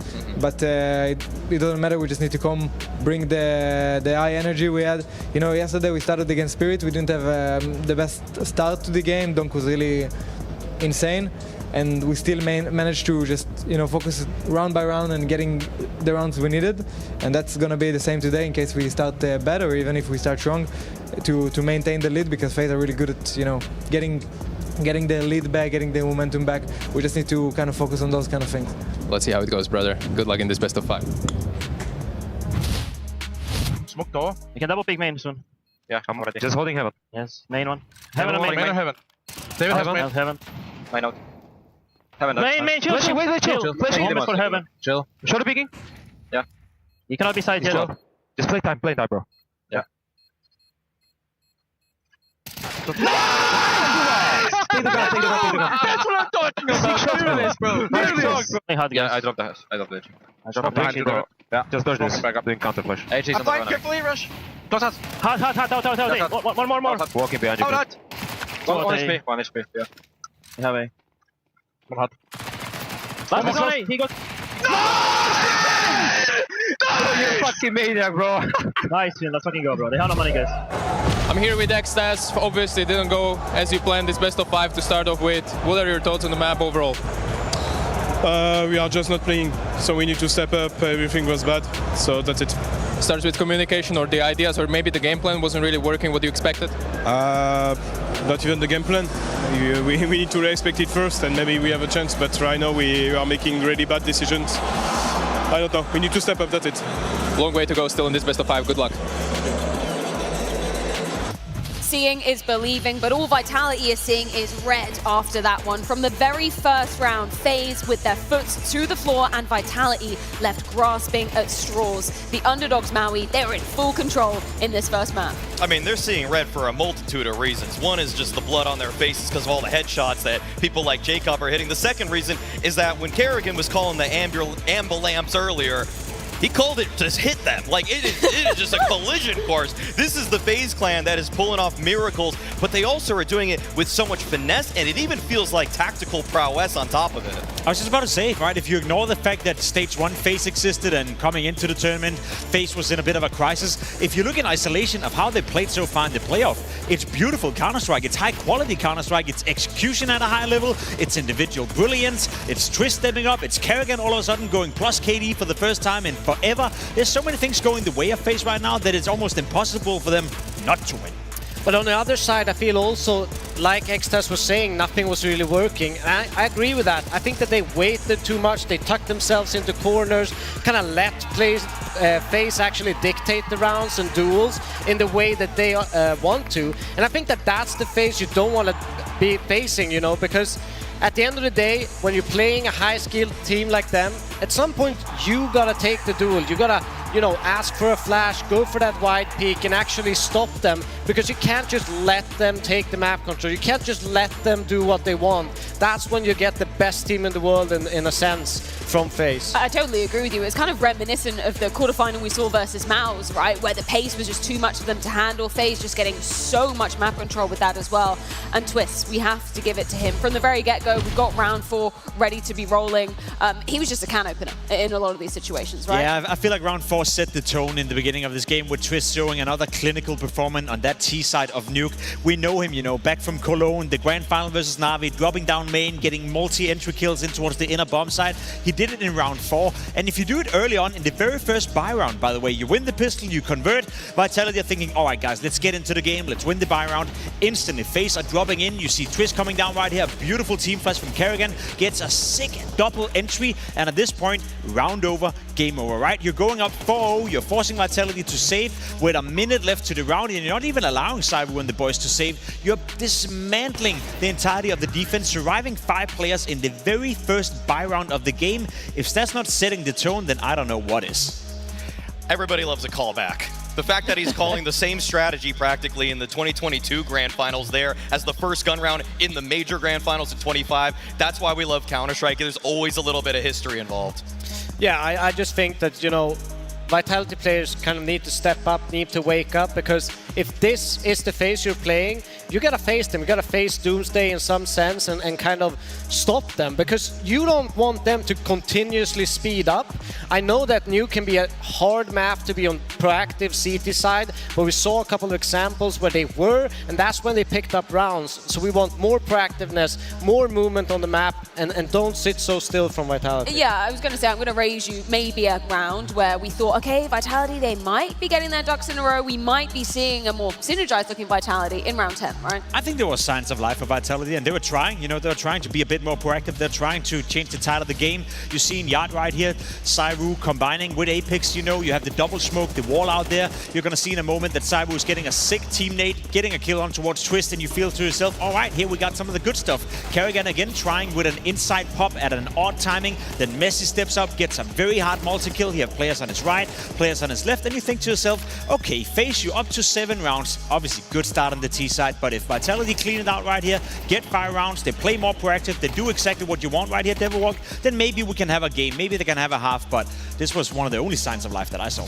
And it was also the win condition for Faze. They needed to pick up this nuke. They kind of, in my mind, need to pick up the next 2, actually. I feel like Dust 2 and Inferno, they are very, very good maps for Faze, and that's where you kind of can see Vitality bleed a little bit, and they've most certainly done that today at this nuke. I feel like in that round, that's where the sentence began for Vitality to make that comeback, and then Jacob, he literally put a punctuation mark, a full stop right at the end of it, because round 11, he comes alive with the Deke. It was pretty likely and almost expected and forgivable if Jacob were to have not shown what he has in the earlier stages here in the Grand Finals. But to pull off this Deagle round right here, I feel like this is just the perfect situation for him. Faze gave him all of the rope in terms of just making sure that he had the leash in order to just get acclimated to Tier 1 CS. Obviously, his first few events weren't all that, but we see the skill now. This is exactly what Neo, karrigan, Twist were all talking about, the potential of Jacob. And so to prove doubters wrong, some of which on this desk, this very desk, doubters, I'm just happy for him at this point. I've changed my mind. I think Jacob has done a fantastic job. I 100% agree, right? We didn't see much of this in the beginning, but he needed a bit of time to get accustomed, and ever since, the raw skill is undeniable. That Deagle round right there, that is like watching Twist yesterday in the 1v3 versus Na'Vi, just clinical Deagle work. Second pistol round, guess who got a multi-kill once again? Yes. Jacob, the 12th double kill he's had in a pistol round at this tournament. He's the second highest pistol rated player out of everyone, just behind Donk. He's the only one who can outdo him right now. So Crazy. In terms of, finding individual impact and showing some of the skill and showing some of that, I guess, promise that we didn't see the first couple of months, I agree with you. We've been proven wrong. Yeah, it's crazy. You spin the roulette wheel for Faze and you think, okay, it might land on like a Twist, a broky, Not necessarily Jacob, and then karrigan as well. We got to roll round 16 because this is where karrigan really coming alive. By the way, highest rated player to come out of this map as well. Some incredible stuff from him. karrigan was just in a flow state for this game. He was so active, so strong on the reads, consistently playing off of teammates well, recognizing when the oncoming Vitality players in this round were at their most vulnerable. We had this one where he was able to get the triple kill, just rotating every single perfect spot that he needed to. Like, he was down lower before ropz was even considering going down lower. Like, he was so ahead of the curve that, again, if you took the nameplates off and I just saw these highlights from karrigan, I would just say, oh, in this game, that's surely ZywOo. But no, karrigan rolls it all the way back, showing that he still has a little bit left in the tank. I mean, we talked about Messi in the pregame, that he can kind of carry this this Vitality until the stars woke up. karrigan actually just shut them down straight away. He didn't need these stars to show up. And that's a scary kind of moment for this Vitality. If you have a Faze with karrigan being the carry, what's going to happen for the second map when people are going to be, talking here in halftime or between maps? You got your leader stepping up in this big way. As a player, behind karrigan, I want to show that I can carry him next map. I would be fired up. I would be, doing my absolute all for the next map and bring it, because this is a fantastic job from karrigan and Faze. Yeah, we can roll the karrigan highlights all we like, but I do want to put the shoe on the other foot just for a moment, because, of course, an incredible game plan clearly coming out from Faze. But if you're Vitality, you're regarded as the best team of this year. This is already a map where you've had trouble versus Faze as well. What were the issues? What was really standing out for you, Maui? I feel like ZywOo in this one was just a deer in the headlights for so many of these situations. Yes, he had maybe one or two multi-frags early on. We saw that he got it going with the op towards the tail end of the CT side. But there were moments where he's pushing ramp with one of his teammates, with ropz. ropz goes 1-for-1, and then ZywOo just doesn't even try to go for the trade.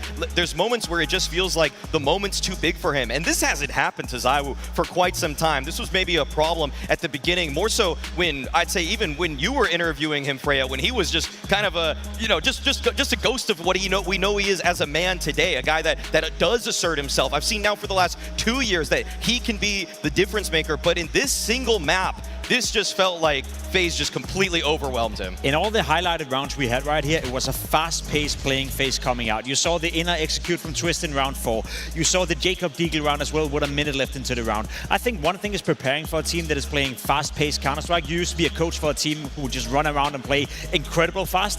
Another one is experiencing it on the server, right? You gotta wake up to that. You gotta be in the game from the get-go, and I think Vitality were caught off guard. Sometimes you need a bit of time to warm up into it, and this time they didn't have any time whatsoever. They were shut down from the get-go, couldn't really come up with a response early enough, and then you just fought without even putting up a fight. And to me, that's disappointing for Vitality, yet to be expected, because FaZe have done it in every single game in the playoff. They did it to Mouse, they did it yesterday, and now they've done it to Vitality as well.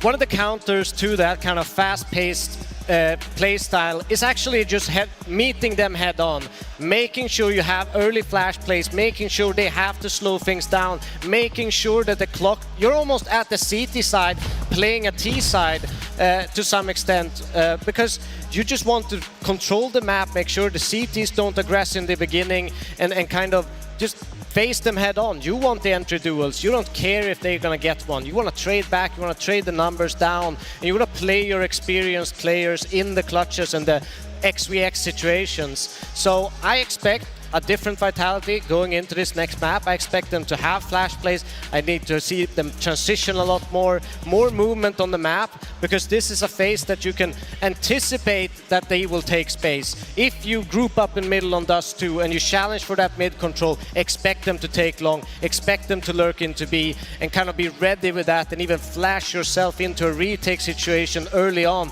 just to recover that space. More proactivity, more movement. That's the Vitality I want to see. Just to bounce off of that, I feel like that is why I'm surprised about this version of Vitality in the server today, because we've seen them put it up to pretty much every single opponent they face throughout 2025. I feel like they are one of the teams where it's inexcusable to not be prepared for this chaotic, very fast-paced Counter-Strike that we know karrigan wants to deploy. When Vitality won their 7 tournaments in a row in the first season of this year, they had every single answer and they responded immediately. This is one where the adaptation came way too late into the half, and in an MR12 situation, you just need to be making calls quicker. So that's why it's so really surprising to play against karrigan, who the last time they played Nuke was taking his time. They were walking through smokes, catching them on timings, but when they just can turn on a dime, speed up, you don't know who you're playing in the server. I mean, Xtaz is disappointed that Vitality maybe didn't follow all the prep going into that map. I don't even know how the prep could have even shown that it was going to be that kind of game, because the last time they played,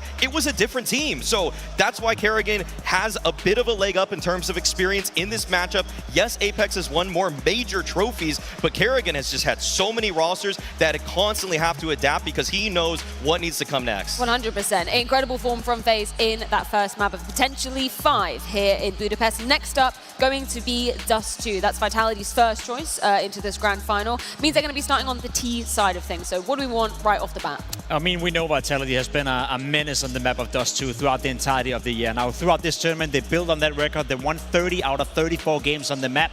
We know them to be super, super efficient on it as well. Also a map where everything you're asking for, they will walk in terms of proactivity, playing aggressive on the CT side, enabling ZywOo to push catwalk with the AWP, to be aggressive in middle. We see a lot of the nade plays as well in the smoke, that if you are smoking off middle, they will counter it by opening the smoke in middle, letting ZywOo does his work, and the double op setup as well from ropz is coming into play. I feel like Vitality have a lot of different things they can do on a map like Dust 2 to counter whatever karrigan is coming with. So I expect Vitality to be significantly more competitive in this map, without a doubt. No, I completely agree, and it's a perfect map for their players to start to get going, to start to warm up into this best of 5. And they need to, because I also think that Dust 2 is the win condition for Faze. That's where they've seen some kind of weakness for this Vitality side.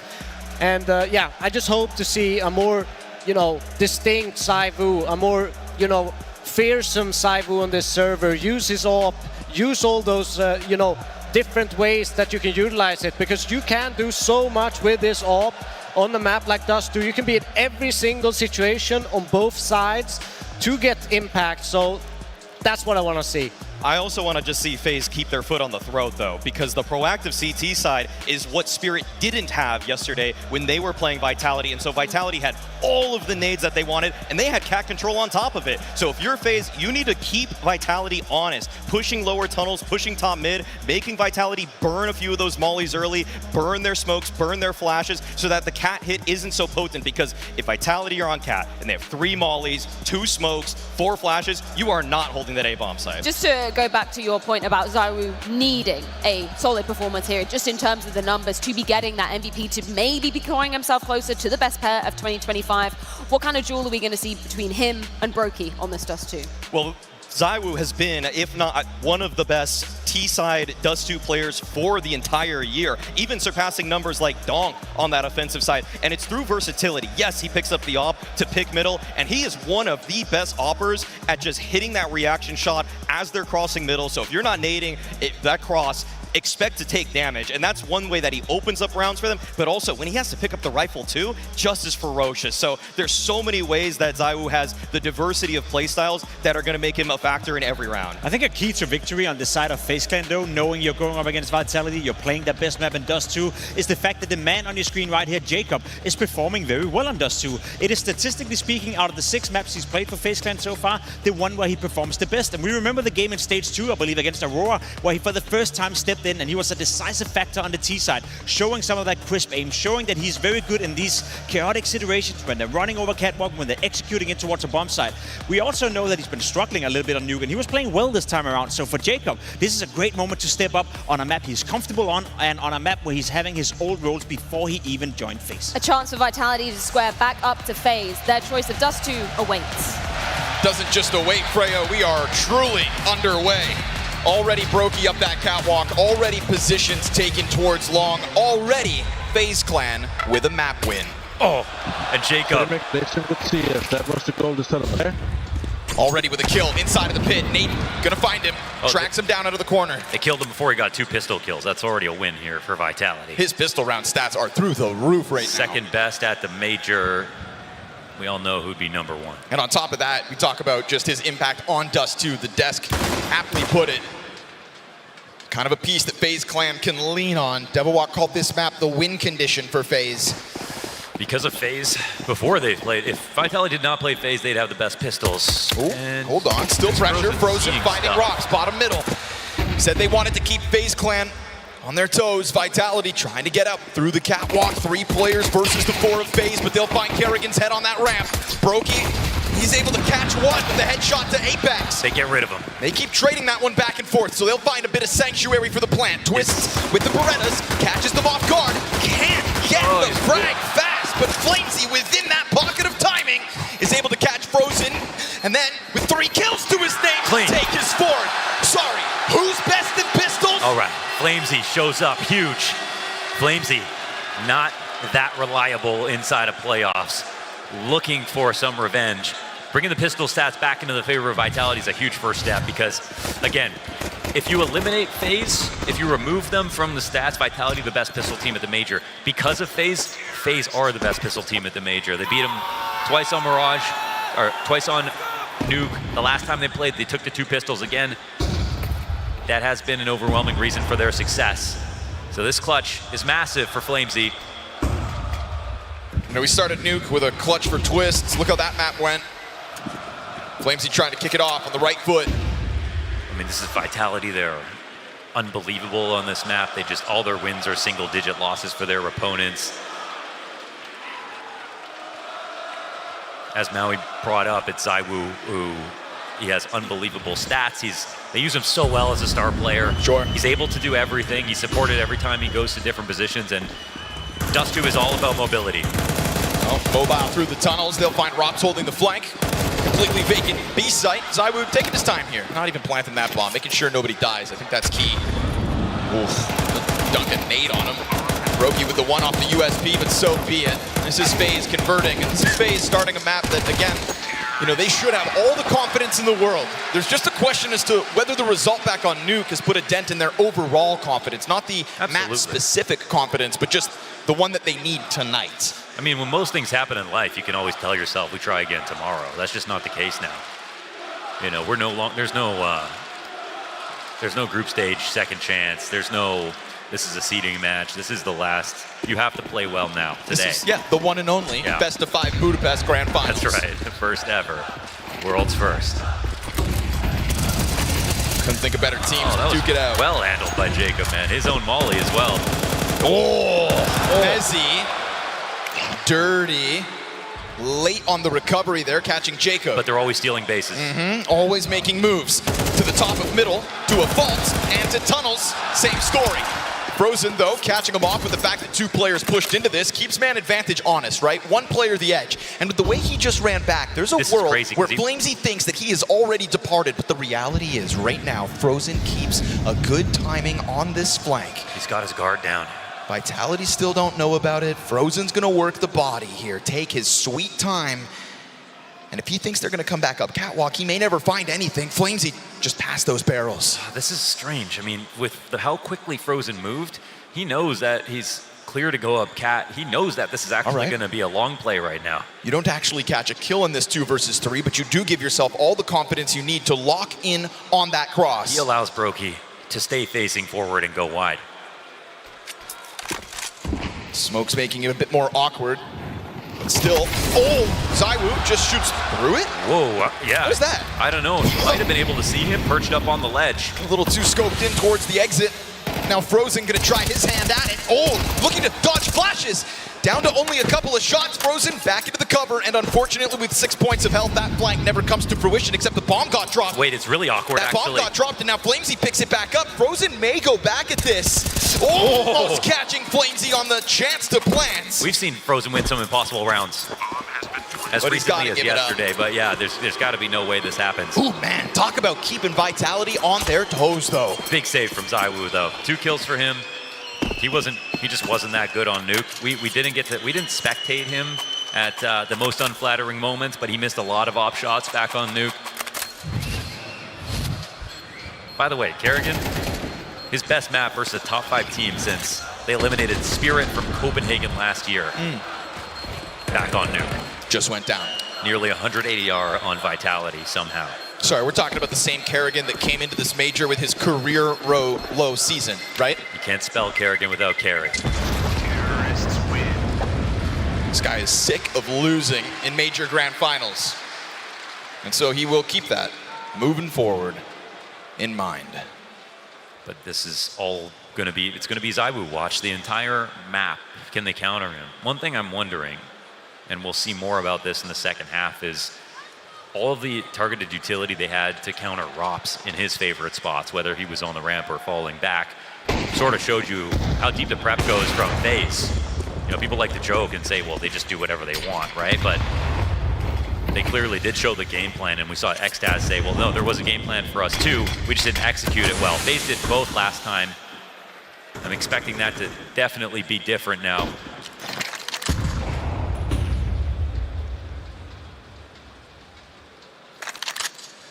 Certainly a kind of vibe that Faze Clan can throw a spanner in the works with, but it's not immediately as aggressive as some of their previous openings. They've already had this affinity for the tunnels push. I think that's going to keep Vitality on their toes. And just keeping Vitality there on guard for the start of this half, it's an important step for Faze to make early.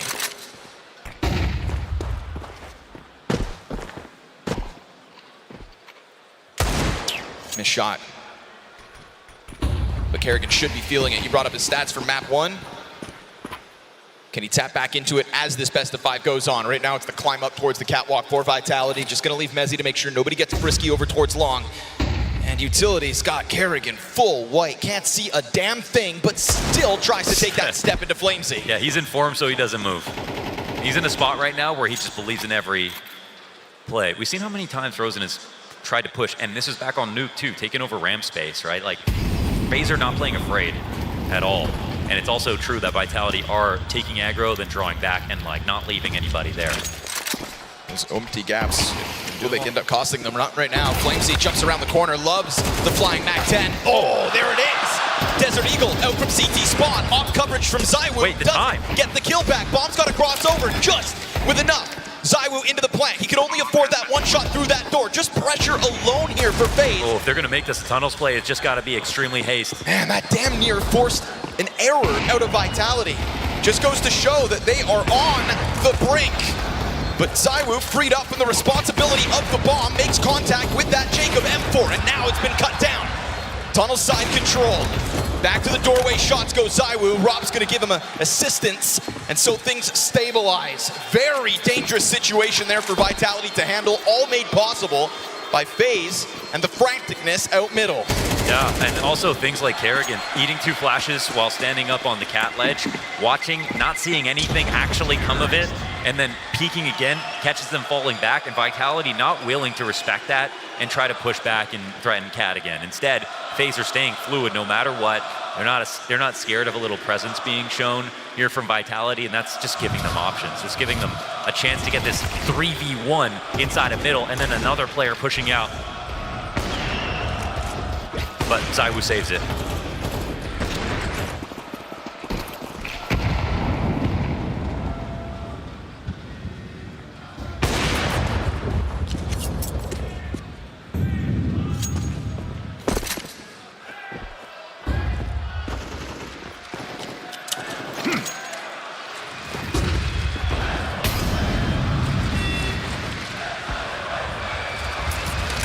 Broky awaits them with this heavy lean out of Faze Clan. They've waited for these guns.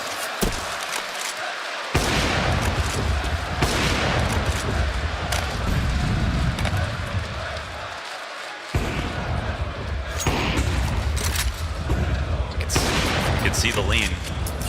Last round for Vitality, there wasn't actually that much pressure when they got that bomb down very late.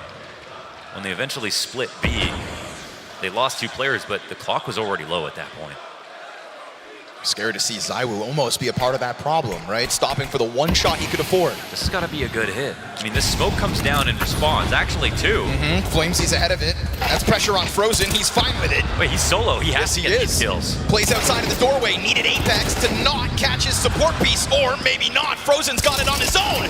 A little more damage done there versus ropz will now sit on 30. 3 players for the retake here, Faze. This was actually not supposed to be a viable round here for the CT side, leaving Frozen alone, and now they're going for it. Oh, just tries to dive through that smoke. That's the kit down.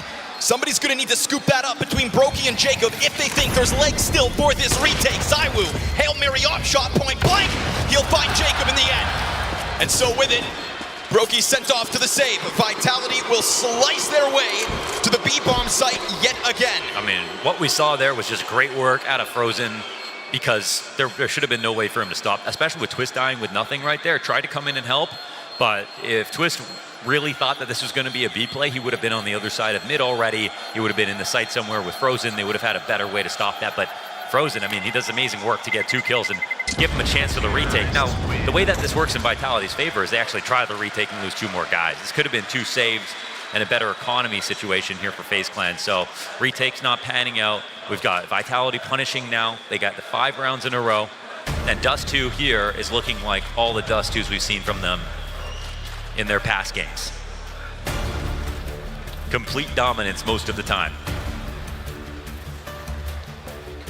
I won't say this looks like the Nuke start, where, FaZe looked so good, Vitality looked so bad at the beginning of Nuke. Doesn't feel like FaZe looks so bad right now, so there is that. But for Vitality, they're walking through this half now. Keep grinding those rounds, says Flamesy. And it has felt like a bit of a grind to get up into these splits. Frozen gave you a moment to believe with damage onto ropz as well. But too much of an ask. Scary to see Frozen almost caught solo inside of that B-bomb site. Let's see what kind of evolutions come out of FaZe Clan off of the Neo pause. Oh, what a jack stuff. Damn. Maui Snake had high praise for ZywOo and his ability to get impact through those doors. Well, it's a sequence from broky. Steps forward into the second shot in the lower tunnels, and a fast-moving FaZe Clan, not only through the ops presence in middle, but then the lesser weapons taking over that empty space. It is Frozen on the hunt again. Same victim, potentially. How's this push always working out so well? Goes for the shots. Not ideal. Nice turn out of Flamesy. Remember, there's an AK down there on the ground already, so... This bomb. Where's it gonna go? It's watching this flank. Eventually wants to come back up cap, but now because there could be another lower push, Mzinho has to come back and watch this. This is gonna eat away time. And while Twist doesn't hang out there, he starts to move. They're still thinking about him and they have to go back and make sure. What's wild is Twist never got either of those guns. There was an AK at his feet in lower tunnel. Still sits on the Desert Eagle. Let's see if the zero greed will pay off. Yeah. broky kicks this round off with two beautiful kills, but karrigan gets aggressive out long. He's starting to scramble all this. Apex has the weapon advantage. Gets the jump on karrigan, kills him. Tunnel's control looks good for Vitality. Twist's preoccupied with mid. Doesn't realize that bomb site's being taken over for free. Yeah, this is the crazy move to make from Vitality, but this is some really good mid-rounding. I mean, they did find a scarier open site. They get B. Walking right by that AK, just doesn't want to make any noise right now. Bad track record in the retakes. They also struggle in the retakes back on Nuke. No rounds that Vitality won. Fresh smoke on the door. Certainly not a good invitation for Jacob to try to get through that window. If broky had hit that shot on Apex, it's actually kind of a done situation. But if only. Yeah, two frags for broky, a great tactic, but they're squeezing water from stone. This is that boost, the totem pole they assembled faster than IKEA furniture inside of mid to get the off down. That's where it got real scary. And still to rack up a price tag, something. Keeping the squeeze on the bomb site, trying to chase down Jacob with the Desert Eagle. Apex wants blood. And Vitality sit comfortably on a 6-0 lead. Their first map pick going swimmingly. So it's no saves for Vitality. 2 for Faze, but they were looking for the round. There's been too many close rounds. I don't think they're performing an upset here on Dust 2 without actually converting. It's an opening gambit you can be proud of, putting broky up versus ZywOo and walking away with the 5v4. Yeah, but I mean, you don't get points for showing the math right now. FaZe Clan still seek a round win. And a change up for Vitality. A lot of pressure here for karrigan. Smoke in front of him. That's going to be his exit route. And a flashbang to try to slow it down.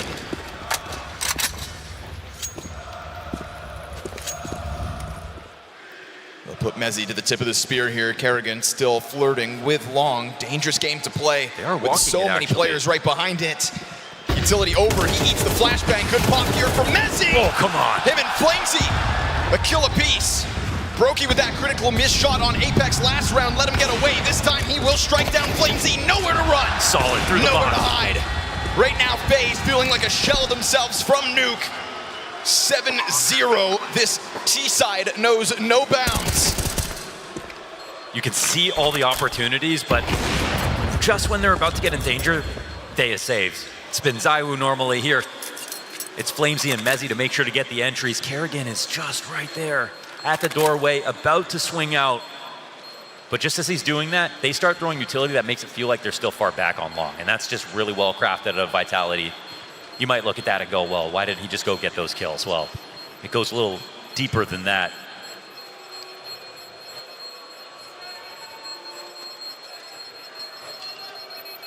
I think we're gonna get a different interview from XTAS in between maps after this. 7-zip.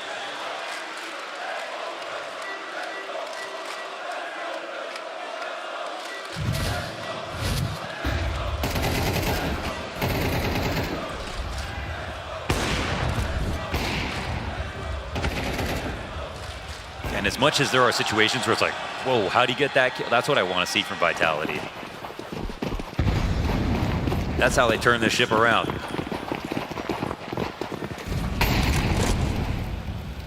That's how they remind FaZe who's boss. Double nades into the tunnels. Frozen and Twist sitting on this angle. Either could get picked by ZywOo, but neither instead. They combine forces for the triple. They didn't even talk about what the setup was. Apex runs headfirst into that.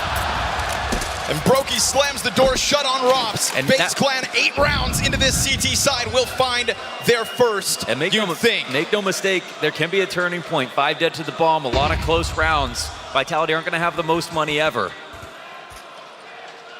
To be honest, Mezzy's only going for this because it's impossible to save this early, but how much can he get? Nothing. Nothing. broky there for his second. Oh. You know, if you're going to find any leverage in a position like this, it's going to be with a round like that.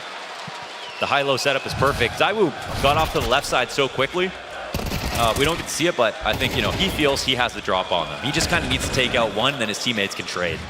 But it's just perfect chemistry from the two Musketeers.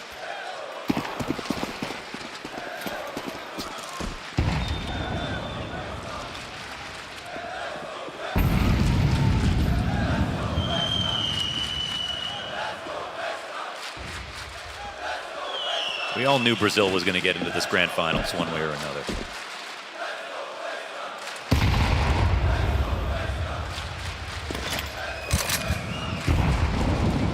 Same setup, huh? That confident they'll make the same mistakes?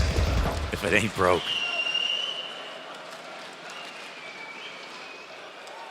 He'll sit on catwalk holding instead. Total forfeiture of long. Smoke at a minute 10, slows things down. Vitality met by nade presence. We've seen a couple times Faze willing to go for that cat risk, throwing karrigan there with the D, having broky start this round with the scope up towards lower tunnels, but Vitality play around with the timing in this one. Again, I like how they're responding to every bit of map control. Like Vitality are hoping, they throw this lurk smoke out of B, they're hoping it means something, it doesn't. Instant smoke back. Again, it's another moment where mid-B is actually maybe the thing that'll work. Pop off the flash. Oh, gets one. Second later in Jacob as the player tucks down into the Xbox. 30 seconds, these kills are all worth a little bit more. Just trying to squeeze time, right? We've already seen Vitality play damn near to the last second on that clock. Mezzy's still going out long. Yes, Are they really sir. going to mid-B? No, they got to be going up cat. The draw back and twists sees that as a chance to strike ropz. CT's got to run back now. Yeah, they're scrambled. Faze Clan started to try to dogpile out middle. Instead, open avenue off of the cat play. They're worried about long. This is key. 10 seconds. ZywOo crossing over. Has got to get that hands busy on the plant, but they left the nades. Oh, the second one comes up short. The threat from Catwalk, steel reel. But the bomb plant's down, which means ZywOo's up is up. And as he sees that second player dive back to the cover, Mezzy confirms broky into the 1v1. Jacob for the clutch for Faze Clan second.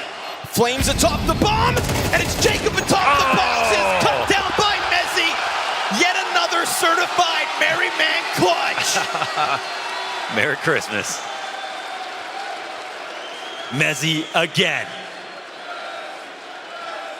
But fight in these rounds. Faze Clan in these rounds. Yeah, lots of great attempts.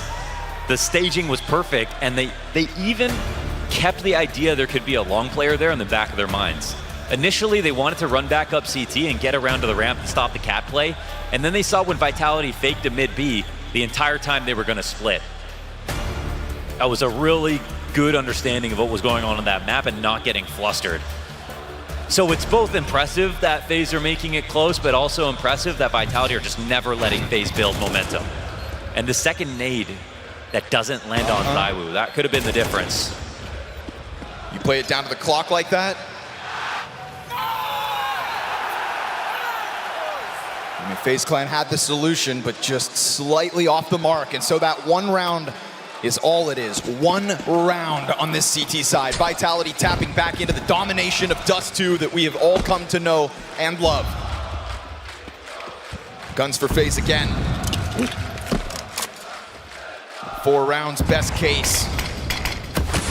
Yeah, with that round, it was no economy for Vitality and actual potential for a 7-5 half.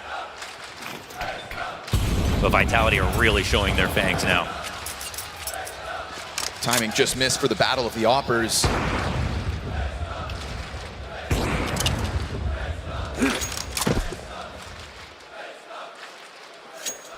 Flamesy chucked into the pack, ahead of the fire. Oh, catches them!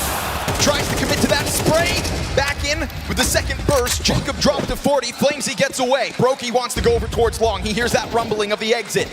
Player's already close and on the angle too. So good, so fast. It's the one in the backdrop that gets the kill. And now Jacob's gonna get pressured from both sides. Another frantic scramble out of Faze Clan. Towards the catwalk fight, he'll go. Pop by Flamesy, a Galil to make the difference. And ropz to give that cover, just stomps on Faze yet again. Sure, Frozen, take 2 for the road. But this is 9 rounds Vitality queued up with the bomb plants. Yeah, as long as it's not a road to the clutch, he's still walking forward. Are we at that point in the half where Faze just take the gloves off and try their damnedest? Oh, no, it won't even happen. ZywOo will keep an eye on that, as he has been an owl in the server. Perfect play from him, round after round. And you got to give Flamesy so much credit. He gets in front of that molly, he sprays, and it looks frantic. He's pushing them back because there's this setup smoke on the corner. He cannot go backwards. He has 3 HP after this. And he does a good job getting the kill, getting some damage in, and winning cat. Got that. Damage on ZywOo. Somehow. That was broky. Scout shot through it. Flamesy, he's going to be the first victim of this one. Again, even done peeking yet. It wasn't Frozen who was allowed to go for it in the last round, covered by ZywOo, but out of the gate, Faze comes swinging. You better expect it. When 3 rounds is best case. 5-7 towards long on the edge of the smoke twist. It's not him, but rather broky again. So much nade damage. It's through the distractions that broky continues to thrive. 3 kills into this, only ZywOo left over. And so FaZe Clan gonna chase him down. Okay. You can run, but you can't hide. FaZe will take a second. And they keep it up. But what's there really to get excited about at a 9-2 deficit? You know, not all 9-2s are made equal. I mean, it might be impossible to say that, you know, Vitality, they stomp everyone on Dust 2. This is just another game like that. You know, why would it be any different? If you do contextualize a lot of these rounds, obviously FaZe have been competitive, but the important rounds, the day saved in low numbers, the getting the bomb down over and over again in B, that's happened in Vitality's favor.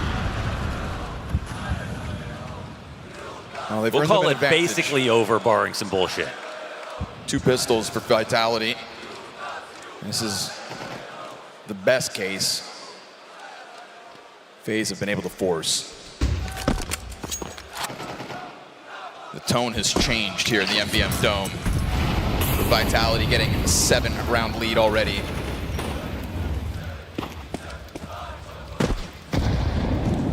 Back into the boost though. A little awkward, so broky will take damage. Vitality ready for that one. Feels like there's been these sorts of opening moves often enough that Vitality keep their finger on the pulse. Always ready for FaZe to take that swing. broky's repositioned towards middle.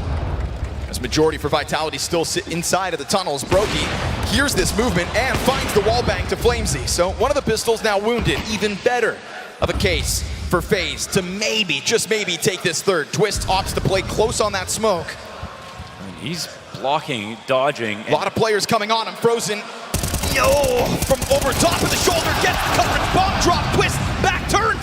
And he's gonna just inch his way out, turns it back and gets the instant dink. That wall bang early will be where Flamesy falls. And so it is a third one for FaZe. But only 3 in the face of a hard-swinging Vitality. This half reminds us why the French are this year's #1.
The counter-strike in here still feels alive because FaZe Clan have been taking chunks out of that Vitality pistol record. A chance to turn around the atmosphere, a chance to turn around this map, all on this next round. Because when you let FaZe Clan get the last 2 rounds of a half, that's when you give FaZe Clan belief. Not gonna lie, you know, they celebrated it as if they had a decent half somehow.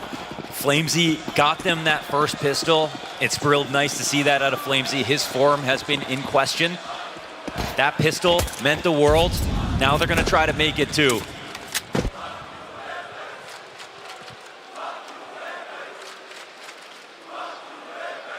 Stacked in front of this though, Vitality, plenty of bodies already on this A site. It's the right position to call out FaZe's hit. ZywOo, instant execution. Oh, a second, a third.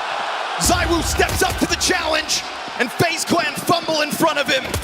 Goes deeper onto Frost. He's not done. Oh, ZywOo. If you see ZywOo in an alleyway, turn around. It's as clinical as it needs to be. It's the perfect way to try to shut down Dust 2 and remind FaZe who's boss.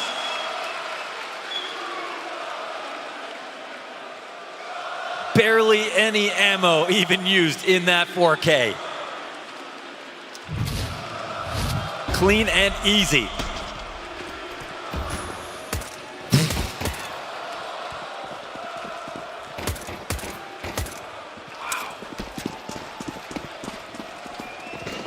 Now the pressure really on.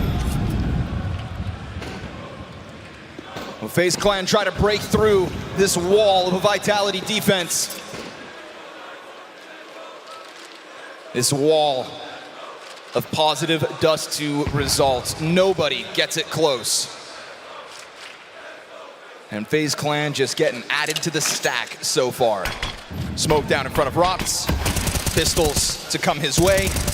Ooh, that's not as much damage as he would have wanted. That's a lot of ammo used. Is Mzinho gonna save him? Still worried about middle. They got a tag on him. ropz is sitting still inside of the smoke, comes back around with berettas. How does he survive that? Okay. FaZe Clan lost in the face of ropz, who still manages after all of that to get 2 kills. Only ropz could use his whole mag and still stay alive in that situation. Rotation's perfect in for Vitality. 11th round, quick and clean.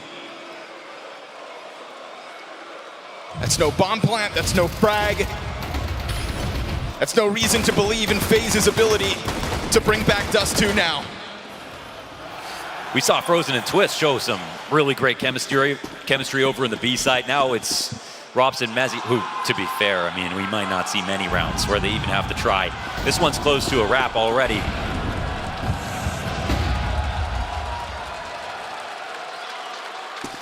And what we're going to get off of this, folks, if it goes 1-1, it's guaranteed 4 maps.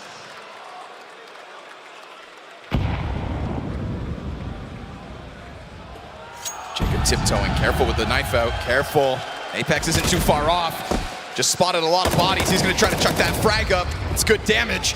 Not to mention just an easy kill to Jacob. So Vitality just trying to finish off the little bit of meat left on the bones here for FaZe Clan's Dust 2. Mezzy takes it back towards middle. 3 players out through the doorway. Mezzy's just been a brick wall again. Cuts karrigan and Frozen down to size again. FaZe Clan will feel minuscule. It's decisive, it's confident, and it has the X factor that was missing from map 1. Again, TeSeS talked about that they had a game plan. They had one, it was solid, and we've seen Vitality. They're able to change up a lot, and you know, they used the 4-1 to get over top of Spirit, but they had a really spread out default back on Nuke to try to fight versus FaZe. They have levels, they have depth, but now they have the execution. Just when you think you have something to work with, a frag grenade in your face. Jacob and karrigan have come spiraling back down to reality. Twist as well. Just unable to get the game going here on the second map of this best of 5. And a blowout like this is fine because we have a best of 5. Yes. One final attempt perhaps for FaZe to try to put that split on to get the better of ropz at least once. As he sits inside of the bomb site, Mezzy to set it up. Man, karrigan's gone bomb right here. Just looking to hold back on mid, crossed with Apex, smokes boiling down to it. Mezzy able to recover. Apex even kills Jacob, despite not seeing anything. Smoke was in front of him, Flash finds his eyes. 5v3 here for Vitality.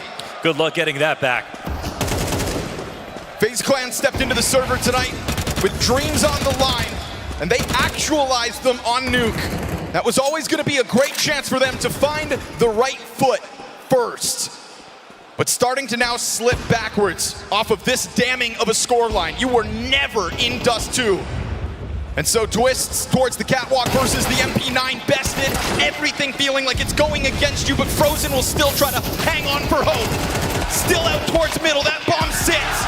And still at the top remain Vitality. The perfect way to rebound in the face of FaZe Clan's Nuke win. 4 maps guaranteed.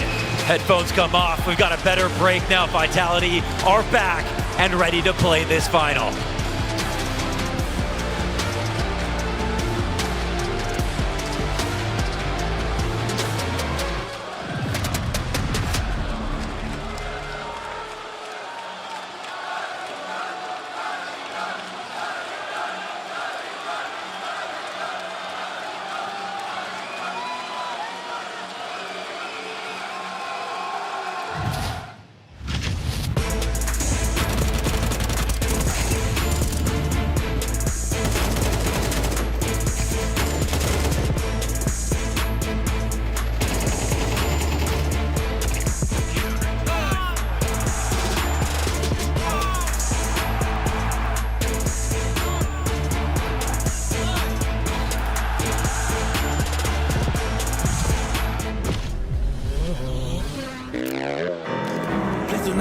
Way. You cannot drop in my lane. Tires is burning the pain. You don't have nothing to say. This is how legends are made. I know I got what it takes. And I'm not popping the brakes. And I'm not popping the brakes. I'm too competitive. I like the narrative. I don't know best in the league. Who you comparing with? That is infinitive. Top of the throne, it is me. How you moving so on the speed? I just been bringing the fire.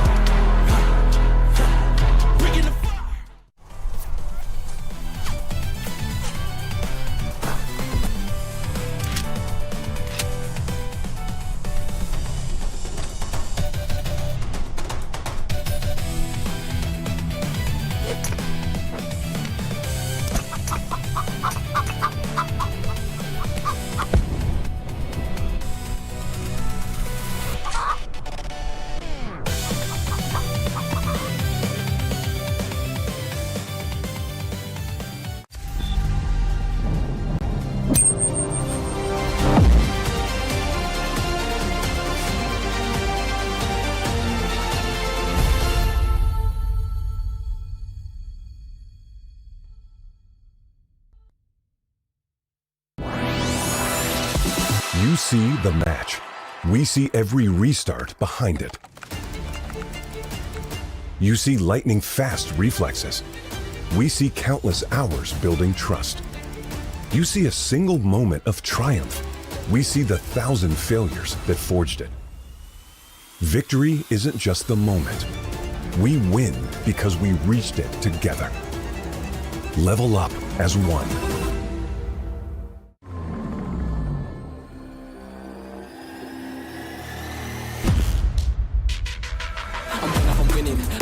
Shot and I'm already grinning, you know that I'm one up on one that you're sending, you know you've been cutting, you know I'm ascending. I'm one up, I'm winning. I'm one up, I'm winning. I'm one up, I'm winning. I'm one up, I'm winning.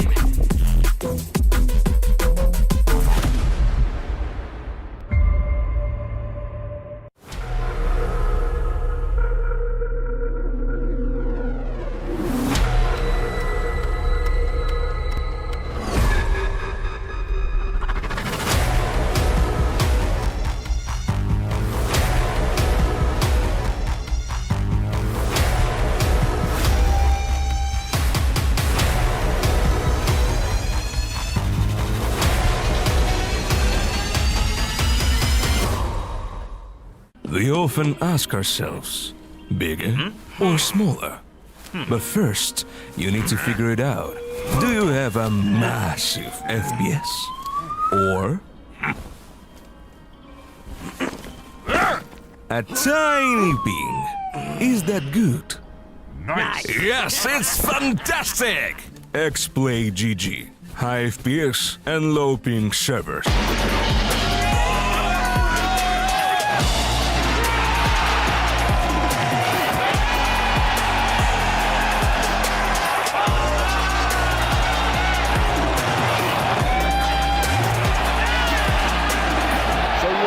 Your favorite team. Post on socials with hashtag MajorFans, tag Corsair, get featured, and win a Corsair gear bundle. Aleksib, of course. He's the GOAT, his hair is amazing, and he's good in the game and good in real life. KSCERATO, because he's the best always. Simple was my star from CS. Right now, Wonderful is doing wonderful. I think it's donk. This is a tough one, but I would say Wonderful. He's very good, insane AVP player. Simple. Why is it simple? He's the best.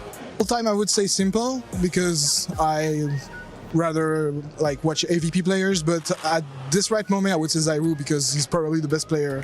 Forest. Aleksib because of Finland. Apex probably, because he's an OG, or karrigan, he's an OG as well.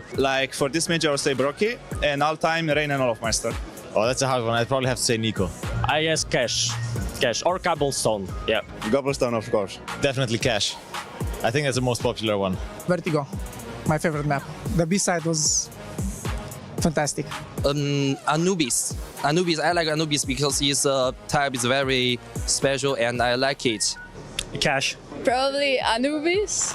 It was a fine map. It was pretty, but A-side was a bit tough to play though. Cash. Cobblestone, no questions asked. I think it will be Cash, because I used to play Cash a lot.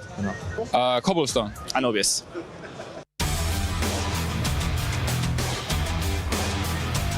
NiKo. And why? Hello, my old friend. Shiro. Maybe Apex. Probably Apex. Yeah, it's really nice. Team Kill Apex. So many to pick.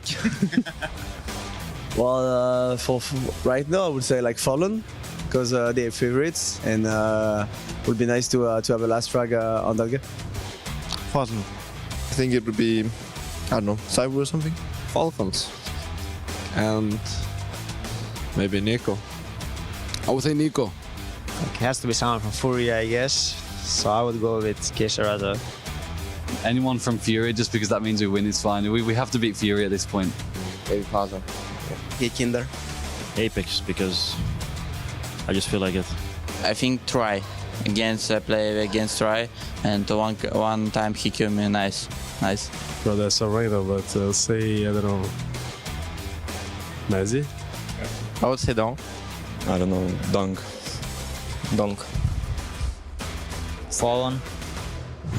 Hey, how you doing? I'm fine. I'm actually really fine. I'm fine. Who are you cheering for? I'm cheering for Vitality every way. What about you guys? Who are you cheering for? Vitality! Okay, can we see who is louder? Faze or Vitality? Vitality!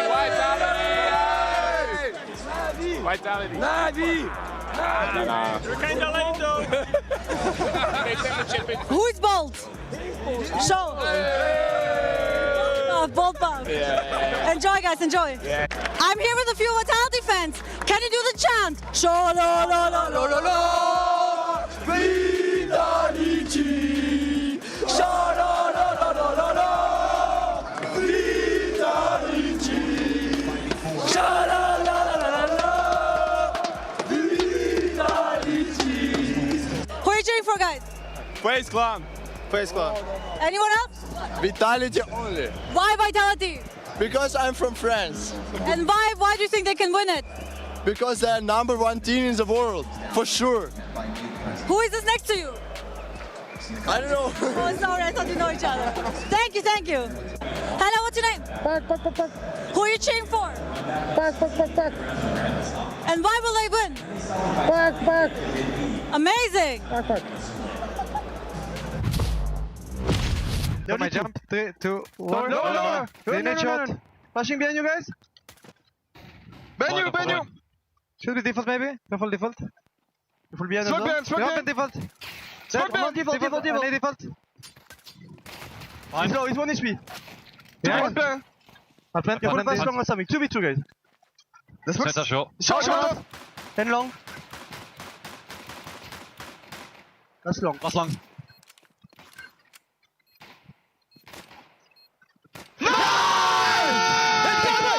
Let's go, boys!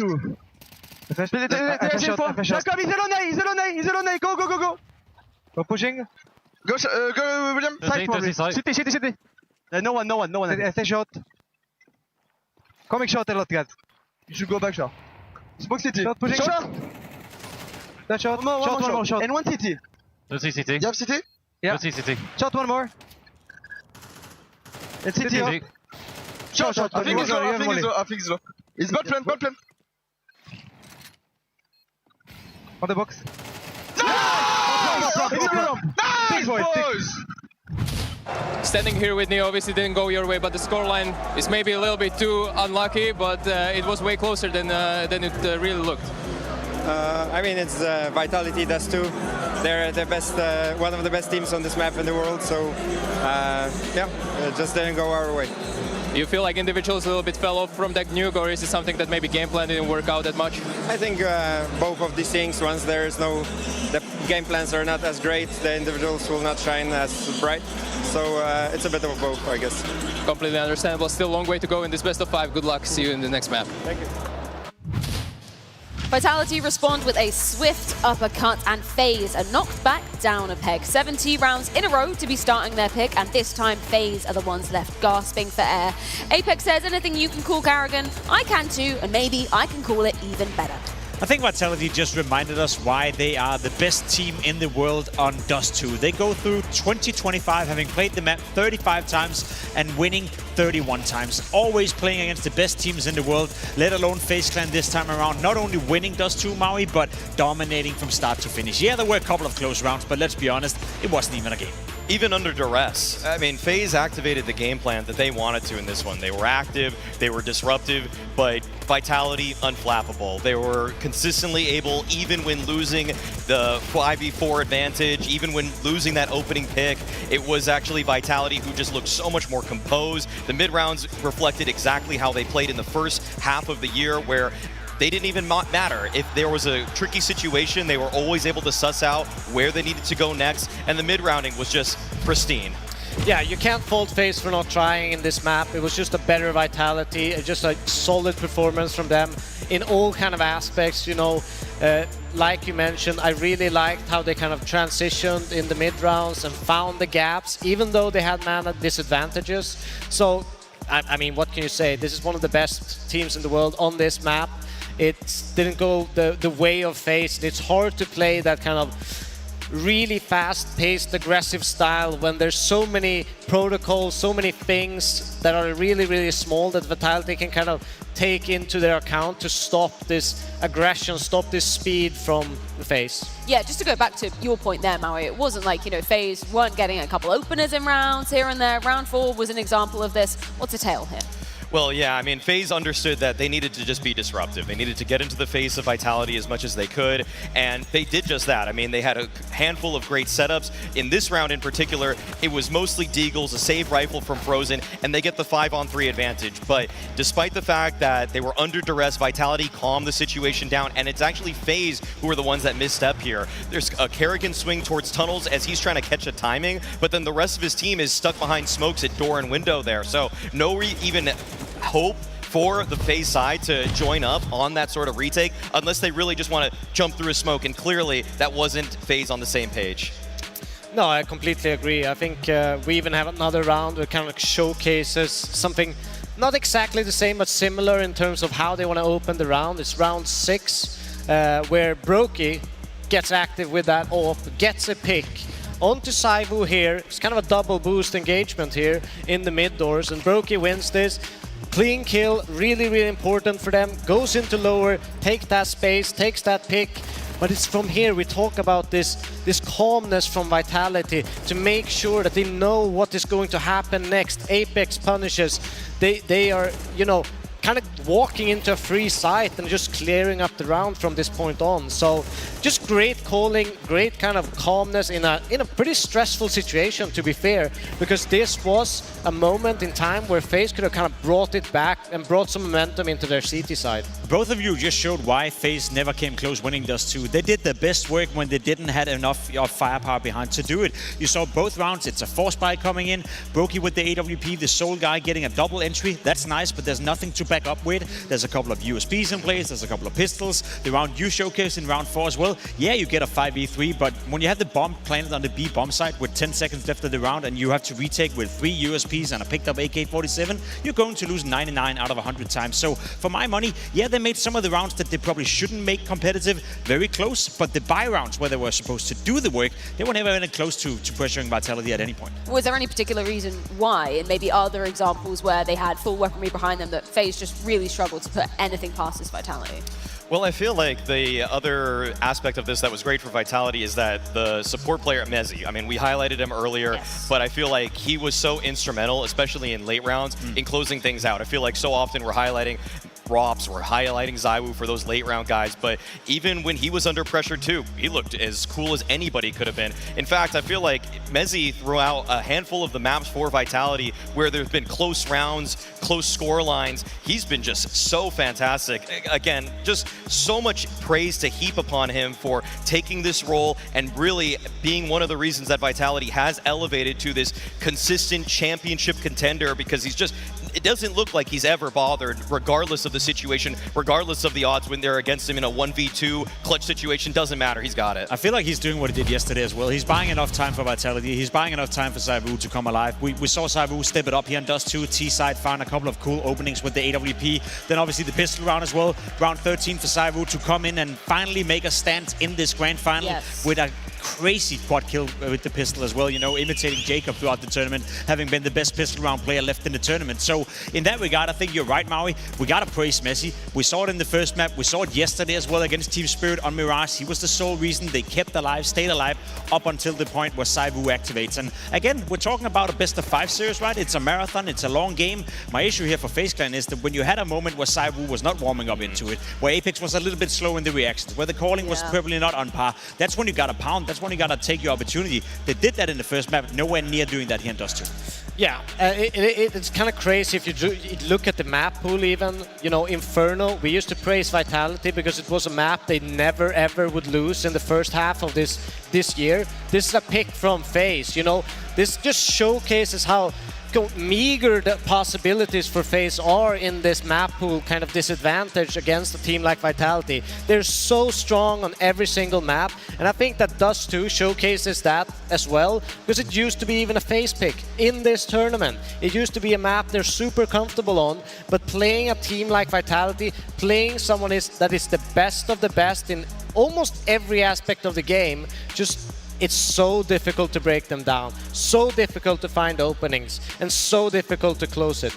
Yeah, Vitality a whole different beast when it comes to this Dust 2. Just to circle back to the ZywOo discussion, because I know you have a hot eye on him, Maui. Let's be honest. Was this enough from ZywOo to convince you that he's back in this grand final and maybe he's going to be putting up the best numbers in the game? Oh, without a doubt. I mean, we had the pistol round, obviously, that we saw where he just basically seals the deal for the map. But on top of that, on the T side, once again, a really demonstrative effort from him, and mostly with the AWP. Obviously, we saw the one round where broky got in middle. That's one of the only mistakes that I would say ZywOo had, and it was more of a trick that FaZe worked out for them. He was so consistent at holding the line, whether anybody from FaZe was going to pressure his oncoming riflers, he was always just sniping them as soon as they even just show an arm. So super consistent, not necessarily crazy pop-offs in terms of multi-frags other than the pistol, but just doing exactly what Vitality need him to do, which is just shut down any adversity that FaZe are trying to throw their way. But I also think that is what makes him so good, because he doesn't give you the opening to refrag, he doesn't re-peek into a situation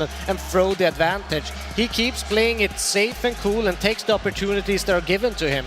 And that makes them even scarier, you know, playing them, because it's so hard to bring back around which Vitality has gotten the entry. Just to take a small scenic detour, we had the conversation yesterday, donk versus ZywOo, #1 player coming out of 2025. Where do you stand on this debate, Devil War? Considering donk eliminated, ZywOo's still here, the ability to post more numbers, does he have a chance for your I think that individually donk is the best player, but I think that if you look at things that are important, I think that trophies, accolades, and team, you know, kind of achievements are really important for that kind of prize. How important? I think he should probably win #1 in the world. I think that donk's numbers are absolutely insane, but he's lacking that trophy cabinet that ZywOo has done this year. Okay, you're nodding, Maui. Have you been sold? Have you changed your tune?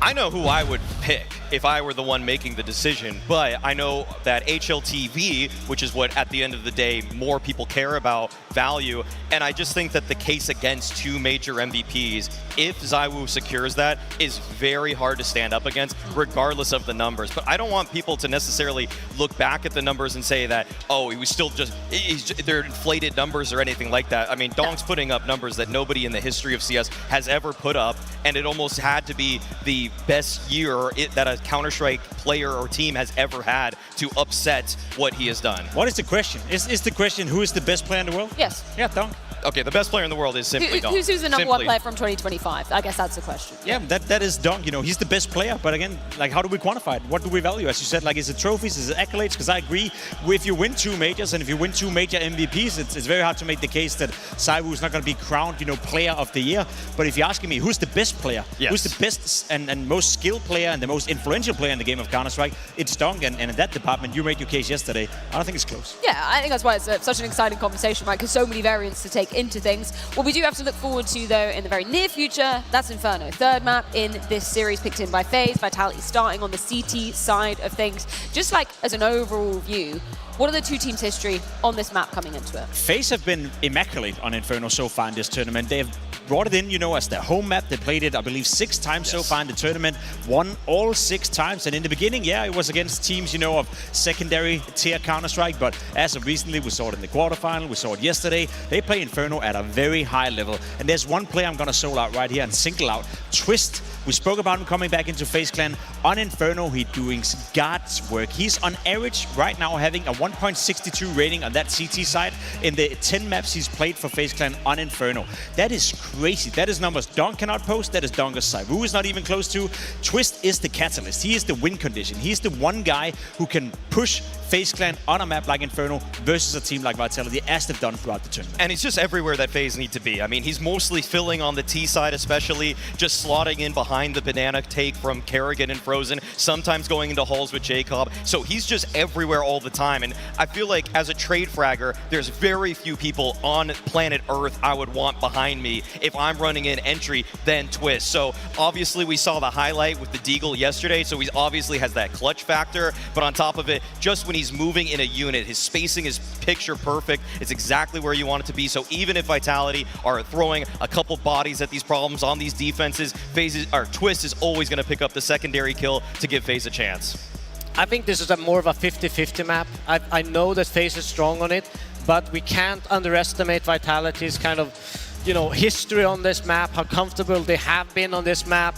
You know, I'm looking at Flames and, you know, his kind of presence on that banana side. He is excellent at getting entries. He's excellent at keeping the momentum and punishing someone, a team, and kind of closing a round out with a quick double kill. So that battle is very, very interesting on that banana side.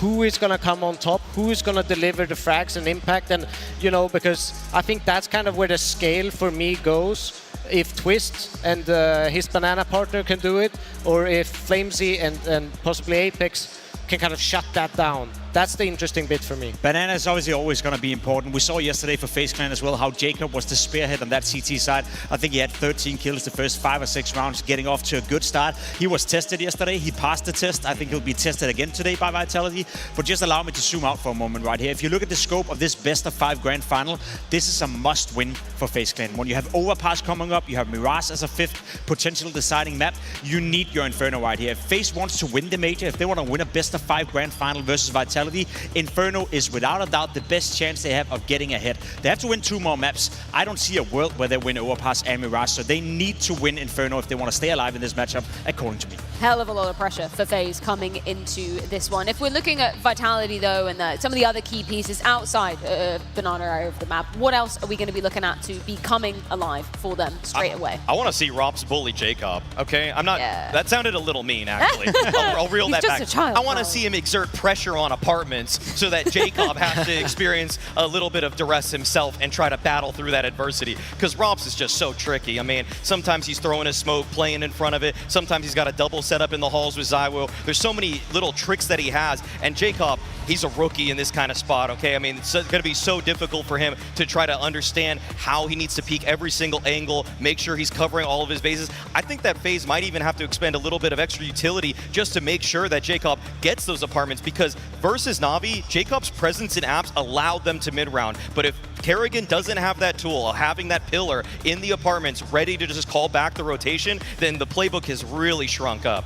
And I mean, even on that CT side for Vitality, ropz and ZywOo, they love kind of creeping up that boiler room, making sure that space is clear for them. So it's not going to be an easy task for Jacob at any moment, because there's dangers coming, there's threats coming from all angles in that apartments area from the Vitality side. This grand final is certainly heating up. It's time to see what lays in store on Inferno. A grand final that needs to heat up because it cooled down on Dust 2. Just a vibe check real quick. Budapest, you still with us? The beauty of the best of 5 is that with both teams having a map in their back pocket, they've started off with something they can tap into for confidence. But Inferno is where one of these teams will take that step to be one map away from victory. And we've seen great things from both these squads when it comes to Inferno, so buckle up. We got an answer from Vitality. We got a story brewing. So much about the trajectory of this series comes down to this map. Yeah, let's have no regrets. Remember where we are. We got to the fucking final. Let's fucking win this stuff. That's right. Coming from Neo, this is Faze Clan. Oh, we just get to play the best team in the world, guys. Yeah, that's right. We just got to play the best team in the world. Adversity is a privilege, says Frozen. ropz inside of that B-bomb site. Beretta's to the wall. Apex drops his smoke at a minute 20. Sometimes a smoke is an invitation. They'll tiptoe their way closer. And there's nobody coming to save Vitality. It needs to be ropz, and it needs to be Apex. And that flash finds its mark. Dual Beretta's only the one. And there's that invite. And the captain gets burned off his angle, so now giving himself over as we get this deep cross from Faze Clan. Bomb down, and a retake demanded of Vitality out of the gate with no kits. Pistols made the difference on Nuke. They made it on Dust 2 as well. Inferno, here's where we could split the difference. They put ZywOo to the front of this. 2 players on the coffin, shut him down. Jacob's got it, point blank, ready for the next one. Mezzy, though, has the rebuttal. Collects the second onto broky, a chance to blindside Orange. Now, he's gonna need the clutch, and Frozen and Twists will combine to deny it. Faze Clan tapping back into that pistoling ability. I thought we were watching that from the winner's POV. Mezzy was just getting rolling, but it's that Frozen Twist combo that has more to show us. We saw some really great rounds. In a few moments, they actually looked good on Dust 2. It was the B-site chemistry from these two that was very surprising. And with the form that we saw from Frozen yesterday and the overall form from Twist at this major, I think they might have something special.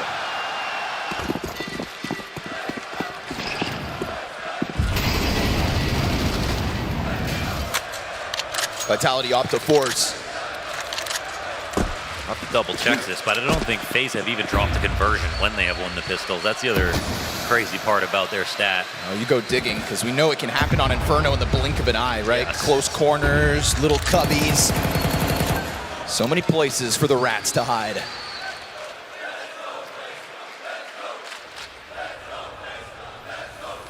%84% on the round 2 conversion. Vitality want to stand up to that. Saw some great 5-7 work from them on Nuke. Unbelievable 5-7 play. Back-to-back 5-7 2Ks. Twist to take a bit of a look at brackets, working with Jacob. Man, sometimes that smoke is not enough.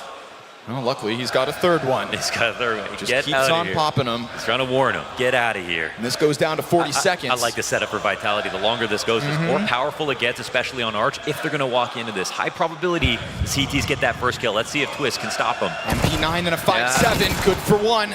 Ooh, dink back, but he can walk That's away. a real warning, and if you get flushed up the short side, there's more players where those first two came from. Frozen gets Mezzy, but now it's going to be this pinch within the bomb site. ropz waiting for a chance to strike one down. We go 20 on the clock. ropz feeling flustered, has Apex to cover him off on the other side. They can't progress past the car. ropz has got another, but broky will break through. And we go 1v2, bLitz at bat. Oh, they were skating back and forth to make sure that they came at that carefully, baited out the crossfire, got the kills. Now Flamesy, the man who was on chain smoking duty over at B, has to clutch. Faze take refuge in the back of that bomb site. Flamesy trying to figure this out. Worried about alternative corners, but it's not the case. And so, do they both hide from him? He goes to the top, and as he sees them, broky strikes him down. Good Faze fight. convert in the face of a four-man A-stack. And they don't care how they convert, how close it was, they do it. It's a great round, an attempt from Vitality. The Arch setup again, that late into a round is so powerful. And I think it's that first 5-7 shot as well that's just terrifying to see in the kill feed. But broky puts in work here. Another late round moment from him, Frozen as well.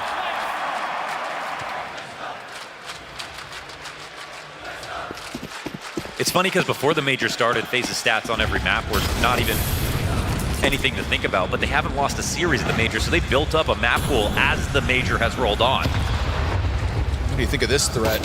Mag 7 flashed in the corner. Oh, chance at it, but two can play that game. Oh, okay, that gets weird for a moment. All right. But at least Frozen's still there to kill Flamesy. If the nade team kill comes through and there's not an additional kill, then we're getting real weird. ZywOo's Desert Eagle clipped by broky over top of the smoke, so Faze will continue to keep the pressure on Banana here, and soon they'll find it's free for the taking. I know you're thinking what I'm thinking. We love seeing the Mag 7, but you just don't see it work that well that often. Extra C's, where is he at? Somewhere over in that Vitality contingent, I think. Oh, yeah. Cheering from the sidelines. He's the French connection. Vitality will get over. Man, Faze just kind of tiptoeing their way, huh? Just in case, which means just maybe another frag for the road, or just maybe a critical error here for Faze. They'll smoke off Mezzy. They don't like the threat of that 5-7. Yeah, you know about Mezzy in these He'll moments. climb over coffins. Oh, as they're going up, Mezzy ends up getting a second. He's kept up his end of the bargain. He's put ropz into a position, where he could have caught it off. But again, coverage is good here for Faze Clan, and they love when the threat's nearby. He doesn't even. He almost liked that when more teammate died there just to make it exciting. He just wants to feel something, karrigan. Stick around, they might announce it after the major.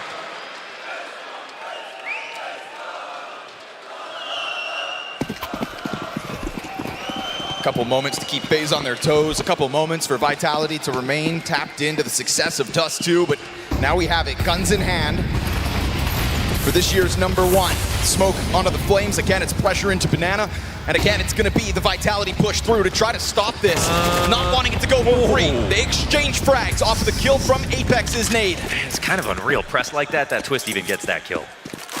By a frame before he dies. On top of that though, because he dies to the nade, it's Frozen who was boosting him that takes the brunt of the damage as well. Down to 20, missed chance for ZywOo to have struck a man advantage for Vitality. And it was karrigan on the keyboard, perfect strafe. And Faze are happy to keep this pressure up. ZywOo's gonna clip him through that smoke. But what goes around comes around. And ropz from inside of pit. He's lost that bomb site. Jacob doesn't capitalize on the kill. Frozen's bomb still yet to get in sight. As ropz remains adamant. Damn, ropz. Where'd you find that? He rerouted the grenade to the site after not knowing someone had slipped through the smoke on default. Cleaned that up by himself. It's the most powerful spot on the CT, on a site for any CT to play in, but it has to be the right player there. Oh, that was just nasty the way he actually refocused all his attention so well. I mean, who better to do it than ropz? Barely has any health to go into that last duel with, still wins it. And so Faze Clan's early success to be cut short. Pistols in hand, Galil for broky, and again Vitality, pressure on Banana, but this time they've got the edge economically, keeping the pressure on with nades, forcing broky to just take refuge in this corner.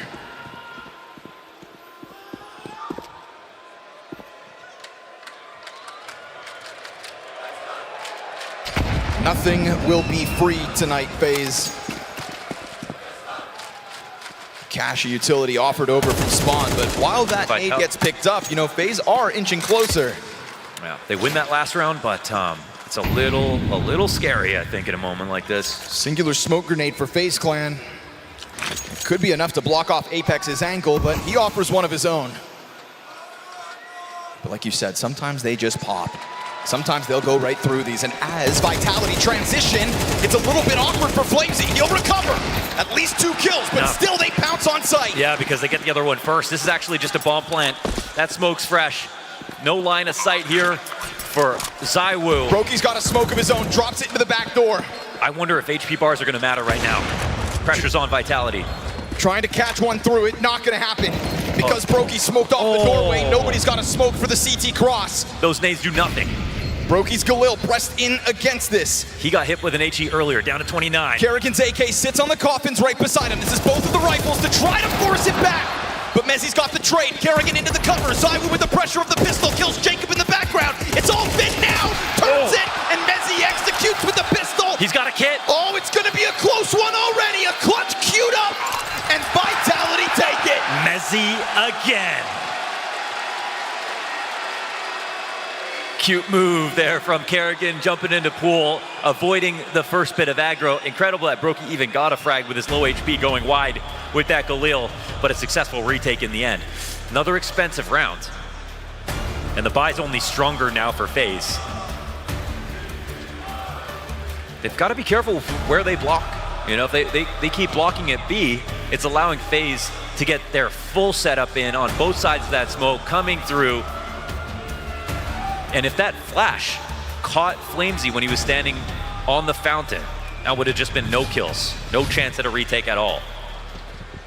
He was not playing anti. He was not totally ready for a pop to come out like that. Oh. Wow. Mezzy again, huh? There's been a lot of talk about ZywOo trying to get that back-to-back major MVP accolade, but Mezzy currently highest rated player for Vitality in the grand finals and hosting an important clutch early to get those back-to-back rounds.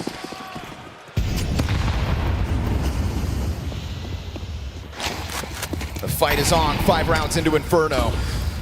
Finally a map where it's close for both sides. So far, Frozen finds Apex. Knows that nade means Flamesy's locked into this corner. But what are they willing to throw at this to just try to keep Flamesy locked in, or even better, kill him?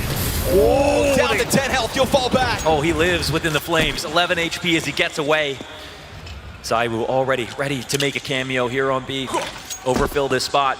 He's hoping that they want to come in quickly before they realize he's here. But now they're in a retake setup as this next smoke comes down. Again, sometimes this means they call it out. I mean, why wouldn't Faze do the exact same thing?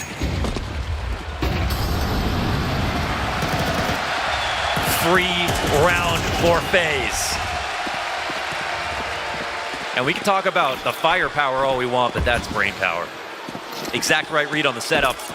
Them doing their damnedest to scare off Flamesy from the top of Banana, understanding what the next move would be already.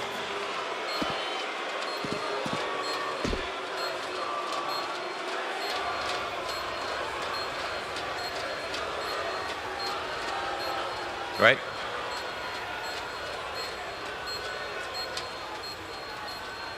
Frozen catching that headshot through the fire. So it sets it all up.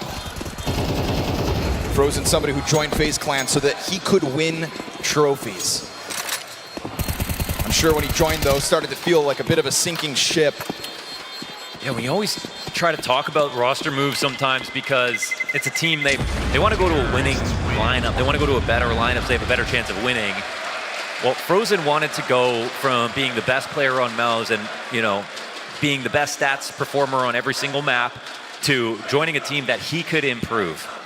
We do see these two teams always make moves in that direction. Whoever comes in and is new, they don't come in to get carried. Not even Jacob is here to get carried. He's here to be the reason the team gets better. He's the reason their pistol stats have been through the roof. He's helped FaZe get here easily. These two players looking for their first major. They'll throw ZywOo with the problem. No longer Apex on the other side of the fire. You want it? Come get it. Oh, come on. Frag grenade's gonna find Flamesy though, and there's that shot, right? Good change up from Vitality. Put the star where he needs to be to shine. Hey, as much damage as they just took, I'd rather be the team with 5 players. Good shot in from ZywOo. That'll help establish control, but I feel like FaZe have just been relentless about getting Car. And right now, Flamesy just does not want to let that happen. The question will be, did ZywOo stick around? And the answer is no. Over back to the A site as Flamesy locks into this position, but is this a spot you want with half your health? Nate's coming over. That bait from Apex, he started shooting a little bit early. Watching. Nobody's watching. He'll pop up and Twist will have to trade through the wall bang. It's instant. ZywOo's gonna try to run over. Smoke comes out fresh. At least for Twist's sake, doesn't take damage. They don't care about smokes though. Apex is gonna try to find one as they emerge, and he will do exactly that, but Jacob's got the quick trade back. And so ZywOo returns to the scene of the crime of which he started. And oh man, banking that smoke wasn't gonna get blown open. That would have stopped the bomb plant, but instead we go 3 versus 2 retake here for Vitality. They were worried about the right threat. This one's coming in from Khan. Flash doesn't find him. ZywOo, what? Caught on the switch! Jacob takes that step forward into the headshot, ropz. Meant to be his next victim. broky didn't have help, and so he'll burn in the back of that site, and Vitality's retake cuts the lead down to 1. Ooh, that must have been some beautiful utility out of Mezzy. Molly landing in just the right position. Maybe he was so low within a tick, ends up dying. XTAS seems unimpressed. So again, FaZe are going to come forward. They're going to try to take Car no matter what.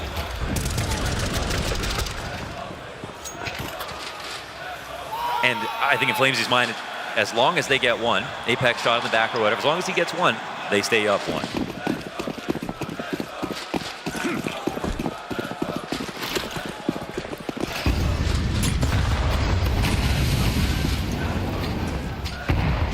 Work to kick off the last round, so they'll throw ZywOo right back at this problem. It's him to get the opening kill in this exact spot. I was gonna say, be cautious that grenades might not come your way. Whoa, they're actually calling out 3B. Looks like they're getting really pressed up for the A hit. It's actually the right call. Rotation's gonna be a little slow. The conditioning here to make him over. Yes, sir. Hold on B. Leave it to karrigan. They're running at this full force. He'll make an adaptation fast, and the execution even faster, already surpassing the arch side. karrigan takes damage. Apex from CT spawn is there to kill his counterparts. Oh, Twists deep in through the library smoke. The squeeze is on the bomb site. ropz from within it catches Frozen's head, and as he watches that smoke, he knows short sight still under question. Twist in the corner of Moto. Dropped. ropz hangs on. Jacob emerges, but it's all in vain. It's ropz to shine this time. Oh, he's spinning in position, knows exactly what to be worried about.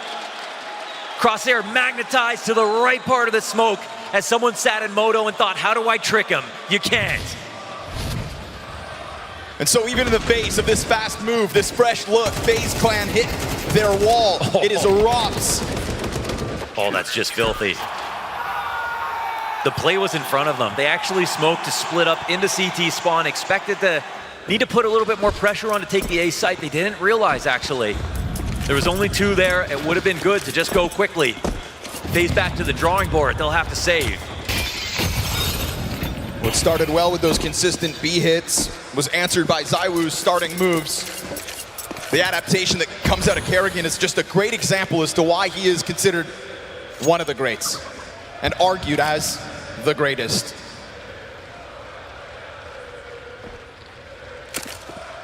I mean, a win here would help. He understands that Counter-Strike comes at you fast, and so you have to move even faster. Vitality bank on that defense in the 1 round prior. Now, it's a lot of free space given over to FaZe. If Twist had a deagle, I would almost believe. ZywOo playing back. Jacob will hang on to it instead, and as he tries to take contact, it's that flashbang that gets ropz into the play. ZywOo's got karrigan. Block kill here for FaZe, but that should be about it. So even catching 1, Vitality knew exactly what was coming their direction, and this is a chance for the CT side to truly grow, because we are now talking about 5 of the last 6 rounds all the way of Vitality. Now, the perfect player to find for Vitality was ropz. He joined this team. He showed us that, again, he wasn't getting carried on his previous lineups. He was the reason that they were great. One of the only players who's so close to a superstar, but really is a star role player. A star in anchor positions. A guy, it feels like, is gonna have a trophy sliding bar like we've never seen by the end of his career. He comes onto Vitality, who were just looking for that one last right move, and made the huge difference. Set them off on their streak, got them their major, put them in a position to defend that major here in this finals. There is no this Vitality without ropz. And even within this Inferno right now, starting to climb up that scoreboard at a pace that should scare Faze. You've got ropz anchoring on one side with 11 kills and Mezi already up at 9. ZywOo with critical opening shots as well. Faze may start to feel like the walls are closing in on them. Dust 2 wasn't even a contest. That one's too far. It's gonna chip Twist down to half health. Frozen tries to pounce. Flamesy able to catch one at least, but he goes down with this pressure from Faze Clan. And they're gonna follow this through. There's a moment here for Apex as he draws ZywOo over to try to help. Apex, yes! Finishes the kill to Twist. That's a great spray. ZywOo's got the line, but he misses his off shot. broky just bounces his way into the fountain as ropz quick off of the A site. He's gonna try to make this a long round. Somehow, some way, broky. I mean, how are you gonna figure this out? You never ask questions when it comes to broky. You just watch and learn. This is a guy who shapes chaos into comfort, but instead he gets popped by Mezi in an instant. And so Vitality's 6th round comes with them just throwing their bodies at that banana problem yet again. Apex saves the day. 2K spray, solid from his position. Faze want one thing right now. They want one thing. They want one gap at the top of car, and they're going to go find it. They're coming through every smoke now. It's not even just the smoke at the top of the site, but the one that's on the half wall. They're ready to go through.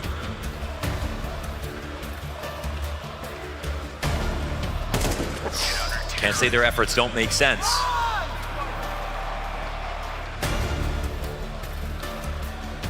What I want to know if this half keeps playing out this way, if that game plan is a little too simple. It's 6-4 now. It's a half by now for Faze. But it's about to get real ugly if they don't get any more rounds.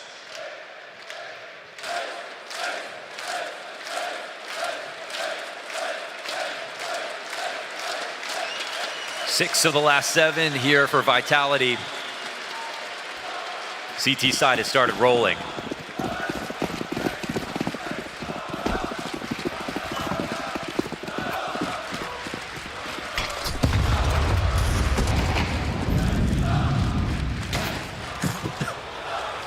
Playing with fire, and ZywOo is down, actually. He's got no reason to fear you with this deagle. That is the ultimate reaction time test. I don't even think he'd have a chance. Why not? Just head towards banana again, huh? No bottom B control. They're kind of fighting them in limbo here. This was Vitality a bit light out of the gate this time, when it comes to B at least. You know, it's a dangerous game to fight for banana control, but it's one that must be played. Because if not, this happens. happens. Again, the amount that they block this, I just feel like there's chances. There's opportunities for Faze. Especially when it's a half by. Ooh, but another smoke meets them. Are you brave enough to try to burst through? But like, you see it's a perimeter defense right now for Vitality on the A side. They don't have info on bracket. They don't know if anyone's pushed halls. No, they've let Faze get this close. Flash finds its mark. Apex nade out. Oh, Tech9 jumps! Oh, he got it off the corner of his Flamesy's gonna have to go massive. And he will line up on the front of the site, but they still swarm. So many players move by. karrigan's hands onto the M4. You let them get this close. What? And is it only to tear their hearts from their chests? Will it be Mezi again? Faze fight valiantly on the hopes of a 5th round. Cut down to size, it is Tech9's in hand, and ZywOo on the retake lines them up and stuffs them in their coffins. Handled by himself. Mezi with the bullet through the smoke. Mezi on these retakes.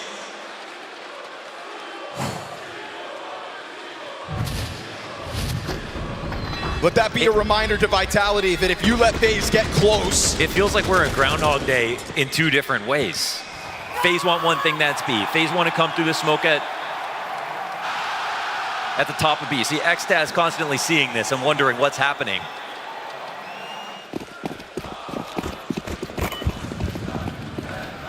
But then you always have Vitality pulling off the retakes. It's a 5-round streak about to turn 6. If they can close out this one final attempt for Faze, at least who have their guns, and an opening kill again. broky gets the better of Flamesy. Apex took half his health and damage early on. Oh, but ropz from middle finds karrigan. A freebie through the smoke to just slow Faze down a notch. All while ZywOo goes for something different. We have not seen this op inside of the apartments. Faze Clan have not felt this. They're not peeking in from both sides. We'll see if Jacob wants to take a liberty. Oh my God. Catches him in between thinking of both ends. That's a message. It's a big pickup for Jacob. Trying to get this game going, trying to keep that threat of an A commitment online, and it's just gonna leave ropz on his own. But I think with how much Faze have had this affinity for the B side, it makes sense to keep majority on this side. Mezzy's locked into the boost. Frozen's gonna put a smoke down in front of him, but Mezzy's gonna maintain vision over top as long as the flashes don't fully find him. Player pushes down beneath. Mezzy. He's gonna execute him in a second. Oh, he has the chance to do a lot more. He lets this sit. All while Apex dies, Mezzy wins! He pulls the trigger, turns around, and executes them both! It's got to be the 1-on-2 from TeSeS now. Mezzy makes the move to make this feel impossible. No spice on the site. Got to get picked back up, it will be. TeSeS fake plant once, Mezzy doesn't bite. Banana player dead! Oh. And TeSeS slain! Mezzy again and again! And Vitality prove there are gaps between them and Faze on Inferno. 6-round streak takes the life out of Faze Clan's faces.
The silver lining so far on Inferno for Faze is that Pistols have continued to go their way, but that 3-round start at the very first half of this map, is it all just false confidence for a Faze Clan in the face of 2025's #1? It absolutely could be.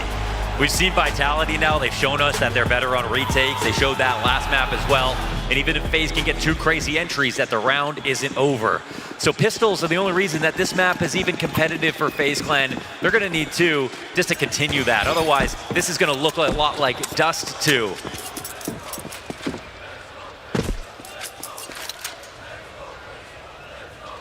Faze fighting from beneath in every single game that they play. showing improvements, getting better, putting together some great map streaks. Their Inferno's history looks better than Vitality's. But it looks like Vitality are now fully online. Made over, is it timed well? Yes, it is. Ooh, damn. It's unbelievable. There's some hefty damage on that one from Frozen. Problem is, he's alone on this site. Playing open. There's no kit here for Faze, and it's looking like a retake will be needed.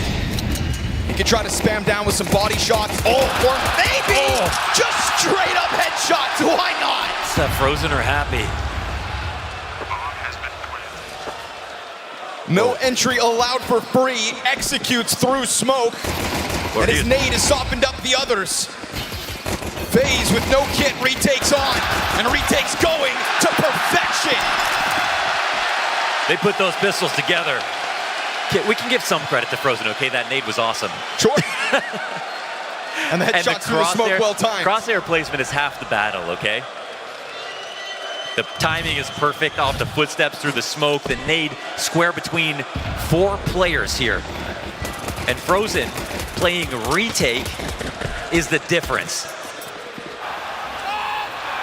Can't believe you leave him solo on that bomb site. He gets that much value. Yeah, well, he has shown his value in playoffs, 100%. I remember might have been his best map ever on Nuke yesterday. I mean, that was unbelievable. It was not long ago that 3-0 start on the T side also had FaZe Clan's fans frothing. Now we might get the most interesting scoreline so far in these maps. Because if FaZe are relying on pistols to get this comeback, then Vitality are going to have to do this the hard way, you know, no matter what. Now we'll see if they can try to convert this.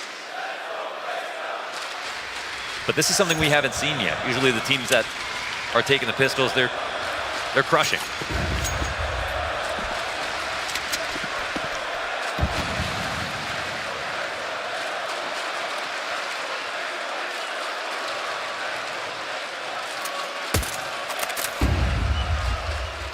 FaZe had a fetish for the B site. Seems like Vitality are going to try to do the same thing. Smoke in front of it still. They're not going to respect that. Trying to climb over top. Good flashbang. As he capitalizes in that moment. ZywOo is going to find one as well. That is revenge for Frozen's hold in the last round. Man advantage, Vitality forced by. And again, the retake's called for. And again, it does not feature a kit. You've got enough utility to try to flush players out of position, a frag to open up the smoke, but you will not see anybody frantic. Oh, they eat the flashes, and Flamesy comes out perfectly. Twist within that moment, gets the trade frag right back, but still the numbers favor Vitality. Oh, the lineup! What? And they know it's ropz. Sits back into banana. His ex-teammates in front of him. With their hopes on the line, he will peek out and die to the USP of all things. They covered it, the lineup. When do you see that from Grill to Emo? 2 players dead to the M4 spray, somehow. Another one where there is just no time and still he pulls it off.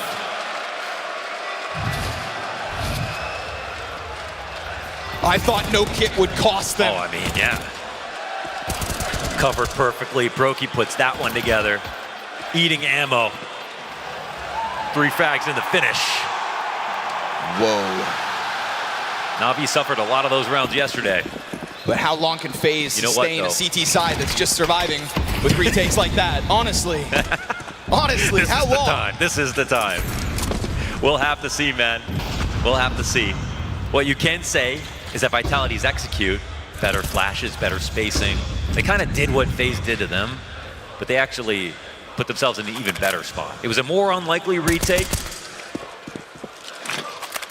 But I think Vitality, at least they can tell themselves, like that really worked. karrigan was blind for back-to-back flashes, damn near 6 seconds or so.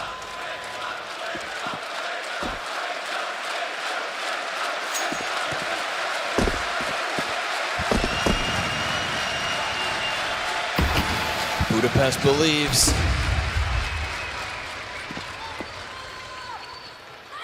Vitality start this one slower. And they've got a lot to work with right now, right? I feel like sometimes when you start around this slow, FaZe will be considering just how much Vitality have up their sleeve, but there is a comfortable amount of grenades here. They could go for 2 volleys. You know, you look at the nades in FaZe's hands in contrast, as they continue to drop them on the defensive before we get this commitment from Vitality's utility. Luckily here for Faze, stacking this bomb site at the right time, in the right direction, down to 25 seconds. Vitality have taken their sweet time, and they're still just gonna try to puncture through up the short side. Jacob inside of the pit, cuts off that one player towards apartments. Flashbang's good, blinds a bunch of bodies, but there's a bunch of bodies. That's the problem for Vitality. So many defenders. ZywOo, 2 more players to try to topple. Frozen's dead with the last bullet. He claims it, and the last second, did he miss it? No, he's got it. Okay. That bomb's going down. Clutch is on. karrigan was left alone at B. Now he has to retake. ZywOo, 13 HP. Tech9 in hand, and karrigan tiptoes his way closer. Oh, keeps himself into the cover, has to hit the headshot. At any moment, karrigan swings. ZywOo sits! Oh, karrigan's got it. And Faze are there to deny it, but it's another by the skin of their teeth. He'll get on this bomb, it's a defuse. It becomes a 1-round game. You smell that? Smell like manure in here. I mean, it was almost some of that for Vitality. This is really how it nice starts. Yeah. To be honest, twist kills are so key on the opposite side of default. Rotations are nice and fast there. And karrigan, you know, all he has to do is not take a headshot angle fight, and he has a huge advantage. You got an instant kill in MP9. It's only because of ZywOo that we thought maybe that'll happen. Broky's opened up now. This is a gun round as well. Vitality's lead, slowly but surely, has begun to disappear. Mezzy on the answer back to Banana, though. That's Frozen just fed over. Yeah, that's pretty massive. You know, two damage for Mezzy. No bullets hitting him. And karrigan on solo duty again. That's what happened last round, except it was an A play. Vitality looked to go back to what works. karrigan went from one of the best maps of his career to getting 3 frags back on Dust 2. Hell yeah. And now with grenades in hand, he's got 4 bodies of Vitality about to barrel his way, so he puts the smoke down to try to delay it. Which wolf are we gonna get here on Inferno? karrigan's got some heavy duty grenades here. Impact damage. If they want to linger too much, they're gonna eat some damage. Chucks it in the middle. Still that corner occupied by ropz. They don't get touched by anything here. Frag grenade. It's gonna bounce a little too far. That'll do some damage. Smoke comes from the opposite bomb site. Time down at 45 seconds. karrigan's trying to cross. Oh, Mezzy's gonna catch him through it. And as Twist moves onto the scene, it's a spray as he crosses his fingers. They'll cross into the bomb site. And they're just gonna walk away from this. That late smoke, he thought that was the key. He wanted to make sure he had vision as they were gonna run through on the left side, but they made sure to spam it. They're doing a lot of what Faze are doing, but they're making it look a bit better. It's Mezzy again. It's Mezzy again. When are we gonna stop saying his name? He's the one guy, 2 maps now, pure dominance.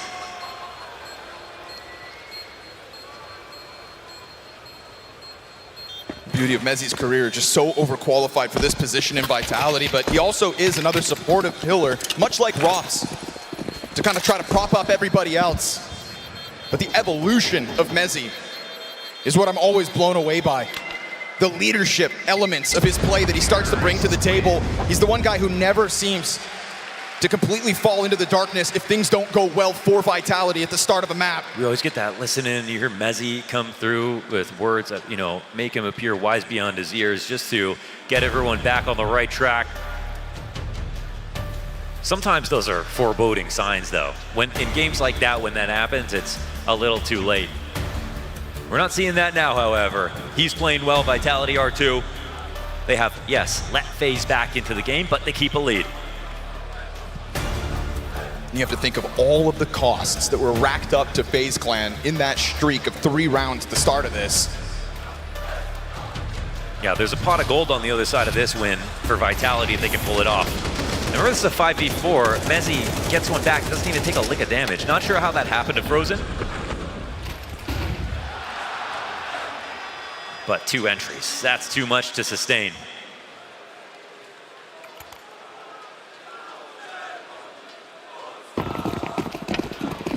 And because he does it so easily, Vitality keeps so much left over. It's FaZe's economy that's teetering.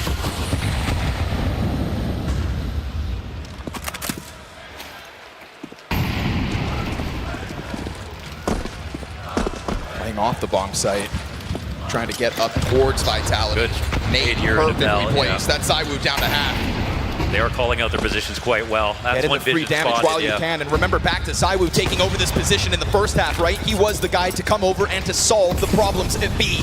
Well, now it's broky's chance, but he peels away. karrigan's going to get executed from over top. That's beautiful. Molly on Hobbit made sure that they could not get support for karrigan. Now they're in business. Brings broky back. Frozen sitting here all the while.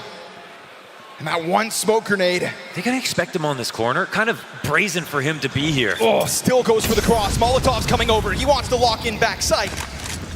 And the utility's going to disrupt Frozen's position. broky can't quite seem to get comfortable in this bomb site. Flashbangs find him. He is dead with nothing to show for it. Yeah, they barrel through. Everything is perfect in place.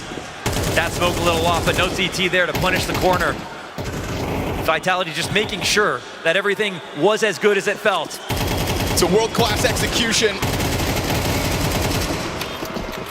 And it's a Faze clan that just can't keep up. Twist calls for the save. That is that's the most solid moment, I think, for Vitality on these B execs, because like it's cool to see them do what Faze did, but a little better. But also coming through these smokes, I feel like they're opening the door to a little bit more variance and like what can happen, especially for the team that's should be playing from a position of power. But right here, the way they make sure to zone karrigan, they call out how karrigan is making sure that they can punish everybody who's behind that half wall. He lands that nade at Bell. He calls for broky to come and peek into logs when he sees a player as he's jumping over the half wall who's doing a good job of sort of playing battleship in that situation. But then Vitality responded with equal and even better gameplay. Zoned him out entirely. There was no chance for him to shoot back. He would have just had to read that someone was above him, and that boost was assembled too quickly.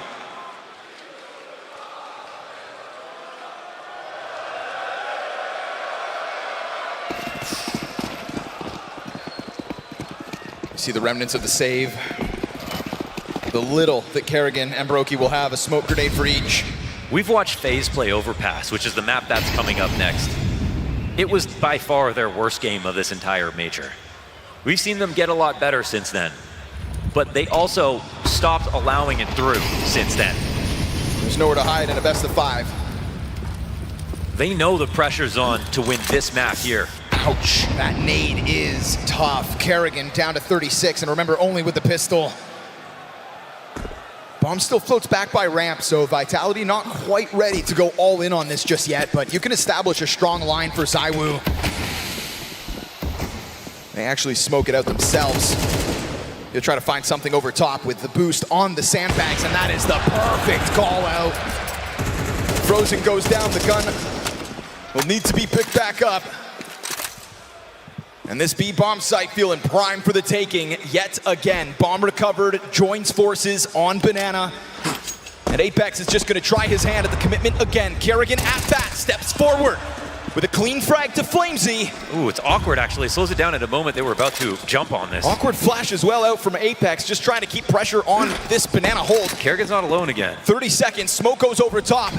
But that's broky with the USP. Man, give him that M4. With the M4. He's hanging on to it at 36 HP. Trying to hope that they'll let broky go unnoticed. karrigan, not more left for him to do. Mezzy clearing corners. Oh, of course, he's got it covered. Mezzy clearing Faze clan. Time and time again, out of this B-bomb site, majority stand for Vitality. Do Faze want to take this chance without a kit? Yeah, they get on to 11. Faze, this is the situation they knew they'd find themselves in this moment. Mezzy 20-6. With another successful round of B kills assisted by ZywOo's opener. And slowly but surely, the tale of this Inferno is going to be one comparable in both halves. Pistol full conversions. That's 6 of the 7 rounds that Faze clan are sitting on at the moment. But given runway, Vitality take off time and time again. They've showed it to us all year long. This is miracles on one side of the stage and masters on the other.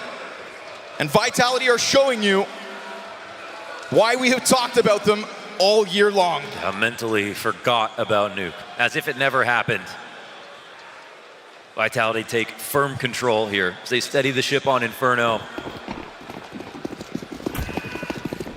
Another buy up in response. No op for broky to work with.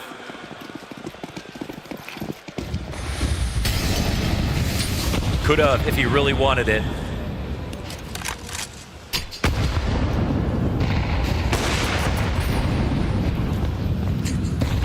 Jacob begins to be freed up from the shackles of the A defense, goes for, again, a bit of an apartments opening, but you just know Vitality are on the other side of those walls. So he'll peel away. KSCERATO comes over to join forces. Not often we don't see him inside of that B bomb site, but they try to bolster it with the Twist Frozen combo instead. And there's a moment here where Frozen's starting to get frisky towards Banana. Utility from the bottom of ramp. Bomb has been left towards spawn again. Slow squeeze for Vitality to try to secure themselves a 12th round on map 3. And it's been so much B. It's been so much B. Maybe they get a little loose here on the A side. Maybe they want to come and peek. Don't do it, KSCERATO. He's thinking about it. Don't do it. But he's not giving in just yet. No op to play with so far. Bomb's getting picked up. Decisions haven't been made yet. Just chilling right now are Vitality, starting to walk it up, and runs around, and ZywOo doesn't really pull the trigger, and wasn't quite ready for that pace. KSCERATO gets away with it, puts Flames in front of it, 25 seconds to this clock, and we've got a group of Vitality players about to try to charge down this A site. He must have literally blinked. Jacob with no utility sits inside of the pit. KSCERATO starting to have second-guessing moments here, just frantically runs back over towards the library side. Vitality so heavy up short. broky's position's gonna cut off the bomb. Jacob gets his from pit, it's a slaughter! ZywOo turned back the other way, and Faze find their fights! Wow, and he's in danger. ZywOo's gonna run away from this 39 HP. This is a mixture of a great hold and time pressure from Vitality. I think ZywOo must have literally blinked, not taking that shot on Arch.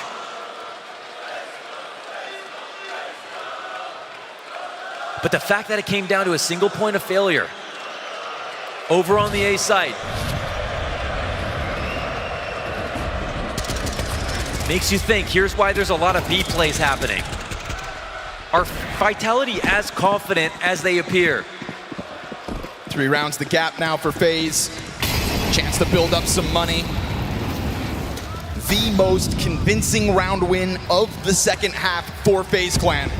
Keeps Vitality off that overtime secure. And they didn't see what the setup was for Faze inside of B site, and that was that layered Twists Frozen holding the same angle, something that they were able to tap into on Dust 2 a couple of times. Both teams have been playing so far back on A. There's just been nothing interesting happening on that side of the map until it's an A hit. We're never getting the bottom B flank. Now that's for Vitality and FaZe. But now that FaZe are in the second half, it's their ball game. Nade gets dunked on the setup. Frag sent back the other way. Frozen at back. Oh, can't manage. Oh, that's a big kill for Flamesy. It's a good amount of damage. Flamesy survives the nade. KSCERATO into the back of the site. Has to hope that Twist can help him. Frag doesn't do too much off Twists. And then he dies. It's all fit. Nothing. Nothing here for FaZe. Mezzy got twisted. CT spawned. Another smoke kill for Mezzy. 3 players inside that B bomb site, and FaZe will come up with nothing. And he's smoking that FaZe back right now. Vitality's 12th round, their easiest yet. Right back to B.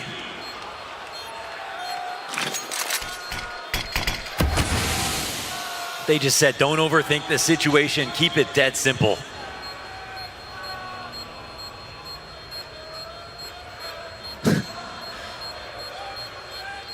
Sage advice from ZywOo. Save here is critical, and broky's back is about to be exposed.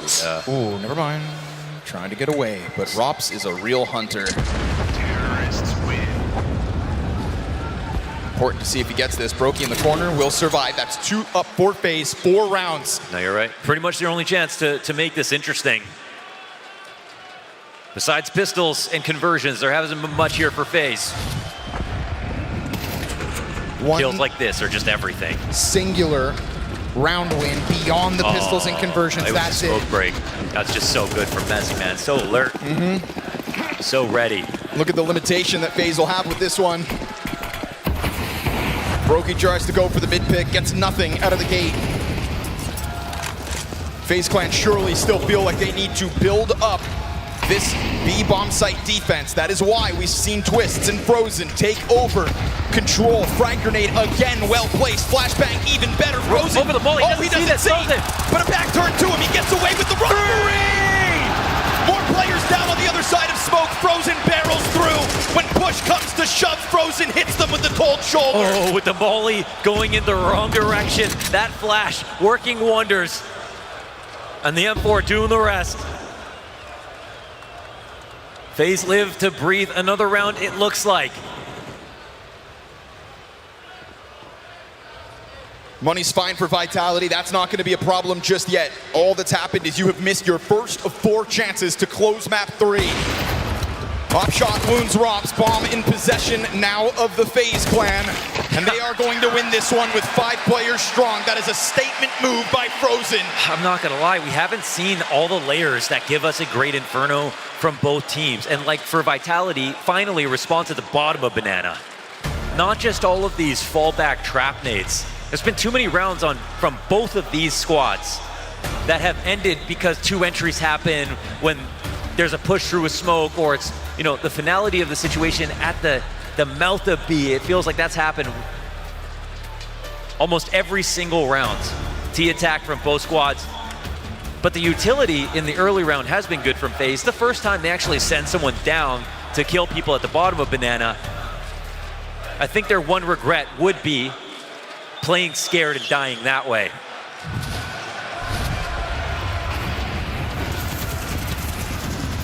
How he gets away with that flashbang. Ooh, it's everything.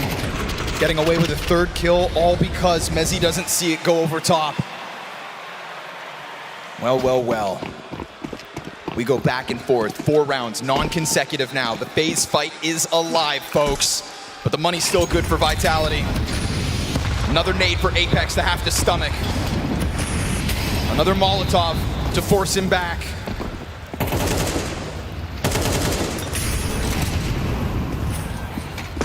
Trying to keep Vitality away from those very successful B-site executions takes bravery. Yes. But that's the only way you're actually going to win. There's so much variance just inherently on Banana, you know. Oh, exposed! Oh, that's beautiful. Well-used utility here for Vitality for the 5v4. The flash paired with the smoke break, that's Frozen out, the main threat from last round. They took a lot of damage in that process. Will it soften them up for somebody else on Faze to thrive? Frozen had his round 1 round ago. This will be curtains for Faze unless they can come up with a 4v5. Will their good pieces of utility actually have an impact on the outcome of this round? KSCERATO still just sits here. And he's got to do something for his team, otherwise they can't justify staying 3B. That smoke at the bottom of Banana fades. KSCERATO peels back slightly. He can hear the rumblings of this incoming Vitality. A scramble over for broky as KSCERATO confirms that they are getting closer, but they're still not an all-in. There is not a full commitment. Faze clan now leaning back on 2 defenders per bomb site, and Vitality have made up their minds. They are going to take this challenge to Twist and leave it to Mezzy to come through. But will Jacob be able to stand up when the lights are brightest? Holds on to the apartments, and he gets overwhelmed. Mezzy is everywhere. But don't forget about all of that early damage. broky taken down to 46 health. Just one of the pack now. As KSCERATO tries to wrap this one around. This is 2 players not working with kits, 2 players not working with utility. As Vitality, kings of 2025, lock into their bomb sites. Look forward to the 2-1 advantage in this best of 5, but they have allowed KSCERATO to creep ever closer. Down goes broky, KSCERATO strikes, but it's good night on Inferno, and hello again, Vitality. Surviving the tests time and time again.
this is numbing the pain.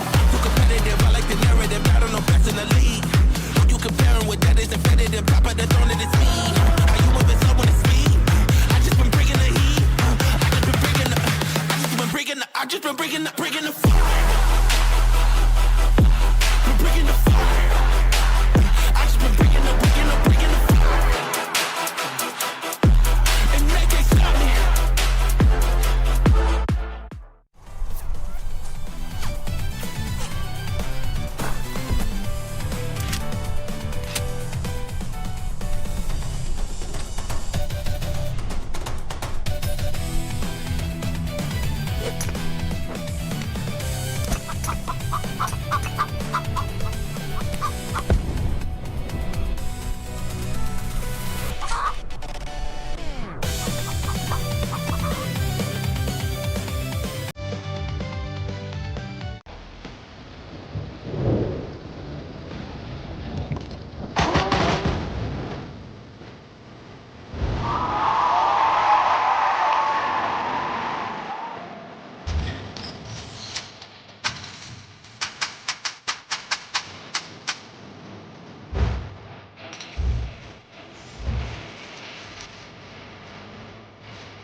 You see the match.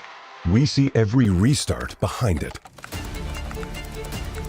You see lightning-fast reflexes. We see countless hours building trust. You see a single moment of triumph. We see the 1,000 failures that forged it. Victory isn't just the moment. We win because we reached it together. Level up as one.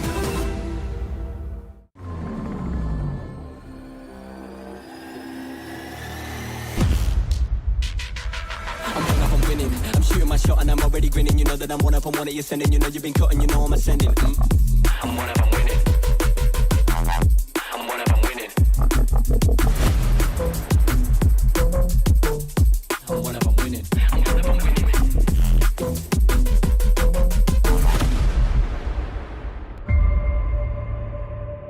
The return of Area 51, Alienware's highest performance desktop yet. Equipped with powerful Intel Core Ultra processors. Innovative architecture designed for ultimate gaming. Engineered to evolve alongside your game. Encounter the legendary Area 51 at Alienware.com.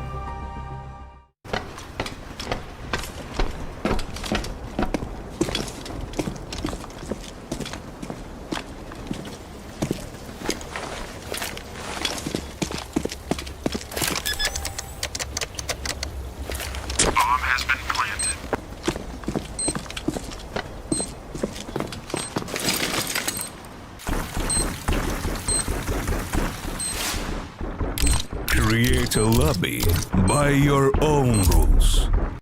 Ourselves a pretty crazy ending to that last semi-final. As always, ZywOo is with me to the side, and then our first special guest. I don't know how this wide shot's going to work. Maybe it just includes both of them from the start.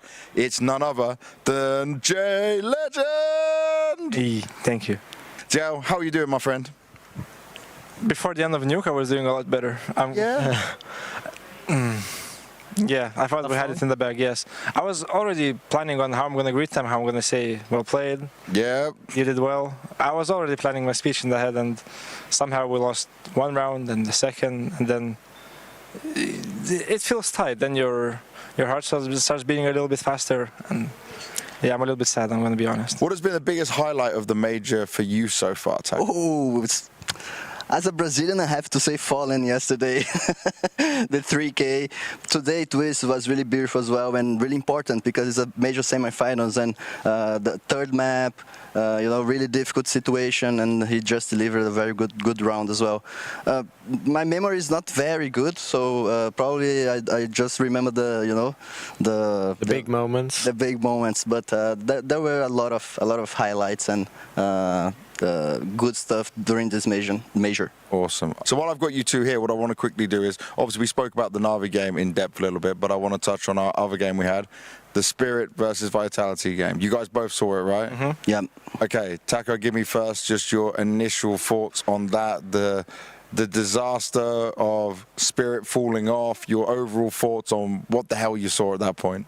Yeah, I even kind of got Spirit as not big favorites because it's Vitality and they are the best team of the year. And but from what I was watching in the major, I felt like Spirit was playing really well, and I thought that they would put a good fight today against them. But also, I think the emotional part kind of played a big role in that series. You could see donk a bit tilted after map 2, I guess, map 1. Yeah, map 1. Map 1 and 2. He looked. I've never seen him that tilted, and he's been, tilted before in other tournaments. But in this major, I've never seen him tilt like that much. Like was he that tilted? He was sitting in his chair, like almost like, I can't believe this. Was that after the map 1? Yeah, after map 1. Oh, I left it. I didn't see it. He was insanely tilted. I have to agree with you. I had Spirit as kind of my pick for the winner of the matchup. I thought as well. They played great, and it's that the fact that you had other individuals stepping up. We spoke to Tanir even before that he's kind of figured out what the timings are in his new kind of role, which is way more passive. And I feel like once you get those kind of extremity players, know when you have freedom to do stuff and they're just not completely passive, that's when you get a great balance of the team. That's when you know that even if donk, gets into a vulnerable position, they can pressure and release some of the pressure against him, etc. And that's what I felt when I watched them, that they played really well. I think personally that it's probably like a medium result for them. I think they expected more, but this is still kind of a fine result considering the struggles they had prior to the tournament. Look at his face, he's not agreeing with this. Yeah? No, I am agreeing. I mean, I don't know, when you have the best player and one of the best operators in the game. Wait, you putting Shiro as one of the best operators in the game? 100%. Okay. And for all the Shiro haters out there you go. The truth has been dropped on you. He's top 3 this year. For sure. I really expect Spirits to win a lot of games, like a lot of tournaments, not even games. I feel like this tournament, they were the favorites coming into the major quarterfinal. Coming into the major favorites. Really? Yes. Wow. Over Fury, over Falcons? Yeah. What made you say that? What did you see? I'm just genuinely interested now. I mean, they look very strong. Of course, I feel like their weakness is strats, for sure. They are very readable. But then, of course, they have donk, which is... it is predictable, but unpredictable in the same... It's predictable, but he's still going to wipe the floor when he runs into you. He's so fast. You watch the game and he's so fast, but... they have good openings and good endings with donk and Shiro. And what they need is just support. Support on the opening and support on the ending. And sometimes... if donk fails, I just see the round crumbling down afterwards because he didn't do his job. Shiro is very good at closing 2v2, 3v3, but if he doesn't have that situation for him, they're not able to win the game, to win the round. So, but anyways, I still had them as favorites, so I'm going to be honest. Okay. There is going to be Team GOAT show match versus Team Vako. Ooh, that's your team. Really? That's your team. You're team captain. You're the team captain. Yeah. So I'm gonna list out who the team is. Team Vako. It's Taco, Gaules, BT. Yes. I don't know how good BT is, but we'll see. He was a former professional 1.6 player. Yeah, how long ago? Yeah, how long ago, bro? MCH. I don't know who MCH is. He was also a very good Brazilian CS 1.6, and he also played CSGO as well. Okay, so we've got some old school in there. It's been a long time since he played. Okay, so Taka, you're going to have to do some carrying alongside KSCERATO. That's a big name. That's my guy. KSCERATO is going to save you. I'm going to be jumping for him tomorrow. KSCERATO going to get all the kills, my friend. You're going to play with someone who's gonna jump. TeSeS, all the info for you. I don't want to see you being the one jumping. I think you should send maybe BT or Gowles to be the one jumping, bro, for you. You're going to be the one who needs to do some trades in this. And then on Team GOAT, we've got JL, we've got Simple, we've got Everlone, Mihu. Take easy. My friend. You have professional players as well. Friend. Yeah, this looks a bit unfair. And then Austin, so they tried to balance out the team by putting an American on your team, but he knows his utility. I mean, he does. I'm not gonna lie. It looks a little bit unfair towards our side. Wait, if ever you can't use your hands. You can't use your hands tomorrow. I mean, I'm gonna be honest. I'm gonna use this as a chance to come back to the professional scene. No, wait. I'm gonna tell you both now. If you mess this show match up for us, this is supposed to be entertaining and fun. If I don't see some silly weapons and some craziness coming out, I'll go back on the stage while you're playing and I'll start messing with your mouse. I'm starting deathmatch sessions at 8 a.m. on the stage. I'm waiting for another one of these show matches. No. So that's how we're getting you back on the stage straight away in this arena. 20,000 people on a Sunday before grand final. 20,000 people on the show match. Well, I can't guarantee they're going to come for the show match. But there's you, Simple, TeSeS, Gowles. Like that's a big enough pull. I mean, Gowles is very massive. Yeah, bro. You're gonna get the Brazilians maybe. Yeah, exactly. It's gonna be fun. The drums. The drums are going to be there. But they're going to be for you. But it's still fine. He got excited for about 1 second and then went, oh no. You know what? I never played against JL. Never. Never? I never played against TeSeS. Yeah, maybe in practice, but official tournaments, never. All right, we need to get to the end of the show. So the last thing I want to discuss with you, TeSeS, it's finals day tomorrow. The first ever best of fives for a major. And we got Vitality going up against Faze. Do you believe in that Faze bullshit magic? Or are you saying Vitality right now? Well, I think Vitality are the big favorites. I didn't expect Faze to actually go through even the second stage. Yeah. They were not looking good, and I think the key factor now, but for Faze was Jacob stepping up. Big time. It was really important. Yeah, huge. But I think tomorrow Vitality they are the favorites, and I think they're gonna win. But Faze, you can never count them down. You can never count them out, but I also think Vitality. I think the map pool is too weak for Faze. I think they've showed that they have 3 maps that they are strong on and 2 confident and 1 like okay. Yeah, they have Nuke, they have Dust 2, they have Inferno. I think those are the maps where they kind of show that they're very competitive on. But in a best of 5 final, I mean, if it was a best of 3, I could definitely see Faze winning. But best of 5 makes me question against such a well-rounded team like Vitality, who knows how to play every map, even the maps that Faze play well. I could still see Vitality winning every single one of those. I agree 100%. I wouldn't change a word from what you said.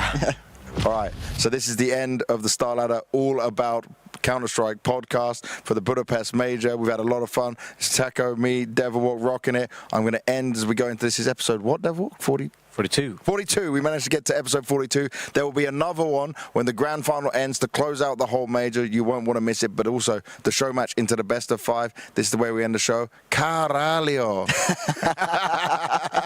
Vamos, caralho. Vamos, caralho. There we go. Good night, people. Ready? Yeah. Flashing. Boom. Yeah, 2 banana, guys. Twist. I take long. Careful long. Jacob. I take long. I'm ready to flash. Molly coils. Flash. Flash. 2 more. Last 2. Careful, they take CT. Oh, wins. I'll hold CT. 1 is half HP. When is on? 1 close wins. Oh, dark. 2, you should go first. You have 30 HP. I have a flash and molly. I can try molly dark. You can. Stay alone, Will. Go. I flashed over once. Flash from what do you know? I'm molly dark. Nice! Big boys! Take. Dead rings. Nice. 2v2. They are more low HP, guys. Play together. 7 bullets, Mateo. Yeah. I have a molly. Yeah, I'm flanking that molly pool, Mateo, maybe, no? Go back CT and molly pool. Yes. 2. Nice! You can take AK. Nice. Sigma 2. I'm retarded. I'm here with XTAS. Obviously, this map went much better than the first one, after which I called you. Game plan was respected this time. Yeah, we expect everything, CT and T side, even though the T side it was a bit of a mess at some point, but yeah, I'm happy with that. Some annoying rounds went their way, but you keep composed. You lost also both pistol rounds, so it looks like the whole map you were in control. Is that something you feel as well? Yeah, I think so. Especially on T side, we had a good plan. Of course, they tried to adapt a bit, but we were ready for that. Last question about Mzi. He's very vocal on the in the TeamSpeak as well, because he looks very active. He's getting a lot of frags. Is he something that he's helping with the calling as well on this T side especially? Yeah, of course he wants this major. Of course he does. Good luck in the best of 5.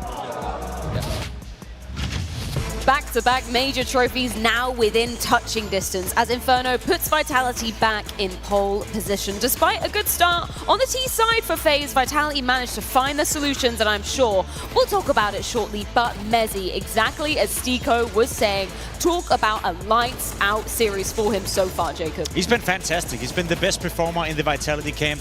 He was doing well yesterday as well. We spoke about it. That Mirage game against Spirit, he was the one that kept the team alive for ZywOo to show up, for ropz to show up, to win it in overtime. His playoff run so far from Mzi, you know, in isolation has been absolutely fantastic. He came into this tournament, obviously, as Maui has described him, overqualified in his positions. And right now, I don't know what overqualifying, you know, is saying, but I think he's overachieving in every single aspect that we could ever expect coming out of Mzi. He's having a blast right now. I feel like Faze, they know what it's like to have a great late round player when they had ropz, and somehow Vitality seemed to have 2 of them. Both ropz and Mzi both are just contributing so well in the late rounds. It makes it so that even if Vitality have a couple missteps in the first engagement, the first map control stages, doesn't even seem to matter because Mzi has just been so solid in terms of finding the trades, being a clutch player, and he's so composed too. I feel like some of the plays that we're seeing from him just show so much expertise, so much experience in terms of how he, on the big stage, looks like that he is more composed than even sometimes karrigan, Apex, who throwing caution to the wind. He's the one that really has just been the foundation for this Vitality team. Hey, you can look at the starts of Vitality. You know, you have ZywOo, who's 16 and 12, ropz 14 and 14. You know, it's such a huge performance for Mzi, ending the game and 23 kills and 8 deaths. That's a massive performance, and especially in a map that's this close. You know, there were a few rounds that could have gone Faze's way that made it shaky, and they could have been in a disadvantage. But Mzi pulled them back. Mzi made sure that they could continuously gain the momentum, keep them under control, and close this map out. Let's talk about pulling back the CT side to be starting off with as well, because you mentioned it, Maui. Obviously, ropz are a force to be absolutely contested with. What example do you have from us from that first half to illustrate the CT defense he was putting up? Yeah, we have a pretty early round in the half where he was able to just find so much impact from the pit position. Obviously, it's the power spot where you want to have your best anchors, and so ropz, no stranger to it. When even under so much pressure, when all the Molotovs are flying in his direction, he's usually able to deploy the right amount of counter utility and also just angle management too. Never giving up more than he should in terms of just making sure that his body doesn't show too wide on any of the positions. And I'd say this one actually, he is outside the pit, but just dancing between 2 angles where you could see that he deploys the smoke to block off the moto side wrap, and look, he's just training onto both targets so carefully, so precisely, and he just has a perfect image in terms of timing for when they have to press on forward. So the fact that he gets a multi-kill there, and when Faze is going for a fast A play, it's just paramount to the defense of Vitality. That is such an outrageous defensive play coming out of ropz. You cannot imagine the pressure is on right here. Not only does he have to jungle with 2 different angles, that is 1-8ing and 1-8ing, he has to communicate that to the teammates as well, gets a triple kill in this scenario as well. You know, it's not the most flashy kills, but to be able to do that, and to be able to do that as consistently as ropz is doing, you described it as well, Maui, having 2 late round players in both Mzi and ropz who can change around with the outcome of basically playing world-class defensive Counter-Strike like that must be nice for a guy like Apex, who sometimes struggle himself to do it. And it's also such an awkward position to be in, because you know, if ropz actually loses one of those early 2 duels, they pretty much lose the round, because after plans on A side, you know, notorious for probably being up towards like an 80-20 in equal man advantage, and even an advantage when you have less people alive on the server. So huge defense for them to gain control. To be rounding out that first half, there were some moments where arguably, you know, Vitality, they did have to work to pull things back. Round 11, what's the tale here? Yeah, I mean, they were put under a lot of pressure.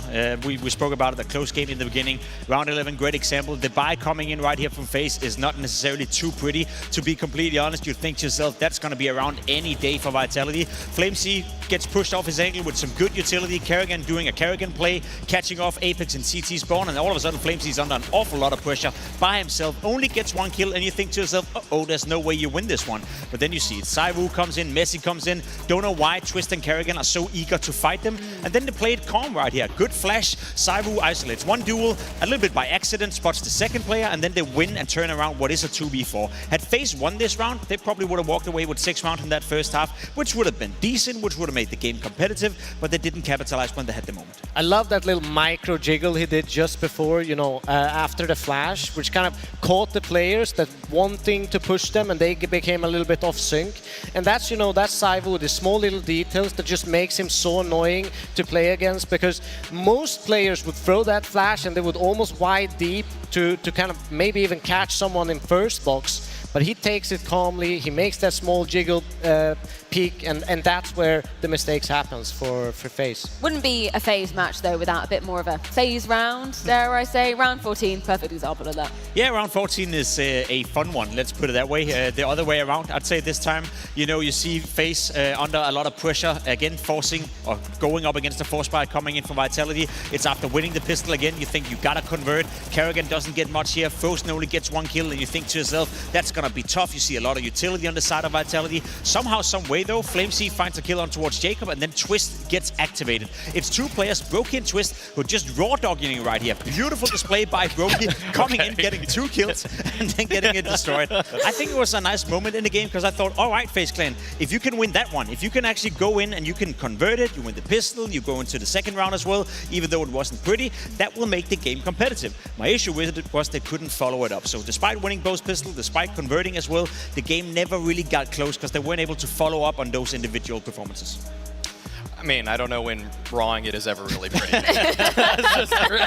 Lesson learned, always use protection, because round 17, Maui, we talked about the fights of Banana, the Banana control being so instrumental. This is an example coming out this time from Vitality of just how they broke through that Faze defense. Seeing this kind of play unfold the dozens of times throughout Vitality's 2025 is why they were the favorites going into this match, okay? The breakdown of utility in terms of just nading up car, boosting over the half wall, flashing over simultaneously, all of the counter utility that Faze is trying to throw, Vitality's throwing stuff that gets ahead of it and faster. So the flash also on the entries here, we see that broky is just so blind. They're even just post set up waiting for him to re-peek off of the pillar to get unblind. The staging of the round is flawless. This is what makes Vitality such a tour de force, where they can take every single inch of map control as cleanly as possible, and there's practically no counterplay. And even the counterplays that Faze tried throwing out were just met with even better utility.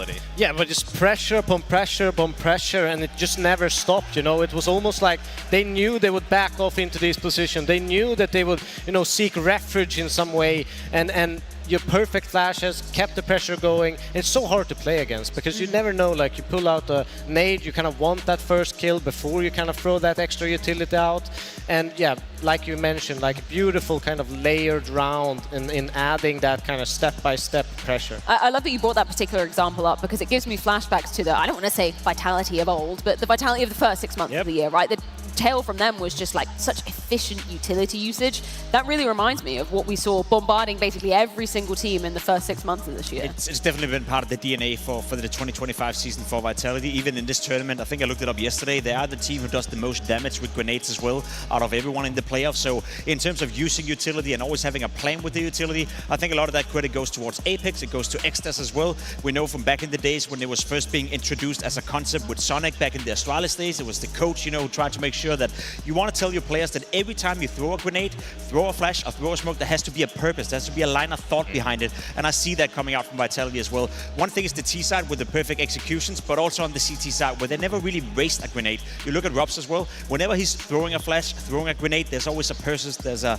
line of thought behind why he's doing it.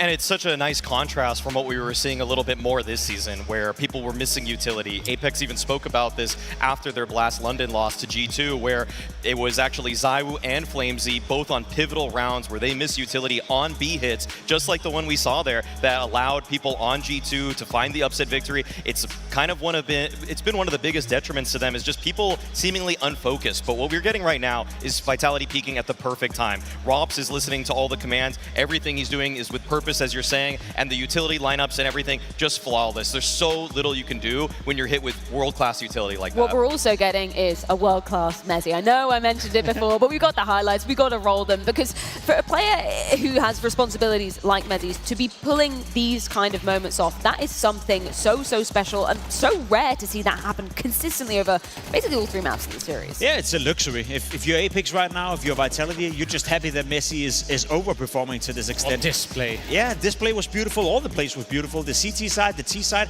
I think you said it before, Mario. One of the things that you can always look towards, especially when you're watching his demos or you're watching his point of view, yeah, there will be games where Mezi perhaps doesn't find too much impact, or where the scoreboard is not looking too nice for him. I never really feel he makes mistakes. He's never over-striving. He's never over-peaking. Obviously, you're going to have games where you perhaps would question your own decisions, but I think in terms of always knowing where you got him on the server, if you're Apex, you can give a task to him, you know what kind of result you're getting out of it. He's just stable in his decision-making and the way he positions himself on the map. Now, at this tournament as well, you add another layer of, individual brilliance. He's winning his aim duels. He's maybe overachieving a little bit in that regard, and all of a sudden you have the perfect role player coming out in Mezi.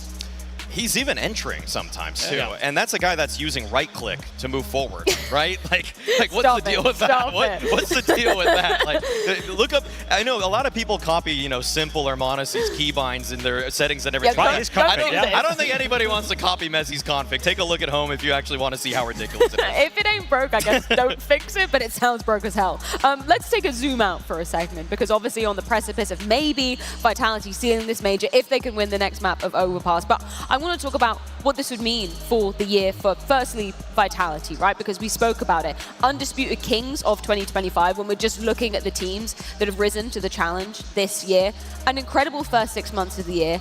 If they're able to do it on the next map, does that reopen the era conversation? Does that cement that we were already just living in it during this time? It depends on the standard with which you define eras, of course. However, looking at LGSK's era, where there were 4 months between both of their major victories, they won 2 tournaments in between. One was a DreamHack Open that almost felt like they shouldn't have even been playing because they were overqualified for it. The other was an EPL, which is exactly what Vitality did. And so that was supposedly a Brazilian era that we had for LGSK. I don't see why a consistent 15 in a row semifinal minimum appearance, along with a championship, along with 2 bookend major victories, is not also an era. That's just my take on it, and I think that this firmly says 2025 was the Vitality era. I would agree with that sentiment. It's hard to make a case against the era. If anything, I want to open a new discussion, and that is, could this be the best season? Could this be the best year a team has ever had in history? Ooh, We kind of had a bit of it in the green room frame when we're discussing. It's obviously between Vitality and Astralis. Astralis had that 1 year where they won 10 trophies. They won a couple of majors in regards to that one as well. There's an Intel Grand Slam being sprinkled into it, but anything Vitality have done throughout this year, Astralis also did. What I will say is the best argument for saying that Vitality have done the best season we ever seen from a Counter-Strike team is that you're doing it in 2025, where I do feel the level of competition is slightly higher, but you also have this 15 tournament streak where the worst result you had is a semi-final. Even in the Astralis era, even when they were at their peak, there would be tournaments where they would go out in the quarterfinal. There were a couple of group stage exits as well. I've never seen a team deliver this high, this consistently throughout an entire year of Counter-Strike. No, I completely agree. There's nothing else to say. I think that this is an era opening conversation. This is perhaps even the start of it, because they look so sharp. They've had their, ups and they had their down. And if their down period is top 4s, there's a lot more to kind of grab from this team. Another conversation that I think we should definitely be having, and maybe you can call me crazy for this one, guys, but we have to talk about the MVP discussion, right? I'm looking at the numbers. I'm just watching this grand final from the eye test. Mezi, is he in contention? Grand final MVP for sure. Right now, it's a grand final MVP. But ZywOo has had great stats throughout the entire tournament, and if he, just keeps having a good map, good series, I think it's hard to catch up to him, right?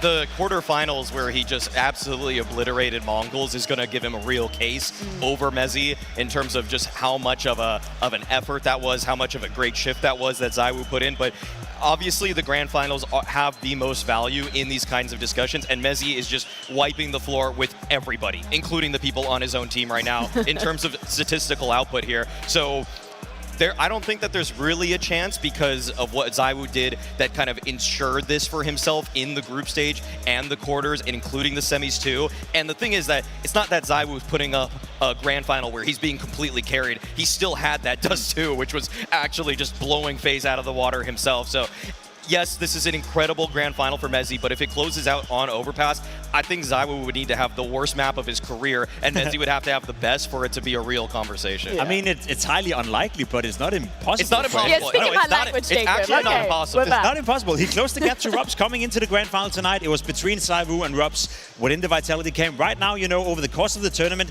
him and ropz are equal in terms of the rating for the tournament, and I would even argue that Mezi have been more influential in the playoff, considering what's happened tonight, what happened yesterday in the semifinal as well, helping out ropz against Team Spirit. So I feel like there's a possibility that if Mezi is having another map with a 2.0 rating and ZywOo is maybe not having the worst map of his career, but just an average map, we can have the conversation again in an hour's time, and maybe we can see what we can do for it. I love this conversation. I absolutely love it. Clearly, I'm playing devil's advocate a little bit here because ZywOo, he's been in monstrous form consistently throughout this tournament, right? In terms of the numbers for you, Maui, does it match the eye test? Have we been seeing the peak level ZywOo, or is there still maybe more to give? Unfortunately not. I mean, if I'm being completely blunt about it, yes, Dust 2, again, showed world-class form for ZywOo, but Nuke and Inferno, he's a little bit more of a passenger princess, okay? He was getting a little bit carried there. It was a little bit more of the efforts of people like, well, on Nuke especially, I mean, they lost that one, but on Inferno, Mezi was the difference maker. I thought ropz was a huge difference maker too, but then again, referring to earlier stages of this tournament, ZywOo was the man for Vitality. There's no question about it. In terms of rating, T-side output, I mean, he is such a huge spearhead for them on their entry attempts too. I feel like even you give him the AWP or the AK, he's finding so many ways to just get that 5v4 opener, which is why I love praising Donk so much, but it's not that ZywOo is too shabby about those kinds of things either. I think the unfortunate part for Mezi is that we're heading into an Overpass right now. It's a heaven for an AWPer. You know, you can utilize it in every essence of the map. You can fall back, you can keep being aggressive, even without taking that many risks. So I would be very surprised if ZywOo had a negative rating on a map of Overpass where an AWPer, it's his playground, you know? You cannot do anything. It's so hard to kind of clear the angles.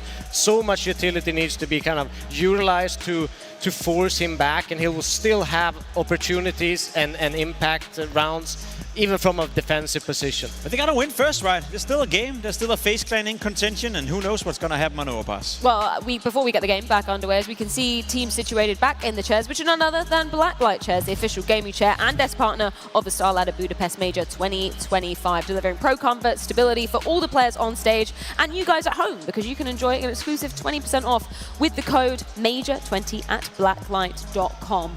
Let's get back into the minutiae, the finer details of this Overpass, where this grand final could potentially end, but it is going to be a tough feat for Vitality. Starting on the TeSeS side of things, how worried are you for this offensive half from Vitality? In all honesty, I'm not too worried. Yes, T-side on Overpass can be tough. Yes, T-side on Overpass have shown to be the diminisher for a lot of different teams out there, but for Vitality, I think they've shown that they are definitely capable of running a good T-side, especially considering who you're playing against. FaZe Clan on Overpass, they're by no means a bad team, but now we're getting into the stretch of the map pool. Now we're getting out there where you would argue that it's the 3rd, 4th, 5th best map in the pool, so I would be very worried if I were FaZe Clan. Well, the greatest show on earth is almost ready to get back underway. This grand final set to continue, but before that, let's head it on down to the stage.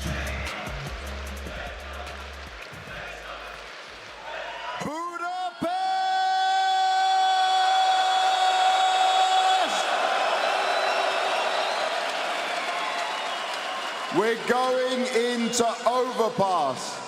You guys are looking incredible. This arena is packed out. How are we feeling?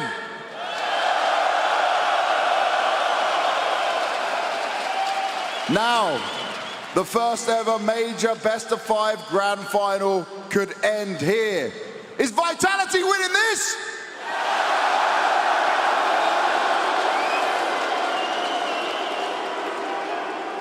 Okay, there's a lot of boos in there. Does that mean Faze are taking us to a 5th?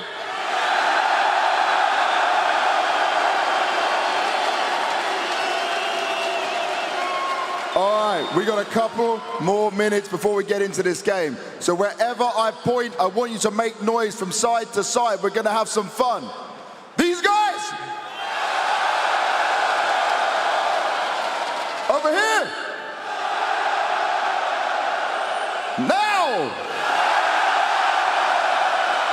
We're gonna go faster. Over there! Here! Here! Here! Here! Here! All right, one final time. Make some noise!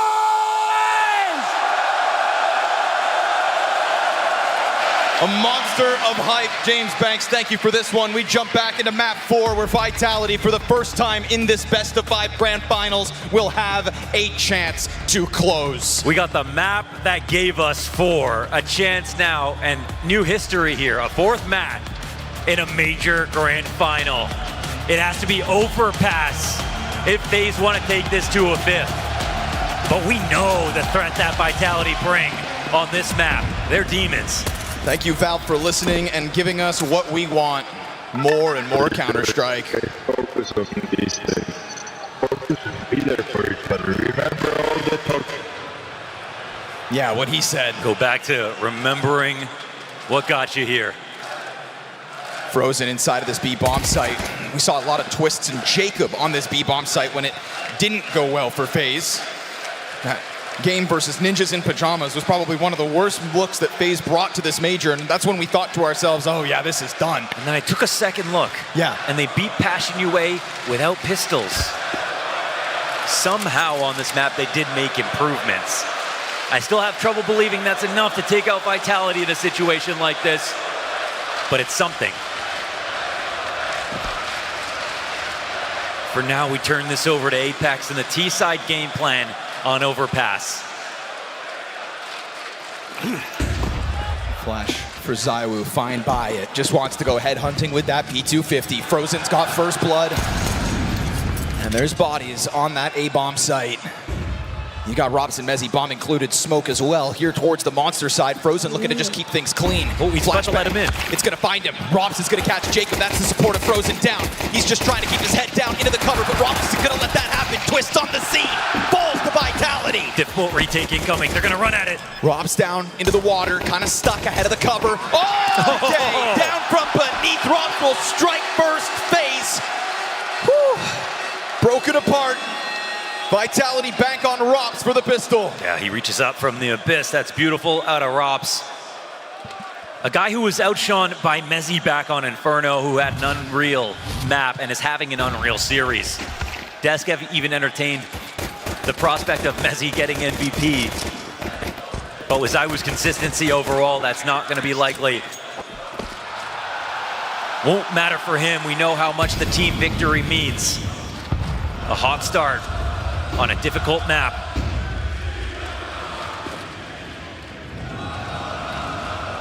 And the crowd starting to see in Vitality what they see in themselves.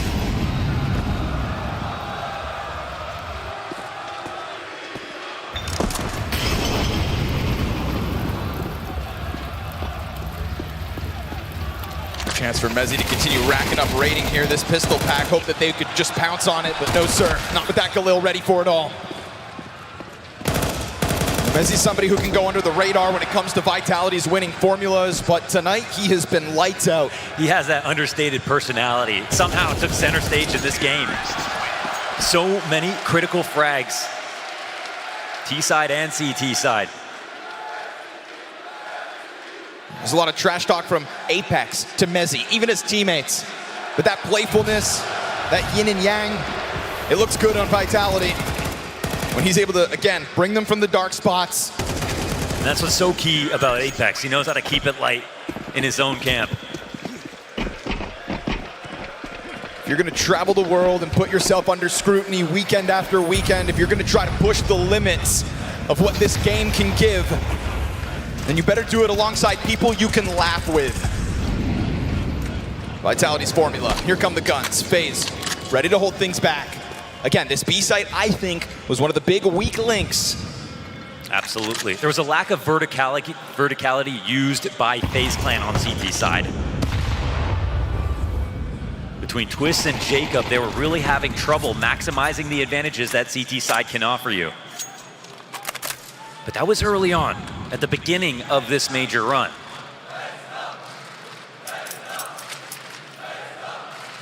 Few have learned faster than this lineup, but the amount of progress they require to get to the level to beat Vitality, we don't know if they can get there.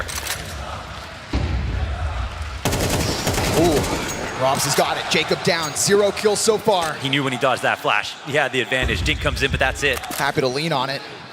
Vitality looking for the hot start again. Frozen looking to make space here for broky.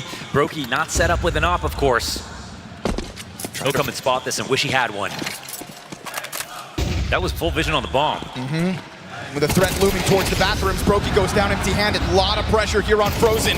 Oh, ropz is a threat. Spam through that smoke. It's going to take him down by a third. TeSeS just throws himself out through that dumpster. Smoke went back's turn, only for the one. There's another one for karrigan. A chance to strike, but no, sir. It is instant headshots.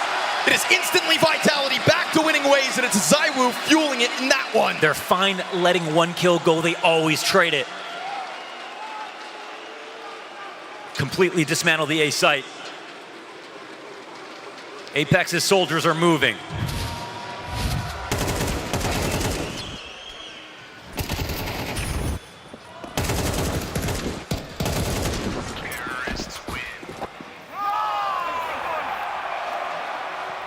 They can sense it.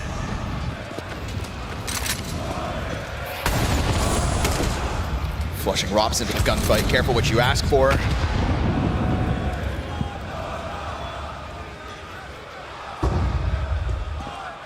Very fuel tools for the job on this one. ropz finds karrigan already. Right side of Monster cleared up. That's going to get the connector players boiling over, hopping around, finding open space further. And they start to begin to understand that FaZe are just sitting on a bomb site. And so FaZe feeling that squeeze, trying to strike ropz while he's off guard. But still, there's guards. Apex here to help him out on the Monster side as everybody else gears up for the short hit. Yeah, frag grenade on Jacob. Damn, man, 2 of them on top of him. He's lucky to be alive. Just heaping on the damage. But it just shows you how well Vitality are moving right now. And yet still FaZe standing brave in the face of this Vitality attack. We'll try to put TeSeS up front. broky right behind him. Jacob wounded the 3rd layer, but does this all just get chewed up by a wild, flying, flamesy MAC-10. Loves to jump around these corners. You can see it, it's coming. 30 seconds, and they're going to prioritize Monster first. CT still just want the short side. flamesy draws them in. Jacob gets his one. Apex on the scene. And that Glock's not enough to best Frozen. The 5-7 fights on with a double kill, but that is it. That is all they end up finding to survive for Vitality as they'll take that 4-0 start. Hey, it's nice to keep the money low if you can, but ultimately, Vitality don't care how much they've got. They're on T side. Things are on sale. They're not the team that are going to require an op to do well. FaZe didn't have the money for it. Last round when broky was defending on the A site.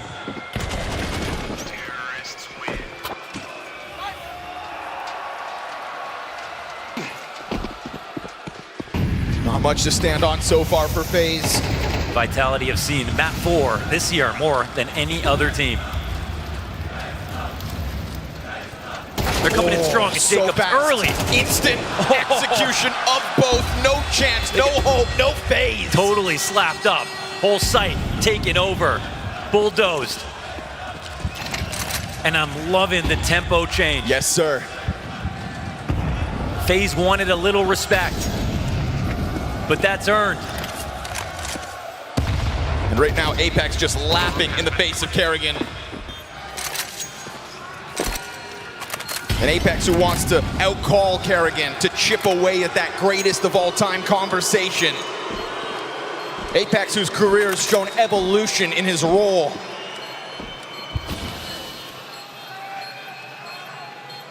He's looking for 2 chips in 2 games. He'd be the first. He'd be the first to be 1 of 1, Apex.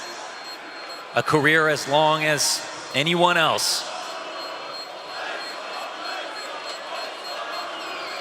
A lot of legends in this position ends up as coaches, end up on the periphery of the game. They don't have an active role calling. But Apex, built different. He also hasn't been doing this his whole career. He was a standout entry fragger in the middle of CSGO. One of the best players in his role at the time. The most unlikely switch to an IGL. From any role I think you'd expect. I remember when it happened. Criticism immediately out of the gate. Instantly took a break. Came back a couple weeks later. It felt like it was too soon. He believed in himself. Vitality did too. And with time, he prospered. And when people make moves like that, it opens the door for other players to try it in the future.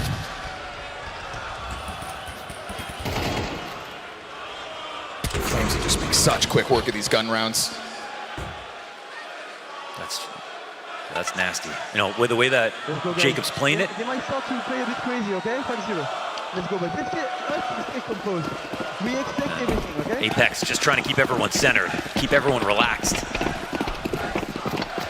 And also at the same time, I think keep the finger on the pulse of FaZe Clan. You know that a wounded animal is going to start to get wild, and that is exactly what FaZe Clan are. You know, this is a team that's been playing with their back against the wall almost all major long, and that's when FaZe pull out their best. When defeat is right on the other side.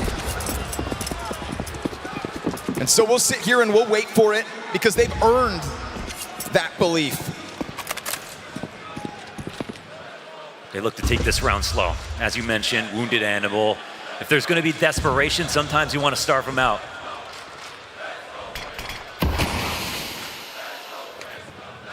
No early frag here from broky, as he got vision on ZywOo earlier. Only going to get away with that boost one. If he doesn't capitalize on this off right now, we don't know how many more times this half he's going to be able to get one. Money-wise, that's going to be a huge issue. Sitting posted on top of Dice, Frozen plays the wall in front of him. karrigan supports from behind. Constant jump spot so that nobody has to worry about long. That's what's going to allow broky to stay fully focused, laser sharp on the bathroom side as Frozen tiptoes his way into cover. It's temporary. 25 seconds, Vitality playing down with the clock. It's back turned, and as karrigan collects the headshot, ropz has got the answers back. Apex won as well. broky loses his support system, but he'll strike down Apex, secure man advantage, and dive into the bank. It's got to be ZywOo to plant the bomb. It's coming down to 10 seconds. ropz going to have forward control, but he can't defend this necessarily. Here it comes. They're going to try to dive ZywOo. That's the cover. ropz with the headshots. broky won the no-scope sick, but ropz is just so nasty. Oh man, ropz from the bank, cashing in on those 3 frags. 6 rounds into this game, and ropz, a titan at the top of the scoreboard at 12-2.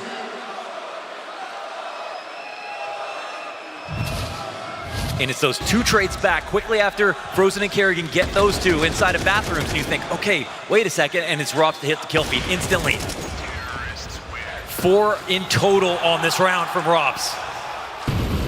You want to talk about Vitality knowing 4 maps because of their constant arrival in best of 5? Sure, but let's talk about major grand finals. ropz featuring in every single one since we've begun with CS2. He can wait for a trailing flash. ZywOo will throw it. Apex pounces! Sick transition! A reminder of where he came from and what he can do! That's the entry fragger we remember. Vitality are not here to waste your time. They're not here to give you false hope. They are here to crush your heroes. Team of the year, no matter what happens tonight, but they're still here to win. The fact that this is house money for Vitality shows us that this is a team in CS2 we've never seen. No one can compare.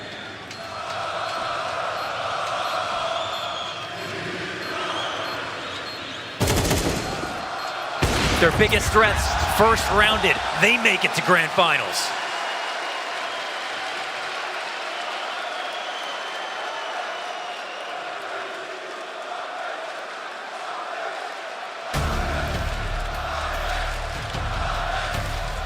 7-0. It's a total blowout.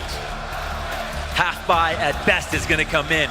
Nightmare situation for Neo as he has to somehow inspire confidence, call a decent half buy here, and let his team know they need to still believe. Because there's nothing else to do after this. It's going to be a long break for the loser.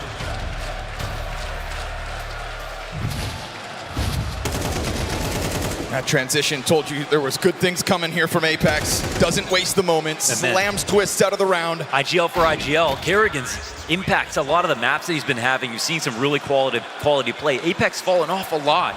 For him to come alive here in Grand Finals, when it matters the most, shows you how they picked up so many titles this year.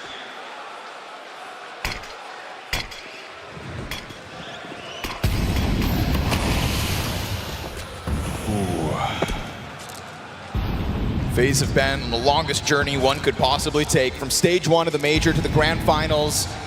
I mean, Cinderella, eat your heart out. You've got nothing on the Faze clan. But maybe it was just all too good to be true. Faze's fight yesterday was phenomenal. Their nuke beginning in this series gave you belief. But Vitality will bring reality crashing back down around you. And as the push off of that B-bomb site tries its damnedest, because Faze always will, they are meeting their makers. They knew that they were going up against the best. The best. Nuke feeling like years ago. As Vitality just start to coast, running through these rounds, suffocating their opponents.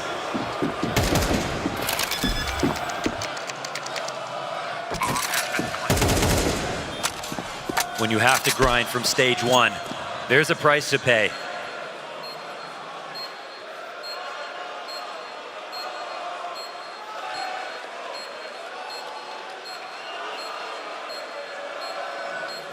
The beauty of Counter-Strike is that it's built on its history. And as far as history and accolades go, a guy like Apex doesn't have much more to chase. He's gotten all the big ones that he wanted. And everybody off the break, reassembling their rosters, making roster moves, trying to be the team that can take down Vitality. And also some unlikely stories coming up. Fallen, a player to find a resurgence within himself with his new lineup, threatening Apex and his new position as the top IGL. He had a chance to show us something. But potential's only worth so much. Vitality have nothing but hardware this year. Results, proof. All the evidence you could ever hope to point to, and all the experience that comes with it is why now, given a chance to close out this major grand finals, FaZe Clan can't even cut it close. Twists. Desperate to get something going. He's going to try to take over short on his own. Oh, but even that comes at a cost, down to 47 health.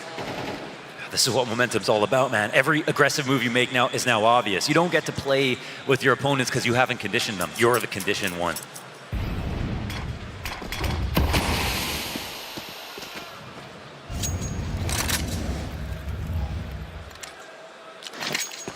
This is going to take luck, skill, and ingenuity. Right now, it feels like all those belong to Vitality. Yeah. Our-Face tapped out of confidence, or do they have a little more? A 5v4. You got to try to build that belief back, brick by brick. A 5v4 and damage on ropz is something to work with. The 4 rounds of a CT side at best. Doesn't sound like enough now, does it? Reforming this attack towards a 4v5 almost doesn't feel like a disadvantage for this team right now. Oh, instantly back. ropz, a part-time hopper putting this one together. Trying to take it over. broky, missed chance. ZywOo, instant headshot shows the depth of his ability. Optimus push here from karrigan. He'll catch 1 kill as Apex's bomb plant gets denied, but it's going to get picked back up. They got to run at this. Oh, I think he might have it. It's close. Cover's good. Bomb's planted. No chance. Just when you thought FaZe had a catch their breath just when you thought there was a sliver of hope. Vitality rip it away from you. No luck at all. Nothing going their way. ropz to get this kill with ZywOo beside him on a rifle, taking out the Opper on the other side. That's the depth of this team on display. ZywOo, the most efficient player in history. Set up by ropz, the damnation of FaZe Clan right now. Changed jerseys, switched projects, brought Vitality to the top, and will shove FaZe into the dumpsters here on Overpass at this rate. 18 kills in 9 rounds of play. broky's gonna be found out by ZywOo. FaZe are trying anything they can to get anything going. They will find no refuge. They will find no saving grace in the face of a Vitality that not only built an era, but an empire. Their run in the first half of 2025 spanned the globe. All of the difficult travel days, all of those long journeys, never enough to put Vitality off kilter. There's never been excuses for Vitality. There's never been reasons to doubt. Apex doesn't care who the crowd is cheering for. He brings his A1 game no matter what. 2 up now for FaZe. Jacob, the rookie. Tasked to defend this B site, taking out one more victim of ZywOo. A double-digit T side for Vitality. And how desperate you must be. As the crowd that chanted your names as you took the stage this morning turns on you while you save.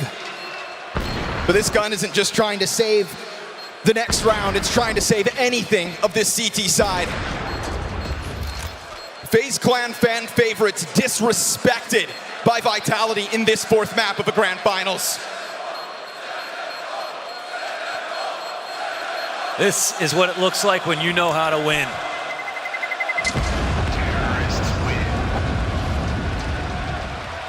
FaZe have not lifted a trophy this year. Not played a best-of-5 grand final. The last time they played one in CS2, they got 3-0. No maps in CS2 in a best-of-5 grand final, and it's not the same roster. It hasn't been any time recent. Everything was stacked against them, but it's never been so apparent than it is now. Still, an emphatic Xtaz behind Vitality, making sure they don't let go of this death grip they have on this team. And that's because no roster in this major has been as scary as FaZe, no matter what the scoreline has been.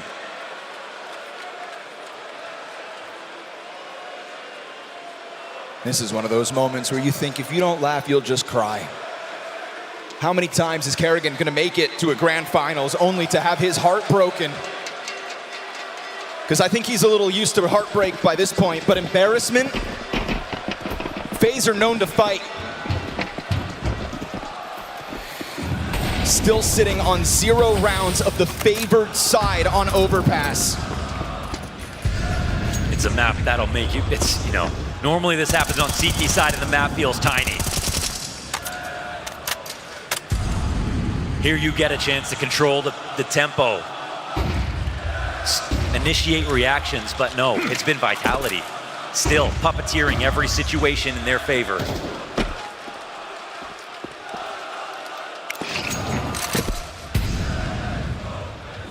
broky sees the shadow. The sliver of hope that was an opening kill instead is their ex-teammate surviving and still thriving. Top of the scoreboard. They're just begging for one whole frag. Didn't even look them in the eyes as he has blasted his way through this CT half. Apex will find Frozen. Executes him with ease on the climb up towards that A site. Keeps the threat of the 12-0 half well and truly alive.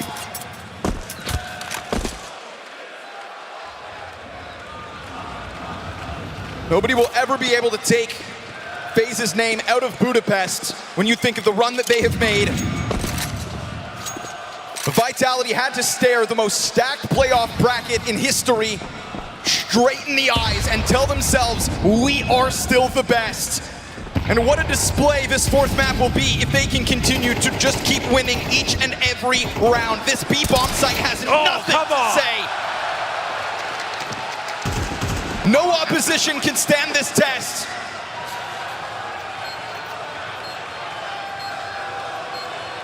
This one's going beyond the strategy, beyond the tactics. This is where we see Counter-Strike can be 100% mental. Vitality, they see the finish line, Faze don't, and that's clear.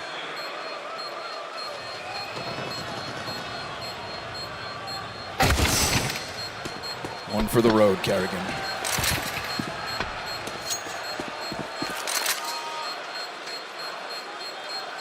It's nice to see him laughing, but I can't help but feel like he understands this game is done. And if this game is done... He's come to a lot of major finals. I didn't say it. What a statement from Vitality, if that's how they close the year.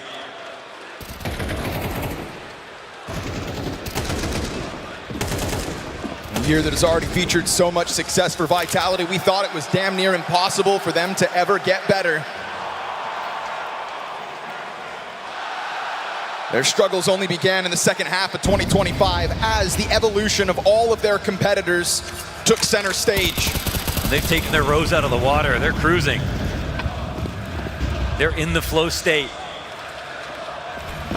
It's not the work they put in this game to get here. It's the work they put in this year to get this game. Frozen's off, finds Flamesy. Just trying to find that one. Weight of the world on FaZe Clan's shoulders. It always has been for this entire major run. Apex is gonna make sure that it's one and only for Frozen on the op. Another 5v4 answered back instantly. Double op set up here for FaZe. One last stand on this CT side. broky trying to play ahead of the smoke. Yeah, he'll find it. Collateral shot, but ropz makes sure to send bullets back through. And so the numbers stay even as the scramble comes forward here for FaZe. Just not the embarrassment. That's all they hope for. ropz into the AWP. Pop by twists. Leave it to ZywOo to crush the FaZe clan. A Tech-9 in hand. And a bomb over towards the bathrooms. He's not going for the bomb. He's going for the kills. He's going for the throws. To rip out the jugular and to crush their hope. By God, FaZe clan find one.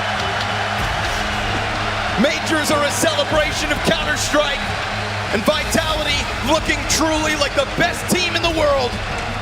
FaZe Clan just trying to enjoy this moment.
For an entire major, we have watched as FaZe clan fight back from the brink, but never has the game been so stacked against them. Never has a result felt so far from their grasp. An 11-1 half to Vitality's favor on Overpass, showing us the depths that it takes to be the world's best. It's something we can all relate to in this moment. All you can do is laugh. We see the smiles on FaZe. We see the smiles on Vitality. They have a layup to close this. It's GG, guys. We know that. They have no chance. We're fucking great. And Apex still says stay focused. Never give FaZe clan slack. That's the rule. ZywOo sitting behind the barrels, trying to be that world's #1. And as Berettas go down, it is a glimmer of hope here for FaZe clan. Remember, they take pistols off Vitality. And so maybe a T-side run is still yet to be had. A little more room to fight with in Budapest. 4 versus 2 in the post plant. Flamesy and ropz over to the short side. Neither of them have a kit to play with. Twist goes deep towards Graffiti. And FaZe clan still want to give each and every one of you a show. Tiptoeing their way in from short. It's both down, and it's a FaZe clan pistol. But it's a long road to that 11 rounds of Team Vitality. And instantly all the words come out here from FaZe clan. And again, it's house money for them. If they make something happen, amazing. If not, well, at least they didn't put their expectations up too high. This is why Apex said stay focused. It's another great pistol round here to stave off the embarrassment of an absolute shutdown of a map. And that's why everybody loves FaZe. Why is Xtaz pissed? Oh, you gotta love it. You have got to love it.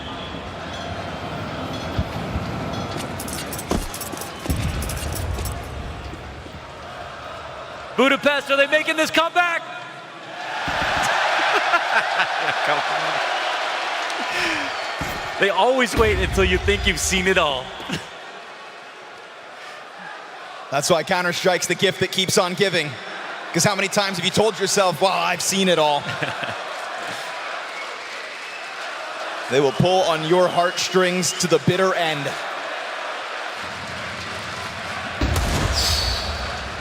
Little deagle damage, careful now. You'd hate for it to be an embarrassing end.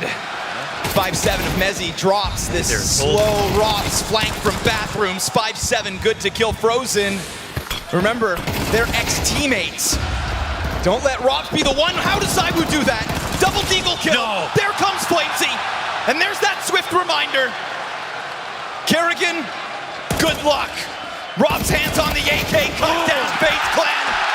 Yeah. It's all a laughing matter. Oh, and it's not even a rifle to do it. Until reality slaps you upside the head, 12-2. Vitality now stand on the finish line. Reality minutes away. FaZe doing their best to try to ignore it. Oh my. And ZywOo's getting kills like that. They know how close they are. One of the few times FaZe don't convert around like this. The first half of 2025 will be remembered as Vitality dominating the opposition. Constantly the champions. The second half of this year was one where they had to take a back seat and had to learn to adapt. Had to learn again what it was like to feel the loss. ZywOo steps forward towards the bathrooms to try to end this here and now. That long push comes onto the flank. And now Apex over top of the van. karrigan, there's nowhere to run. So little place to hide. Frozen meant to support him. On for the 1v3 or else. Vitality reigning, defending, back-to-back major champions. One frag from it and Frozen will fight to the bitter end. Apex on the front of the bomb site. Frozen on the swing, and it's Apex himself to end it. The one and only Dan Mattisclair.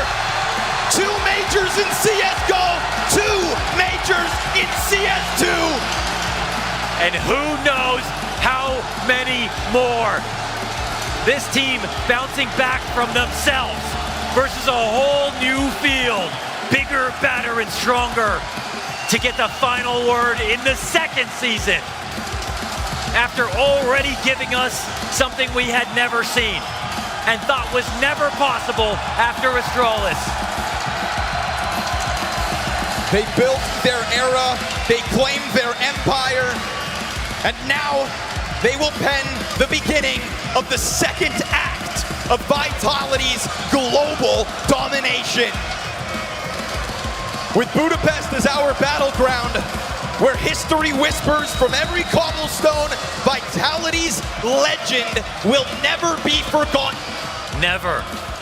This team jubilant, fans on their feet, everyone waiting for this moment. They finally can say they killed Faze. And they can finally say that they can continue to make a claim as one of Counter-Strike's greatest to ever do it. Astralis' records are the only things in their sight, the only back-to-back major champions since 2019. After the greatest season of Counter-Strike we've ever seen, it is Vitality back on top. Your StarLadder Budapest Major Champions! Budapest Major Champions. Vitality!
Vitality have done it!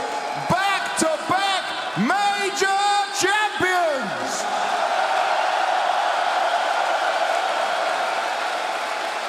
Flamesy, it's quite the journey you have been on. If you remember joining after Paris, they'd already lifted a trophy, people doubted you, didn't believe in you, but you've shown up time and time again, and now you're part of history. How does this moment feel? You cannot describe it in words. It's just an insane experience. This year has been nothing but crazy. I have an amazing players beside me, and we all know that we might not have a chance to be a part of this group in our future. So we want to do our best in this team, and that's what we get. And yeah, that was the cherry on top of the year. And I'm so happy to be in this part of this team. And yeah, it's amazing. And I know you got your brothers here, your girlfriends here, there's family watching. Anything you want to say to them? Well, I love you all. Thank you for coming. It's a lot of fans came to support us from the Golden Hornets and a lot of fans from home. And nothing but thanks. It's really amazing to hear your voices so much. And for all the crowd, to be honest, you were amazing. Hey, come on!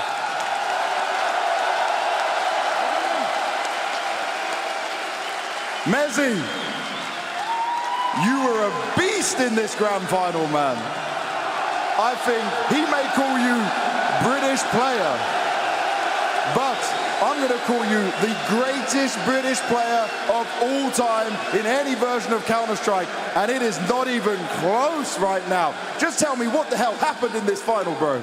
Well, I don't even know. This team is special. It's one of the greatest of all time. Just so grateful and happy to be part of this process and part of this team. They're, yeah, everyone in this lineup, everyone behind the scenes do a great job, and yeah, I'm just, yeah, like I say, crazy. It's insane that this is the life, and this is what I'm a part of. But yeah, thank you to all the fans in the arena. This was one of the craziest finals to play. Thank you so much. And I know you've also got your fiance there, you've got your baby as well. There's time away from home. There's a lot of sacrifice you need to do. But these moments make it all worth it. But what do you want to say to them for supporting all this way? Yeah, I mean, they're everything. Without them, it's impossible to do the job that I do today, and impossible to be able to focus on what I do. So everything I do here and all the sacrifices is all for them. So yeah, I'm just happy we could pull through today and end the season with a bang and end the season as one of the greatest years of CS history. Exactly that. Thank you very much, Mezi. ropz, the CS2 specialist. Grand final after grand final after grand final and one more. And 2 of these major trophies to your name. I saw you lift it first, and I don't think I've seen you that happy before. What felt different this time? I don't know. I mean,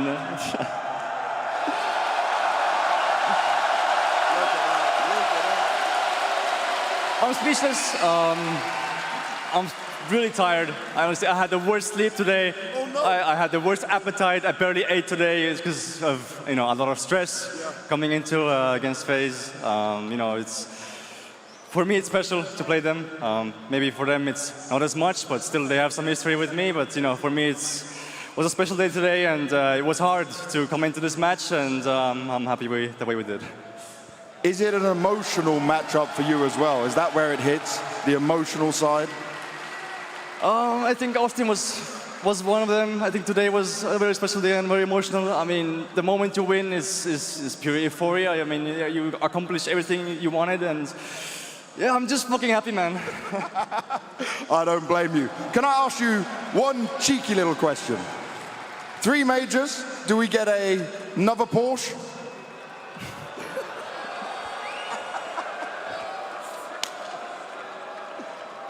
TeSeS, you can't get away from me. Quite a journey this team's been on this year.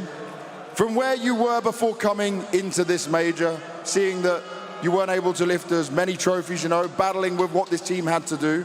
How proud are you of these individuals and the way they've worked to make this back-to-back dream a reality? Can you just talk me through this crazy process? I mean, me and you, we fucked up a bit in Hong Kong and in Chengdu, but we had a good talk after. We've done especially how we wanted to play on T side, etc. I cannot say I expected to win the major, of course, but I felt really confident after our preparation, the bootcamp, as every team, but I don't know, I can feel when the team is ready to fight and to win a big trophy, so I'm really proud that also my staff, they did an amazing job just to support me every day, to make me better, so it's for them. It's for them and it's for you, man. Congratulations. Apex!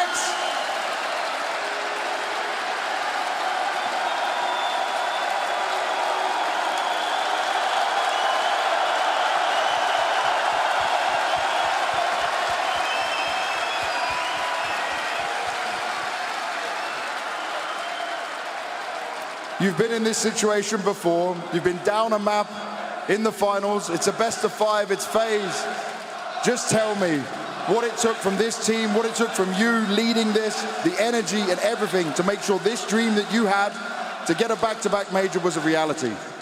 Well, after such a rough start on Nuke, where we know that Faze are playing really well, but we play way too passive, we didn't try to take any duels, and they had all the space they wanted, so it was pretty tough, but I told them, guys, if we want the back-to-back, we'll have to show the real vitality. And I told them, the same I said in Austin, if the real vitality is showing up, we will win. I have no doubt about that. And that's what happened. It's all about being present on the big moments, playing the same as you usually do on the big moments, and that's what we did today. It is what you did today. You made a big statement as well. I remember back in 2024, you said, this year it's going to be different. You were not happy with what you showed. This time, you've come back. This time you've done all the trophies. You built this team up from the ground up. How much does it mean to you? How can you describe this rush of emotions and feeling, especially because you dipped down a little bit in the second half of the season? Yeah, we dipped down a bit, but how can you manage to do the same season as we did on the first one? 8 tournaments, 7 trophies, it's tough to replicate, right? We still did 2 trophies. The most important one, and that's what we wanted. And yeah, 9 trophies this season. The best team of all time is used to be Astralis. They won 10 and 1 major in the same year. We did 9, but two majors. So I don't know who is better, but we accomplished something incredible this year. Something I didn't expect possible. And I'm so proud of the guys. I never expected when I took the IGL to win 3 majors at IGL. No, the dream come true, but Dupree, I'm coming to you.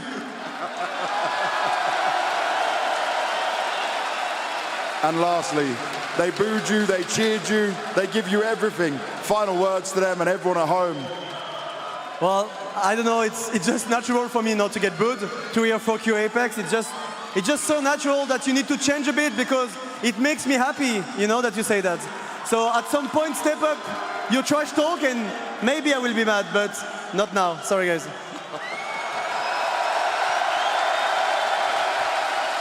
And with that, here stands the back-to-back major champions.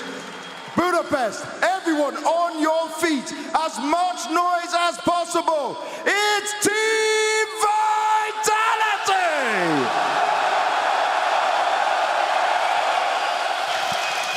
The back-to-back major dream a reality as Vitality return to greatness. Greatness not just defined by 9 trophies this year, but defined by resilience, weathering the storms in their path throughout the second half of this season to return with an emphatic finish. Major champions once more, and the kings of Counter-Strike, Jacob, to end out this year in Budapest. The kings of Counter-Strike, there is no doubt about it. What a year 2025 have been for Team Vitality. We talked about them coming into the major as a team who, let's be honest, you know, were in a bit of a dip form, but as we spoke about so many times throughout the tournament, Maui, their worst shape, their worst looking Vitality is sometimes losing a map like they did tonight against FaZe Clan, you know, finishing in a semi-final or maybe losing a grand final. If that is the worst you can do as a team, winning 2 majors in 1 year and just getting to the semi-finals, there's no doubt in my mind. Apex was asking the question on the stage, are they better than Astralis? Did they have a stronger year than them?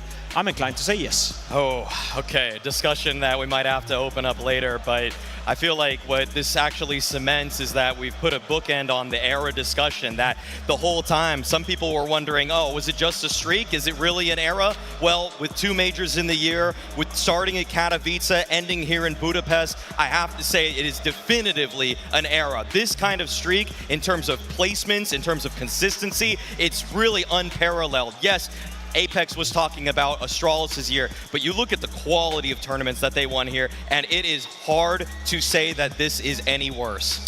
I think it is. You know, this is the greatest Counter-Strike team we've ever seen, for sure. Vitality lifting back-to-back major trophies. The first time in a long time that we've seen that happen, but unfortunately that does mean the end for FaZe. So let's get a few closing thoughts from them and James Banks. With every celebration, there is also some heartbreak. But FaZe, they showed up from the beginning of the major with that FaZe DNA, never giving up, never backing down, and still found themselves in the grand finals of a major. Karrigan, just straight away tell me this, thoughts and feelings now you've had a couple of minutes to collect your thoughts coming off the back of this final. I mean, as a leader, 1 month ago, going into a boot camp, knowing that we had to grind all the way, 0.4 seconds away, not having a season next year. We've been ranked 26th in the world. To this day, win the first map, fighting on 3rd map. I can only be proud. What can I say? We are not ready to beat Vitality. And we can show up next year and do better. Let's look at the year you've had overall. Obviously, inconsistencies with player changes, rain in and out at the same time. It's very confusing. It's a hard thing to deal with as a leader. What has it been like for you? How much has this been draining you and just getting to this point overall? I mean, my year started with finding a player 6 days before roster lock. We lost Robin to Vitality for a good reason, you see. And from there on, there has never been a day where I could take my mind off the season. We are fighting from January 5th to now, and I need a vacation now. Hopefully no changes That's what I wish for in Christmas, and I just want to go to next season with head held high. But like I said, I'm so proud of my team, leading these boys, following through my madness of stuff I do. I can't be proud, and thank you very much, guys. It means a lot. I'm glad you said, hopefully no changes. Looking at this team, looking at Jacob improving so much in a short space of time under your leadership, this must give you a great confidence going into the next season compared to what you showed here in 2025. I mean, I think Jacob showed the world what he's capable of. I told him yesterday, I have regrets from 2018, thinking about winning the major. I just wanted him to enjoy this moment. There will be more. He started his career. For me, every major final I play is just another opportunity missed. But people have told me to retire for 7 years. They probably do tonight as well. But I'm gonna fight until they put me on the bench. I'm gonna fight for this FaZe clan to be on top of the world. And I have never given up, and today is rough. Tomorrow I work hard on myself, and next year I'm gonna push, and show the world what we're capable of. And this is why you are so respected and so loved by everyone in the Counter-Strike scene around the world. I can't imagine the pain you feel throughout all this, but just the final words to everyone at home, in the arena, family and friends. Thank you very much, guys. Everywhere I go, the arena cheer for us, cheer for me. You guys are the reason I play. Coming here, playing from stage 1, to be in the first maybe of the major final, but losing to the best team in the world, no shame. I love you so much, guys. You keep pushing me. Thank you.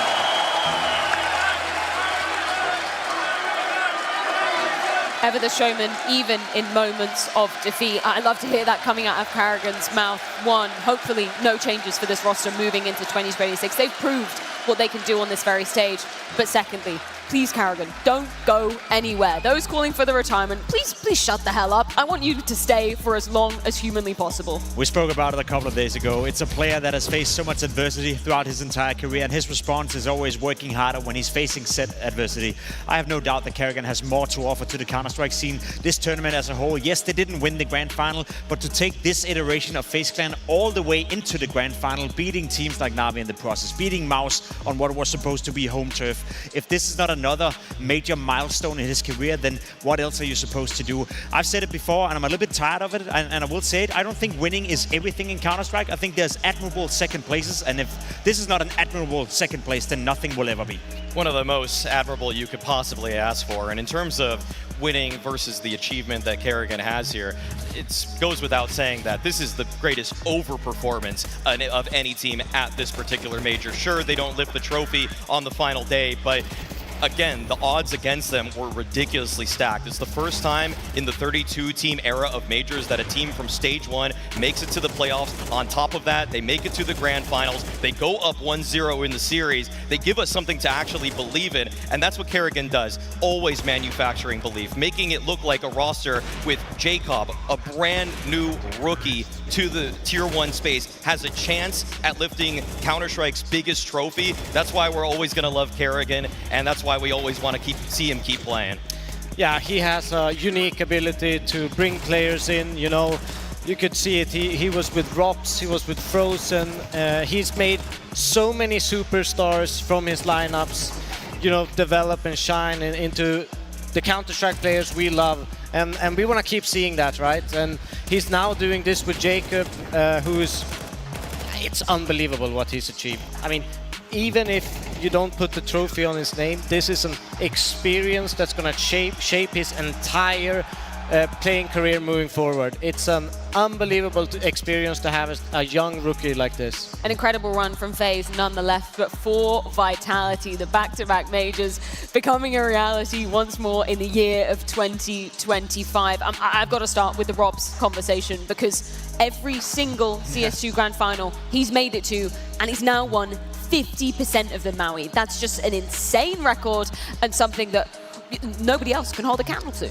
The best secondary star you could ask for as a player in terms of just the responsibility he has every single round, and even outside the server, the fact that he's chiming in with all of the ideas, keeping everybody focused. I mean, talking about what karrigan said when he was first integrating ropz to the lineup. He made everybody work harder. You could see that happen at the very beginning of 2025, where Vitality 2 elevated their play from losing at the Blast Bounty to kick off the year versus an Eternal Fire team, and then saying, oh, all we have to do is fix our T-sides. It's going to be easy. Well, it was easy, okay? And then they go on the best streak that we've ever seen in tournament victories, in BO3 wins, and now putting a perfect cherry on top, as Flamesy said. I love that visual imagery to just get this one on top. How is it just the cherry? Isn't this the second Sunday? I mean, I think we're getting a little greedy here. It is crazy to think of, you know, and speaking of history, I feel like it's also, you know, a statement to ropz and a statement to that signing that he was.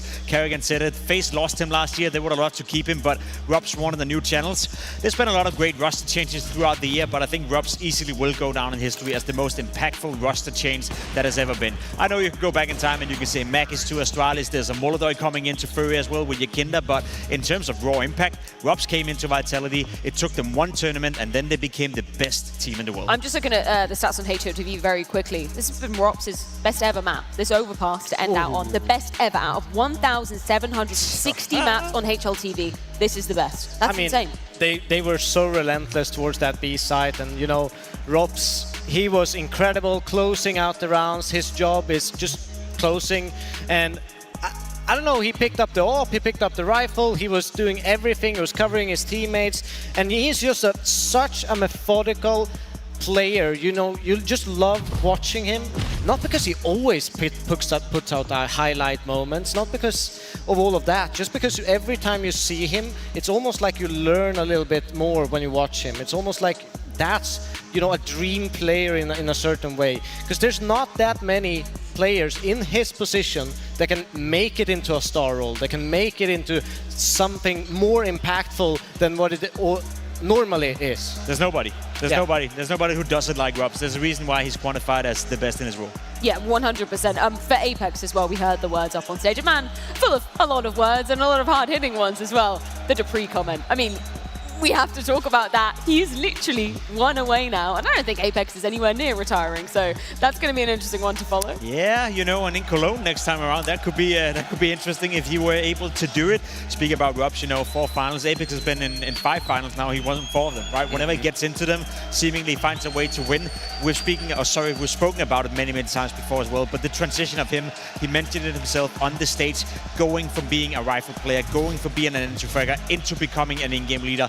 Not even in his wildest dreams would he imagine to be in the position he is in today. He's entering that GOAT conversation about the in-game leaders. And if he's continuing down the trajectory that we're seeing right now, maybe it won't take more than half a year before we have to consider him the best in-game leader of all time in the game. To do that in such a short amount of time, that's crazy. I think he's even in the GOAT conversation overall for all players of Counter-Strike. The amount of influence he's had, you know, he was an incredible player even before he became an in-game leader, and now, you know, continued to pick up trophies. For me, he's in that conversation as well, if you don't only look at the stats specifically. It's just vindication. Apex has always had his own way that he wants to lead. He's incredibly critical of everybody that's around him. We've heard it through the comms. We've even heard it in the interviews that when his team is playing badly, he calls them out. And sometimes that looks a little bit harsh from the outside. Sometimes that looks like it's not the time to be calling out your players for not pulling off a perfect A-rap against the Mongols. Like, there's times when it almost feels like it's unjustified. But lifting 2 major trophies in the same year is proof. It is justification. And for Apex at this point, he knows his ways better than anybody. And at this point, this should seriously silence the critics. Another showman as well, of course, all the Vitality staff there celebrating the win in front of none other than the Golden Hornets. I'm not going to lie, I'm frantically refreshing HLTV to see if there's any update on MVP. It's ZywOo. It has to be ZywOo. There we go. There we go. Okay. I mean, well deserved again, and that's just putting another notch on an incredibly stacked belt for ZywOo. I'm going to be real. It's a little bit questionable. I know people don't want to hear that right now, but it's the exact same rating as ropz, and ropz had a better grand final rating overall, so that's a little bit, seems like they just kind of went with the common narrative there. I feel like there's a very strong case for ropz in this one. The overpass map that he had made it simply impossible for the side of Faze to win this one, but I'm not even really truly complaining, okay? I think that ZywOo is the engine of this team. Yes, you have these accessory pieces in ropz, in how Mezi played, and Apex is even the driver of that car, but if it weren't for ZywOo, this team would really be so much lesser. There's great individuals, but ZywOo himself, to me, he's everything. He's the muscle of this team. There's no doubt about it. I would have loved to see ropz get it, to be completely honest. As you said, Freya, he just had the best map in his entire career, which is absolutely crazy to have it in your final map of a major like this. I also do think ropz performance versus Spirit on Mirage, I think that was the map where they were tested the absolute most. That was the one moment where I felt Vitality were in danger in this playoff, and in that map, ropz were the better performing player. He was the one bailing them out together with Messi. So if we talk raw impact, I think definitely there's a case to be made that ropz could have won that MVP, and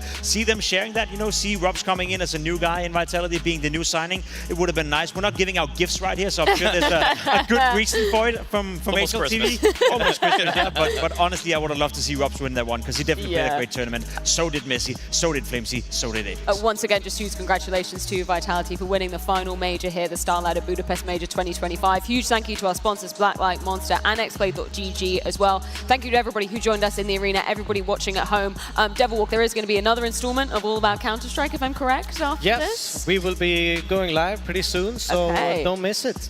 And I just wanted to ask you guys, because, I mean, we've been kind of a team throughout this year as well, in some kind of way. Just any final thoughts to end out what has been an amazing year, 2025 of Counter-Strike? Just that I feel like it is without question that 2025 CS2 thus far, it belongs to Vitality. They took it by force. ropz making all of the right choices as an individual with his own career. Beautiful to watch. We've always known he was such a good complementary piece. I wasn't even sure if it was a pure upgrade over Spinx, but he proved that he is a big time player, a playoff guy, a man that on the big stages shows his absolute best. If anything, this sets up 2026 in a perfect way. We have Vitality winning the last major, winning both of them for this year. You have a Furia who the last 3 months have been the best team in the world, who's been the strongest team, the team in most in form. Very curious to see how they're going to fare in 2026. And then you have all the other teams who are right now targeting Vitality. There's no way they will allow another year where Vitality is winning up to 9 trophies. So yes, 2025 was awesome. You're all right. You're all right. 2026, it's going to be even better. Been a pleasure to have you up on the desk with us for the duration of this major, DevilWalk. Thank you, gentlemen, so much for the duration of all the events in 2025, and thank you so much to StarLadder for having me as part of the team for this incredible major to round out the year. We're going to head things to a quick break. Do not go anywhere. The final installment of All About Counter-Strike is going to be coming your way very shortly.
This is the end of the StarLadder Budapest Major. We have been on a 20-plus day journey.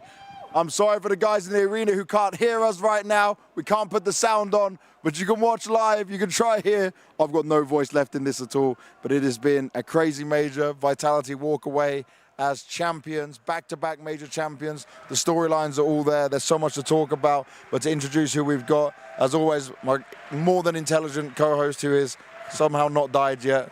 Almost sounded like an insult. Okay, super intelligent, super handsome co-host. Let's go with that. Does that work better for you? Much better. And then we've got Thomas, who is in charge of everything when it comes to Cross on Strike, which is the French broadcast, who was breaking records this event. And then NA's lovable nade guy, trick guy, everything else. It's Austin. The nade guy or the nade police. It depends on what you know me as. Oh, nade police. I like that. Yeah, okay. I like where we're going with that. I remember the first one for you was you showed me that you could hide in that little corner when it comes to an ancient. Yeah, I mean, that one took off way more than I ever thought it would. I just woke up one morning to Olaf Meister posting, there was a clip in my chat from Olaf Meister doing it and then shouting me out, and I was like, oh my God, this is insane. Yeah, everyone was taking note. But this major, this ending, Austin, let's start with you. You were basically in the crowd. You were streaming from a PC in here. You were getting to enjoy and feel the atmosphere and energy. What was this experience like for you, bro? I mean, this was easily the best live event I've ever been to, period. I mean, I think the players definitely felt that as well. I mean, I got to play the show match, and just even for the show match, just hearing and feeling the table vibrate, it was absurd. It was just the best crowd ever for Counter-Strike, and more fitting. What more fitting than for a major? Did you get very hot by the fire, the propane that was going up?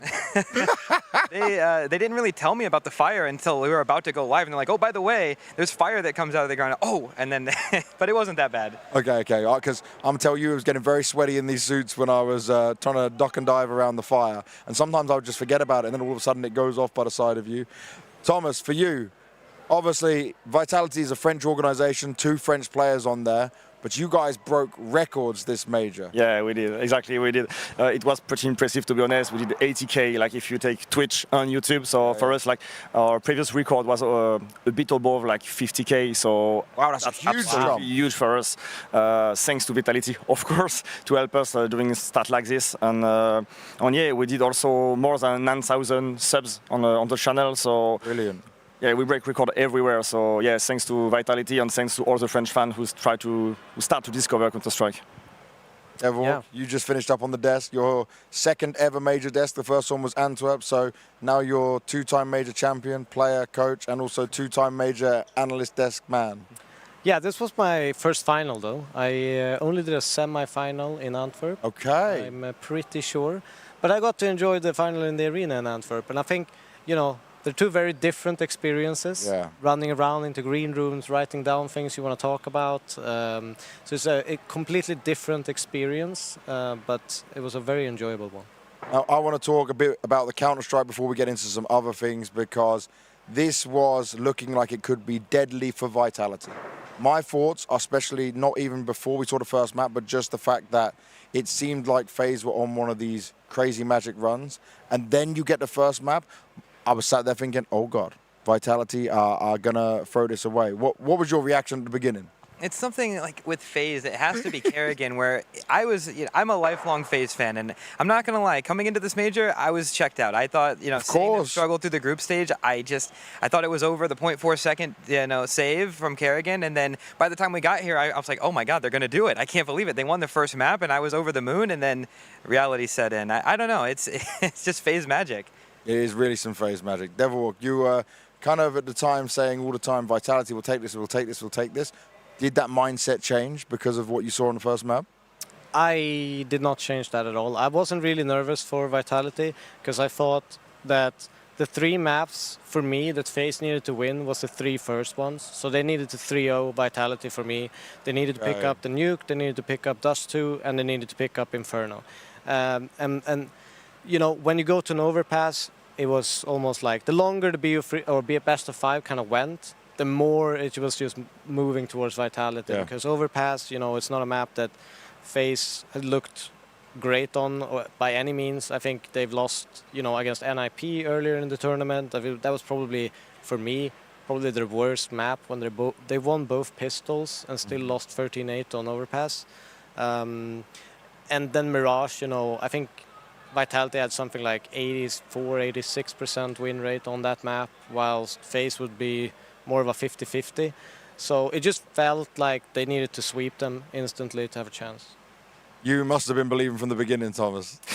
Of course. I remember streaming the match of Faze in the stage 1 between Red Canids and saying they just avoid losing on 5 different map points. They're still in the tournament and they're able to come back and go in the final.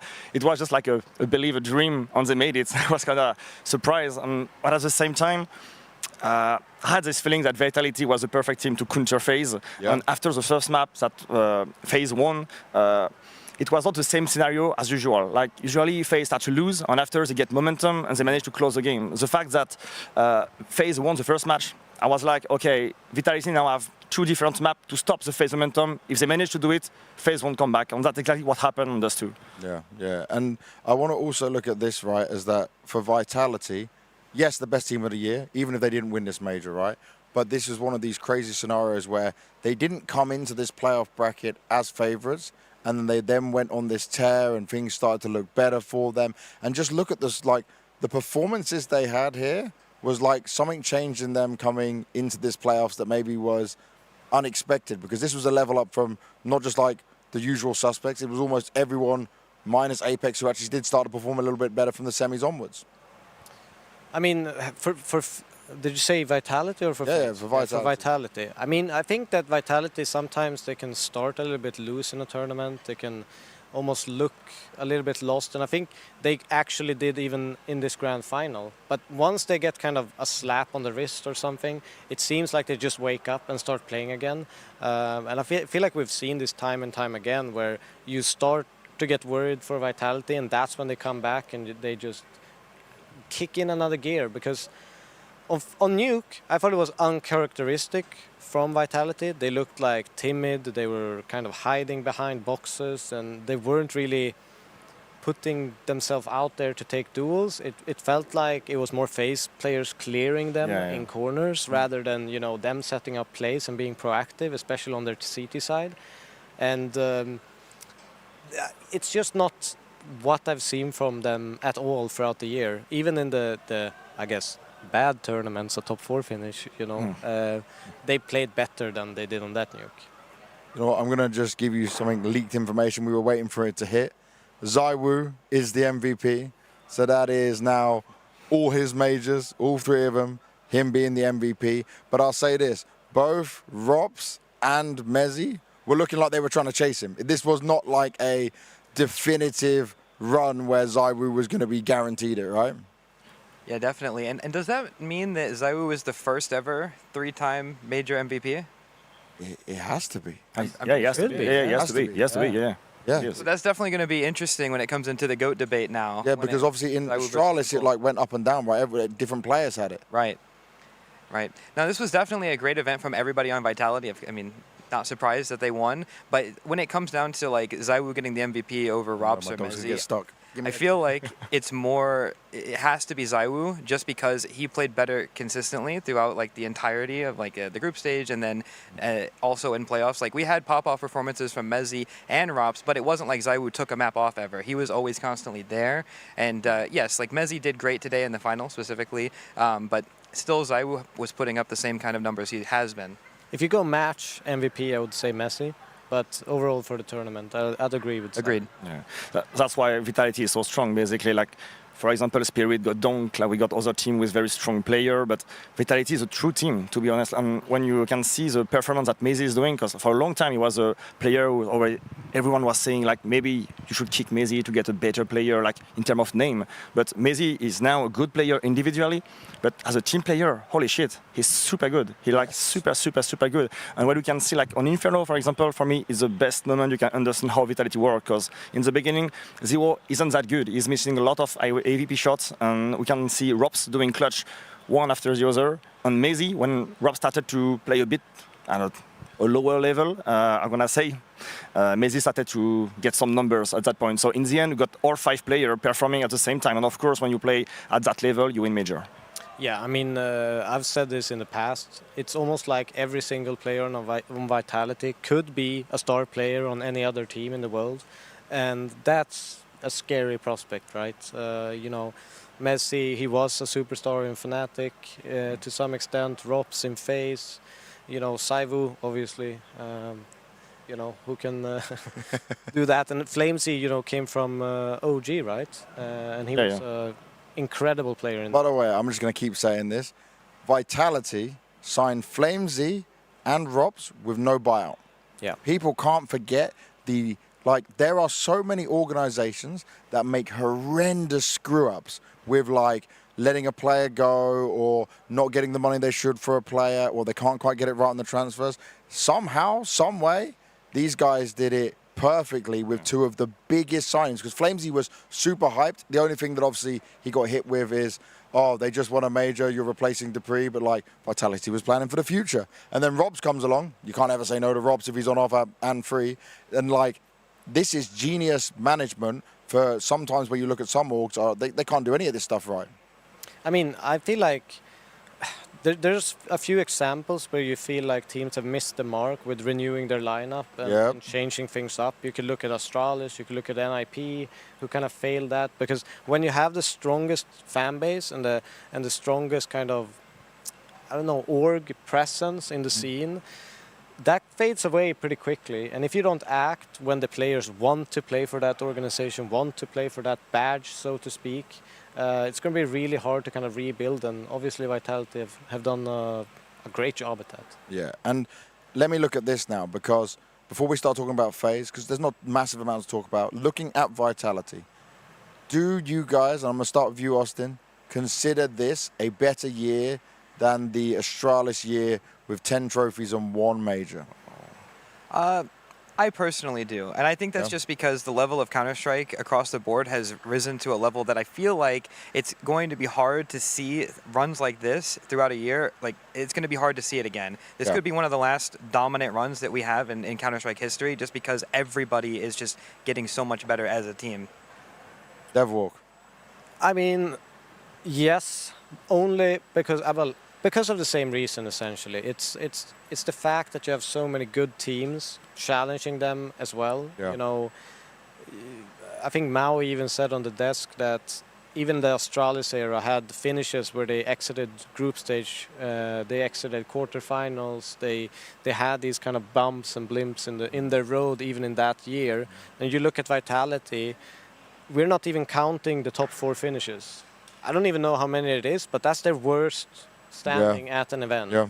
And I think that's something that you still should consider with how dominant they've been through this year. Thomas. If I remember well, they just failed the first event of the year, like the Blast Open, I think it was. Oh, there's that Blast Bounty. I think Apex said Blast Bounty, thank you. 5-6 days of practice with ropz before they went into that tournament. Yeah. So And of course, just after, like, they managed to chain, like, win one after the other. And we are talking about the era of Vitality, and it was important for them after the loss in Cologne to be able to bounce back and win this major. Of course, they win the Pro League, but we all know Pro League is not the same, of course. So I don't want to say it's better than Astralis because it's 2 different era, and of course, like, it was a different opposition. But yeah, whatever, like, Vitality did an amazing job, and they're gonna stay in history for this. I'm kind of on, like, Thomas's thinking that because the time difference is so huge, and obviously what Astralis did revolutionize what was going on in Counter-Strike, Vitality have broken records. Vitality have looked better and more dominant, especially like looking at that best of 3 record they had, and they come back, especially at the end part of this year where you thought another team might drop off and not be able to perform. But I will say that both these eras, if you want to call them that, or however you're going to name it, are equally as credible right now.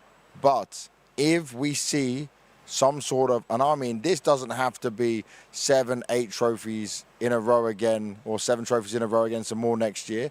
But if they have half as good of a year as they did this year next year, then I'm going to definitely be talking, okay, no one can touch them. Because that would be ludicrous. We would have never seen anything like it. I think the difference is, I don't personally consider them the best Counter-Strike team of all time, but I consider them the best Counter-Strike team of all time in the making. I think Okay, they that's need a a good way of looking at it. little bit more Makes to kind sense, of trump makes sense, Astralis, but they're definitely number 2 for me. Now, I want to go say one more thing to everyone who might be watching home. I don't even know if I have a close-up camera. There is some sort of close-up somewhere going on. There is like 40 cameras around here looking at us. I don't know what's happening. You're spinning around even. Yeah, just in front of me. This one here. Hey, there's one little solo camera over there. Hey, guys. Okay, what I want to tell you guys is you can type Corsair in chat. This will be the last time you can do it across the podcast, and you'll have some items to be won. There's a mouse, there's a headset, there's a keyboard. Type Corsair, 3 winners we picked at the end. Good luck, have fun for the last time. We've got a little bit more to talk about, and then we'll be out of here because they're already packing up the arena. Everyone's gone. All the production staff is being closed up. But let's start to move this conversation onto Faze, because no one expected this from Faze. No one was ready for this. Jacob's improvement is just incredible. I didn't expect it. I thought he was going to bottle out. I thought he was just going to fall apart on the stage. This is a kid who really did, like, I felt like FaZe were gaslighting us. Oh, yeah, he's so good in practice. He's really good. And I'm thinking, not going to lie, I don't see it. But he grew as a player. Thomas, what was your thoughts?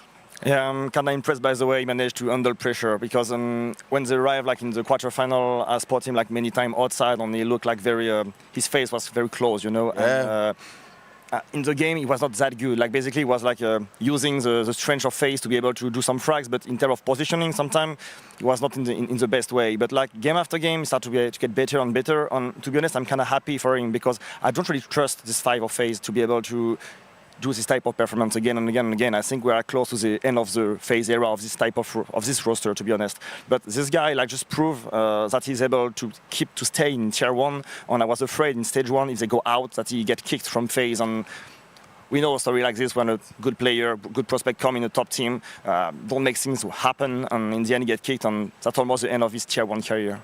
I think honestly a lot of credit goes to his teammates, because even if you look at like stage 1, stage 2, or especially stage 2, where he that's when he started to shine a lot more, or in the victories that they kind of got to make it to stage 2. He had a terrible event up to that point, and he did some kind of sick highlight. I can't exactly remember what, but I do remember the faces, the expressions of his teammates, all pointing at him, screaming loudly, you know, words of encouragement, and it felt like that was kind of an unlocking moment for Jacob, that, you know, he felt that he got the belief from his teammates and the hype. And ever since that moment, I didn't really see him nervous as he was in the start, where he, you know, looked timid in the game and kind of uncertain about what to do. It looked like he finally got the trust, or believed himself that he had the trust of his teammates. So I think that was, you know, big credit to karrigan and his teammates for unlocking that in him as well. And I think that's exactly why, like, karrigan will go down as one of the greatest, if not the greatest, IGL of all time, because this is, I don't even know how many times now he's been able to get the most out of players who have seemingly no experience, or FaZe is their like breakout team, and they just show up and impress time and time again. And you can even see it like in between the rounds, whenever Jacob does something good, karrigan's looking right at him and going, you're insane, stuff like that. And it's just like having the support group, like you said, of FaZe, it's just, it's insane. It really is insane, and it's impressive. And you know what, karrigan has now been in, 3 major grand finals. Okay, you have lost all of them, all under very different circumstances, you know. The potentially favourites in Copenhagen didn't work out. Then it was like, I guess, a good middle ground for the year in Shanghai. This was the most unexpected one. But to be able to keep doing that, reinventing things, inspiring your teammates, making it work, like, this is why, for me, he has surpassed Glaive, even if he doesn't have the majors for it, because there's times where karrigan did this with a mouse sports, with players who were nowhere near any level. They were also some players who, like, they didn't have the same budget. It wasn't like tier 1 budget at that time for Mouse. It was a very different Mouse to what we know, if people were looking at the history. So for me, he is the IGL GOAT. That just isn't even in question for me. Devil, what about for you? I would, it's a hard one for me, because I think there's a couple of candidates. and depends on how you kind of structure what's important. If it's trophies, if it's bringing up teams, if it's doing the best with as little as possible. I still think Apex is up there in that conversation. I think Glaive is up there in that conversation. So for me, it's not settled that he's like 100%. I think we have a few years left of it to make a decision. A few years left of it to make a decision. Hopefully. I was really worried, by the way. I don't know if you saw the exit interview, the loser interview with karrigan. I thought, shit, is he going to retire? And because I saw he was tearing up, he was getting emotional, and I'm like, no way is this going to be the time he retires. I think if he won the major, maybe he would have retired. He could, yeah. He could have done it on top and gone out in the best way possible, which a lot of players, by the way, don't do and mess things up, when an opportunity That's so hard. You win a major and you just like, bye. Hey, who would do that? Yeah, it could have been the same for Fallen if he managed to win this quarter and win this event. And when we talk about the best game leader in the world, of course, because we talk about karrigan, of course we talk about Apex. Let's not forget Glaive, what he did in the past. And Fallen, the way he managed to create this Furia team, wow. How? I didn't expect anything. Okay, molodoy is a good prospect. He arrived in Brazil, but I didn't expect him to play at this level. YEKINDAR, how he bounced back this way. So yeah, I want to highlight what Fallen did with this lineup on Furia, because they were the favorites in the final. So yeah. I will say as well, when it comes to that interview I did with karrigan, is the fact he wants to keep this lineup, and everyone was saying kick Jacob and all this stuff. It goes to show that I wouldn't change his lineup either. He needs a consistent lineup for the year, and he can cook again. Give him this lineup now going into... Hello, Snow, you're just jumping all over me now. Give him this lineup going into 2026 and being able to actually work with it, have some consistency, which he didn't have all year. He didn't have the right ideas. It feels like now he can have the right pieces, only if we get stage broky all the time. Because he's literally now my only question mark about this team. Yeah, broky is... I've been very critical on him all year because I think he's had the worst rating out of all of the teams in the top 16 as far as operas go. Yeah. And he came back and looked like his old self at this event. But I'm concerned, is that enough, and will he be able to continue that going into next year? But, I mean, if he can, then yes, I agree. They should keep this roster because this was very impressive stuff. I think that they have a lot to look forward to in the next year. They can't just have, Rain would always show up for the majors, always show up for playoffs. They can't have that in an AWPA. I'm sorry, Rain can get away with it, broky, you cannot. There's too many good AWPAs out there. That's not something I can live on. All right, to start getting us towards the end of this, I want to know, because you've all been here inside the arena, I want to just get your thoughts on the arena, on the fans, on the crowd, on the energy. Thomas, you're already moving your hands, so I think that by far the biggest arena I ever saw, in Counter-Strike. So yeah, it was absolutely incredible. For me, the public was very, very good, and of course, I prefer the major in Paris, for obvious reason. No bias, no bias. Only Vitality fan, shouting everywhere, but here was very, very impressive. The way the crowd shouted for Faze in the quarter and semi-final, it was very, very impressive. So yeah, I really like this arena. I love the crowd. I think, as you mentioned, it didn't feel even the boos sometimes just felt ironic, when they were saving and stuff like that. It just wanted more do love it. I love it. But they were cheering for everyone. It didn't feel like people hated a team or... Only fuck you, Apex. That was all we got, But he kind of brings it on himself. It's kind of a meme. Yeah, it's like... I like it. It isn't actually a hated one. It's just everyone's likes applauding the idea. 10 seconds later, I think they just enjoy being able to say fuck you someone. Yeah. And everyone does it. And that just becomes this is good. We like this. Funny it started in America. Yeah. I mean, at the end of the day, we just start the chant, Austin? I won't speak on that. I don't want Apex coming for me. I already had one pro player. I don't need another one. But I think when it comes down to it, we just had an arena full of Counter-Strike fans, and everybody here is for the game. They're here to watch the game. Everybody can get behind a good joke. Yes, we're booing the saves, but at the end of the day, we're all just having a great time. Now, I'll say this, right? I haven't been the stage host of all the majors for a long time. I think this might be my 7th major, maybe. I don't know the numbers. Weird flex? No, I'm not. I never lifted the trophy, so not a flex at all. But I mean, in terms of all the arenas I've been in, from Cologne to Katowice, Cologne and Katowice are iconic. And Cologne always sounds so good and is impressive. but it's not this amount of people. Yeah. It's smaller. It's a lot smaller because the stage is like here and covers off some of the seats behind. It's not a rounded 360. This is 20,000 people. That's not including staff or the VIP. This is 20,000 seats, plus everything else you had for the guests, the VIP, and everything else. I will just assume 21,000. We'll find out what numbers will come out afterwards. But I'll say this, for me, beats Antwerp. Antwerp was the best stage I ever hosted. Yeah. I, in Antwerp, remember standing on the stage, and I tell this story all the time, when they were cheering for Faze and Na'Vi in that game, I did the winner's interview with Faze, I could feel the air. And that takes a lot. But in here, if you watch my intro, I was shaking. I was shaking because and I've never, like, you can watch me on stage a million times, go back and watch other VODs. I've never been shaking from it because every time they reacted, it was like power. It was like energy. This, to me, was the greatest crowd we have ever had for CS at any event all time. But obviously, I wasn't in some of the early ones. Maybe. But the middle arenas need to stay. Like this 360, is 360 so is good cool. because there's almost not a bad seat in the entire. Just don't call it middle arena again. I don't want any fans start saying the middle arena. Okay, 360. Okay, 360 stage. Yeah.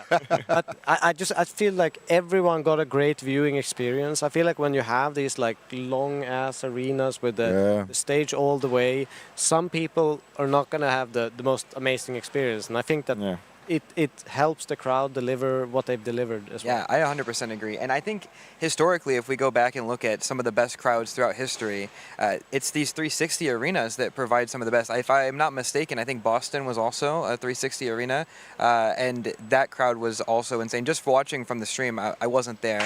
If I was, my heart would have been broken, even as an NA CS fan. And I'll never forget 1511 Inferno. But anyway, yeah, no, I just hope we get more arenas like this so that the crowd can be more involved, because like you're saying, if you have a bad seat and you're sitting far away, you know, it's hard to see. You're kind of like squinting, like I can't tell how many kills he has, and it's like when you're here, everybody has the same view.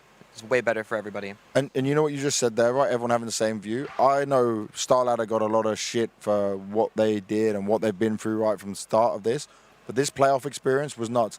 These screens, you can go to the top rafters and still see them. You can see them perfectly. The viewing experience, like when I first saw the plans, I didn't think it was this big. It is crazy, and this isn't some glazing, because the people inside the arena will tell you exactly what they saw and what happened. Because sometimes it's like you can have an angle or a position, like you said, Austin, where you don't quite see it, and it's not so good. But this was absolutely tremendous, and also. Did you notice how like locked in the crowd was? There was one moment earlier before we went into Overpass. I'm pointing at each side, and they actually hit it every time. Do you know how nervous I was? I was thinking, okay, if they don't follow me, I'm going to look like a fucking dickhead. Like, I'm going to just look like a complete ass. Because I'm pointing, they went, and I'm like, okay, we go faster. And they were just tapped in. That was epic. Completely on their job, getting it right. And not to mention, I think I saw the wave go around here like 50 times this weekend. And that's insane. Like, I've seen that one time before at a live event. I'm sure they do it everywhere, but that was crazy in the 360 arena. It was so fun to look at. Now, guys, we got to start closing this out and get things packed away. The stage needs to come down tonight. And also, we got an after party to get to. Austin, I know you got a flight early, but I still think you should come. We'll see. I'm trying to make it really bad for him. One beer. Okay, guys, one beer. We'll see what happens. Let's go. I will be there. Let's French. That makes perfect sense. Of course. Will you also have one beer? Not sure. Thomas, are you a wine or a beer guy? More beer, to be honest. Oh, okay. White wine also good. Okay. Well, we definitely have some fun no matter what. Thomas, first of all, thank you very much for coming on. I will just say this. Yeah. I said your guys put me on their stream. I was just walking around and they just gave me a headset, so I was on there for a few minutes. For the French scene, it is so important for me to have some guys like you on top of the co-streamers. There's nothing bad against co-streamers, but like having a broadcast and having it done properly, because it's educational as well as professional. Co-streamers are great. We have only for the English, right? There can always be a mix and balance of it. But you breaking numbers is positive for the whole French scene, which can help grow for the numbers of the player base. Yeah. Counter-Strike is made to be global. Yeah, so, thanks for your words. Yeah. Really hats off to you on that. Is there anything, I think the camera's for you. Is it here, producer? Is his camera there? Can use this one as you want. Go for this one. I'm going to hope they go on it. Talk in that camera. Say anything you want in English or French. And final words from you. Yeah, I just want to say thanks to everyone like watching us right now. Like we are breaking numbers like with the French community. It's absolutely insane. Thanks to all the people who start to watch now Counter-Strike in France. It's going very huge for us and it's gonna keep going. Thank you again. And let's say, I hope that 3D Max keep their promise to me and make playoffs of a major. If you get Vitality and 3D Max, you're definitely breaking those numbers. Yeah, for sure. Austin, you've been in the arena the whole time. You've been grinding. You've been on the... By the way, I will say this. My job can be hard at the moment on the stage. Your job, like, you are sat there for all the time, no analysts, watching a bit of the broadcast, trying to eat and drink. Do you eat and drink while streaming? Yeah, I did, actually. I had to run out in between maps. Hell yeah. Because me and Devil did a few, like, low-key co-streams of random events. You get so fucking tired. Sometimes I feel like I'm going to fall asleep, especially on Inferno. Oh, yeah. That was not also the prettiest Counter-Strike, even for a final. No, yeah, that wasn't good. But just any words you want to say, any final thoughts to all the people out there who support and love you? I just want to say thank you guys for coming to support me if you do. And if you don't, I just want to put these tutorials out so that everybody can just share Counter-Strike. I want to bring the best out of the game for everybody. I want to share so you guys can all enjoy like I do. And hopefully you guys enjoyed the major as well. Devilwalk, your last chance before I have to force you to do another podcast when you get home. Not much of a break you're getting, mate.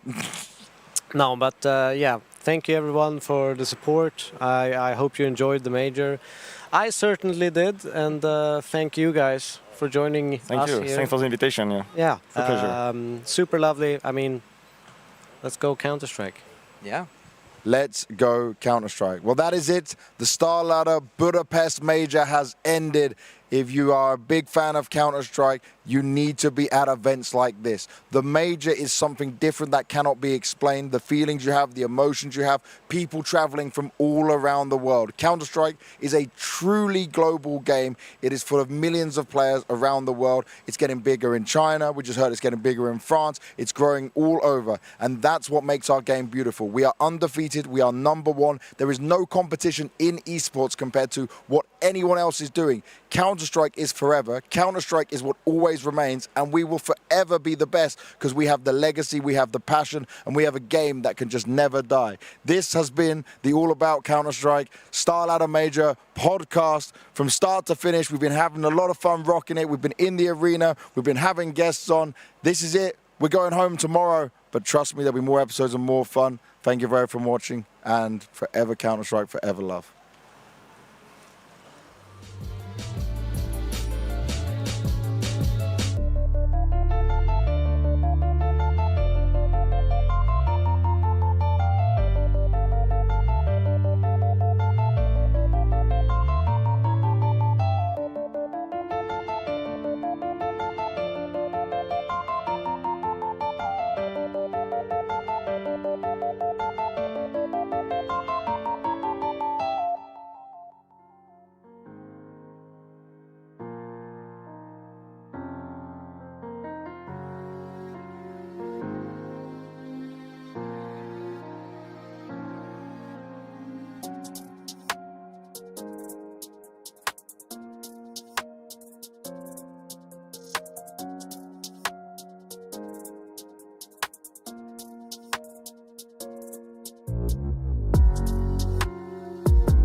Bye.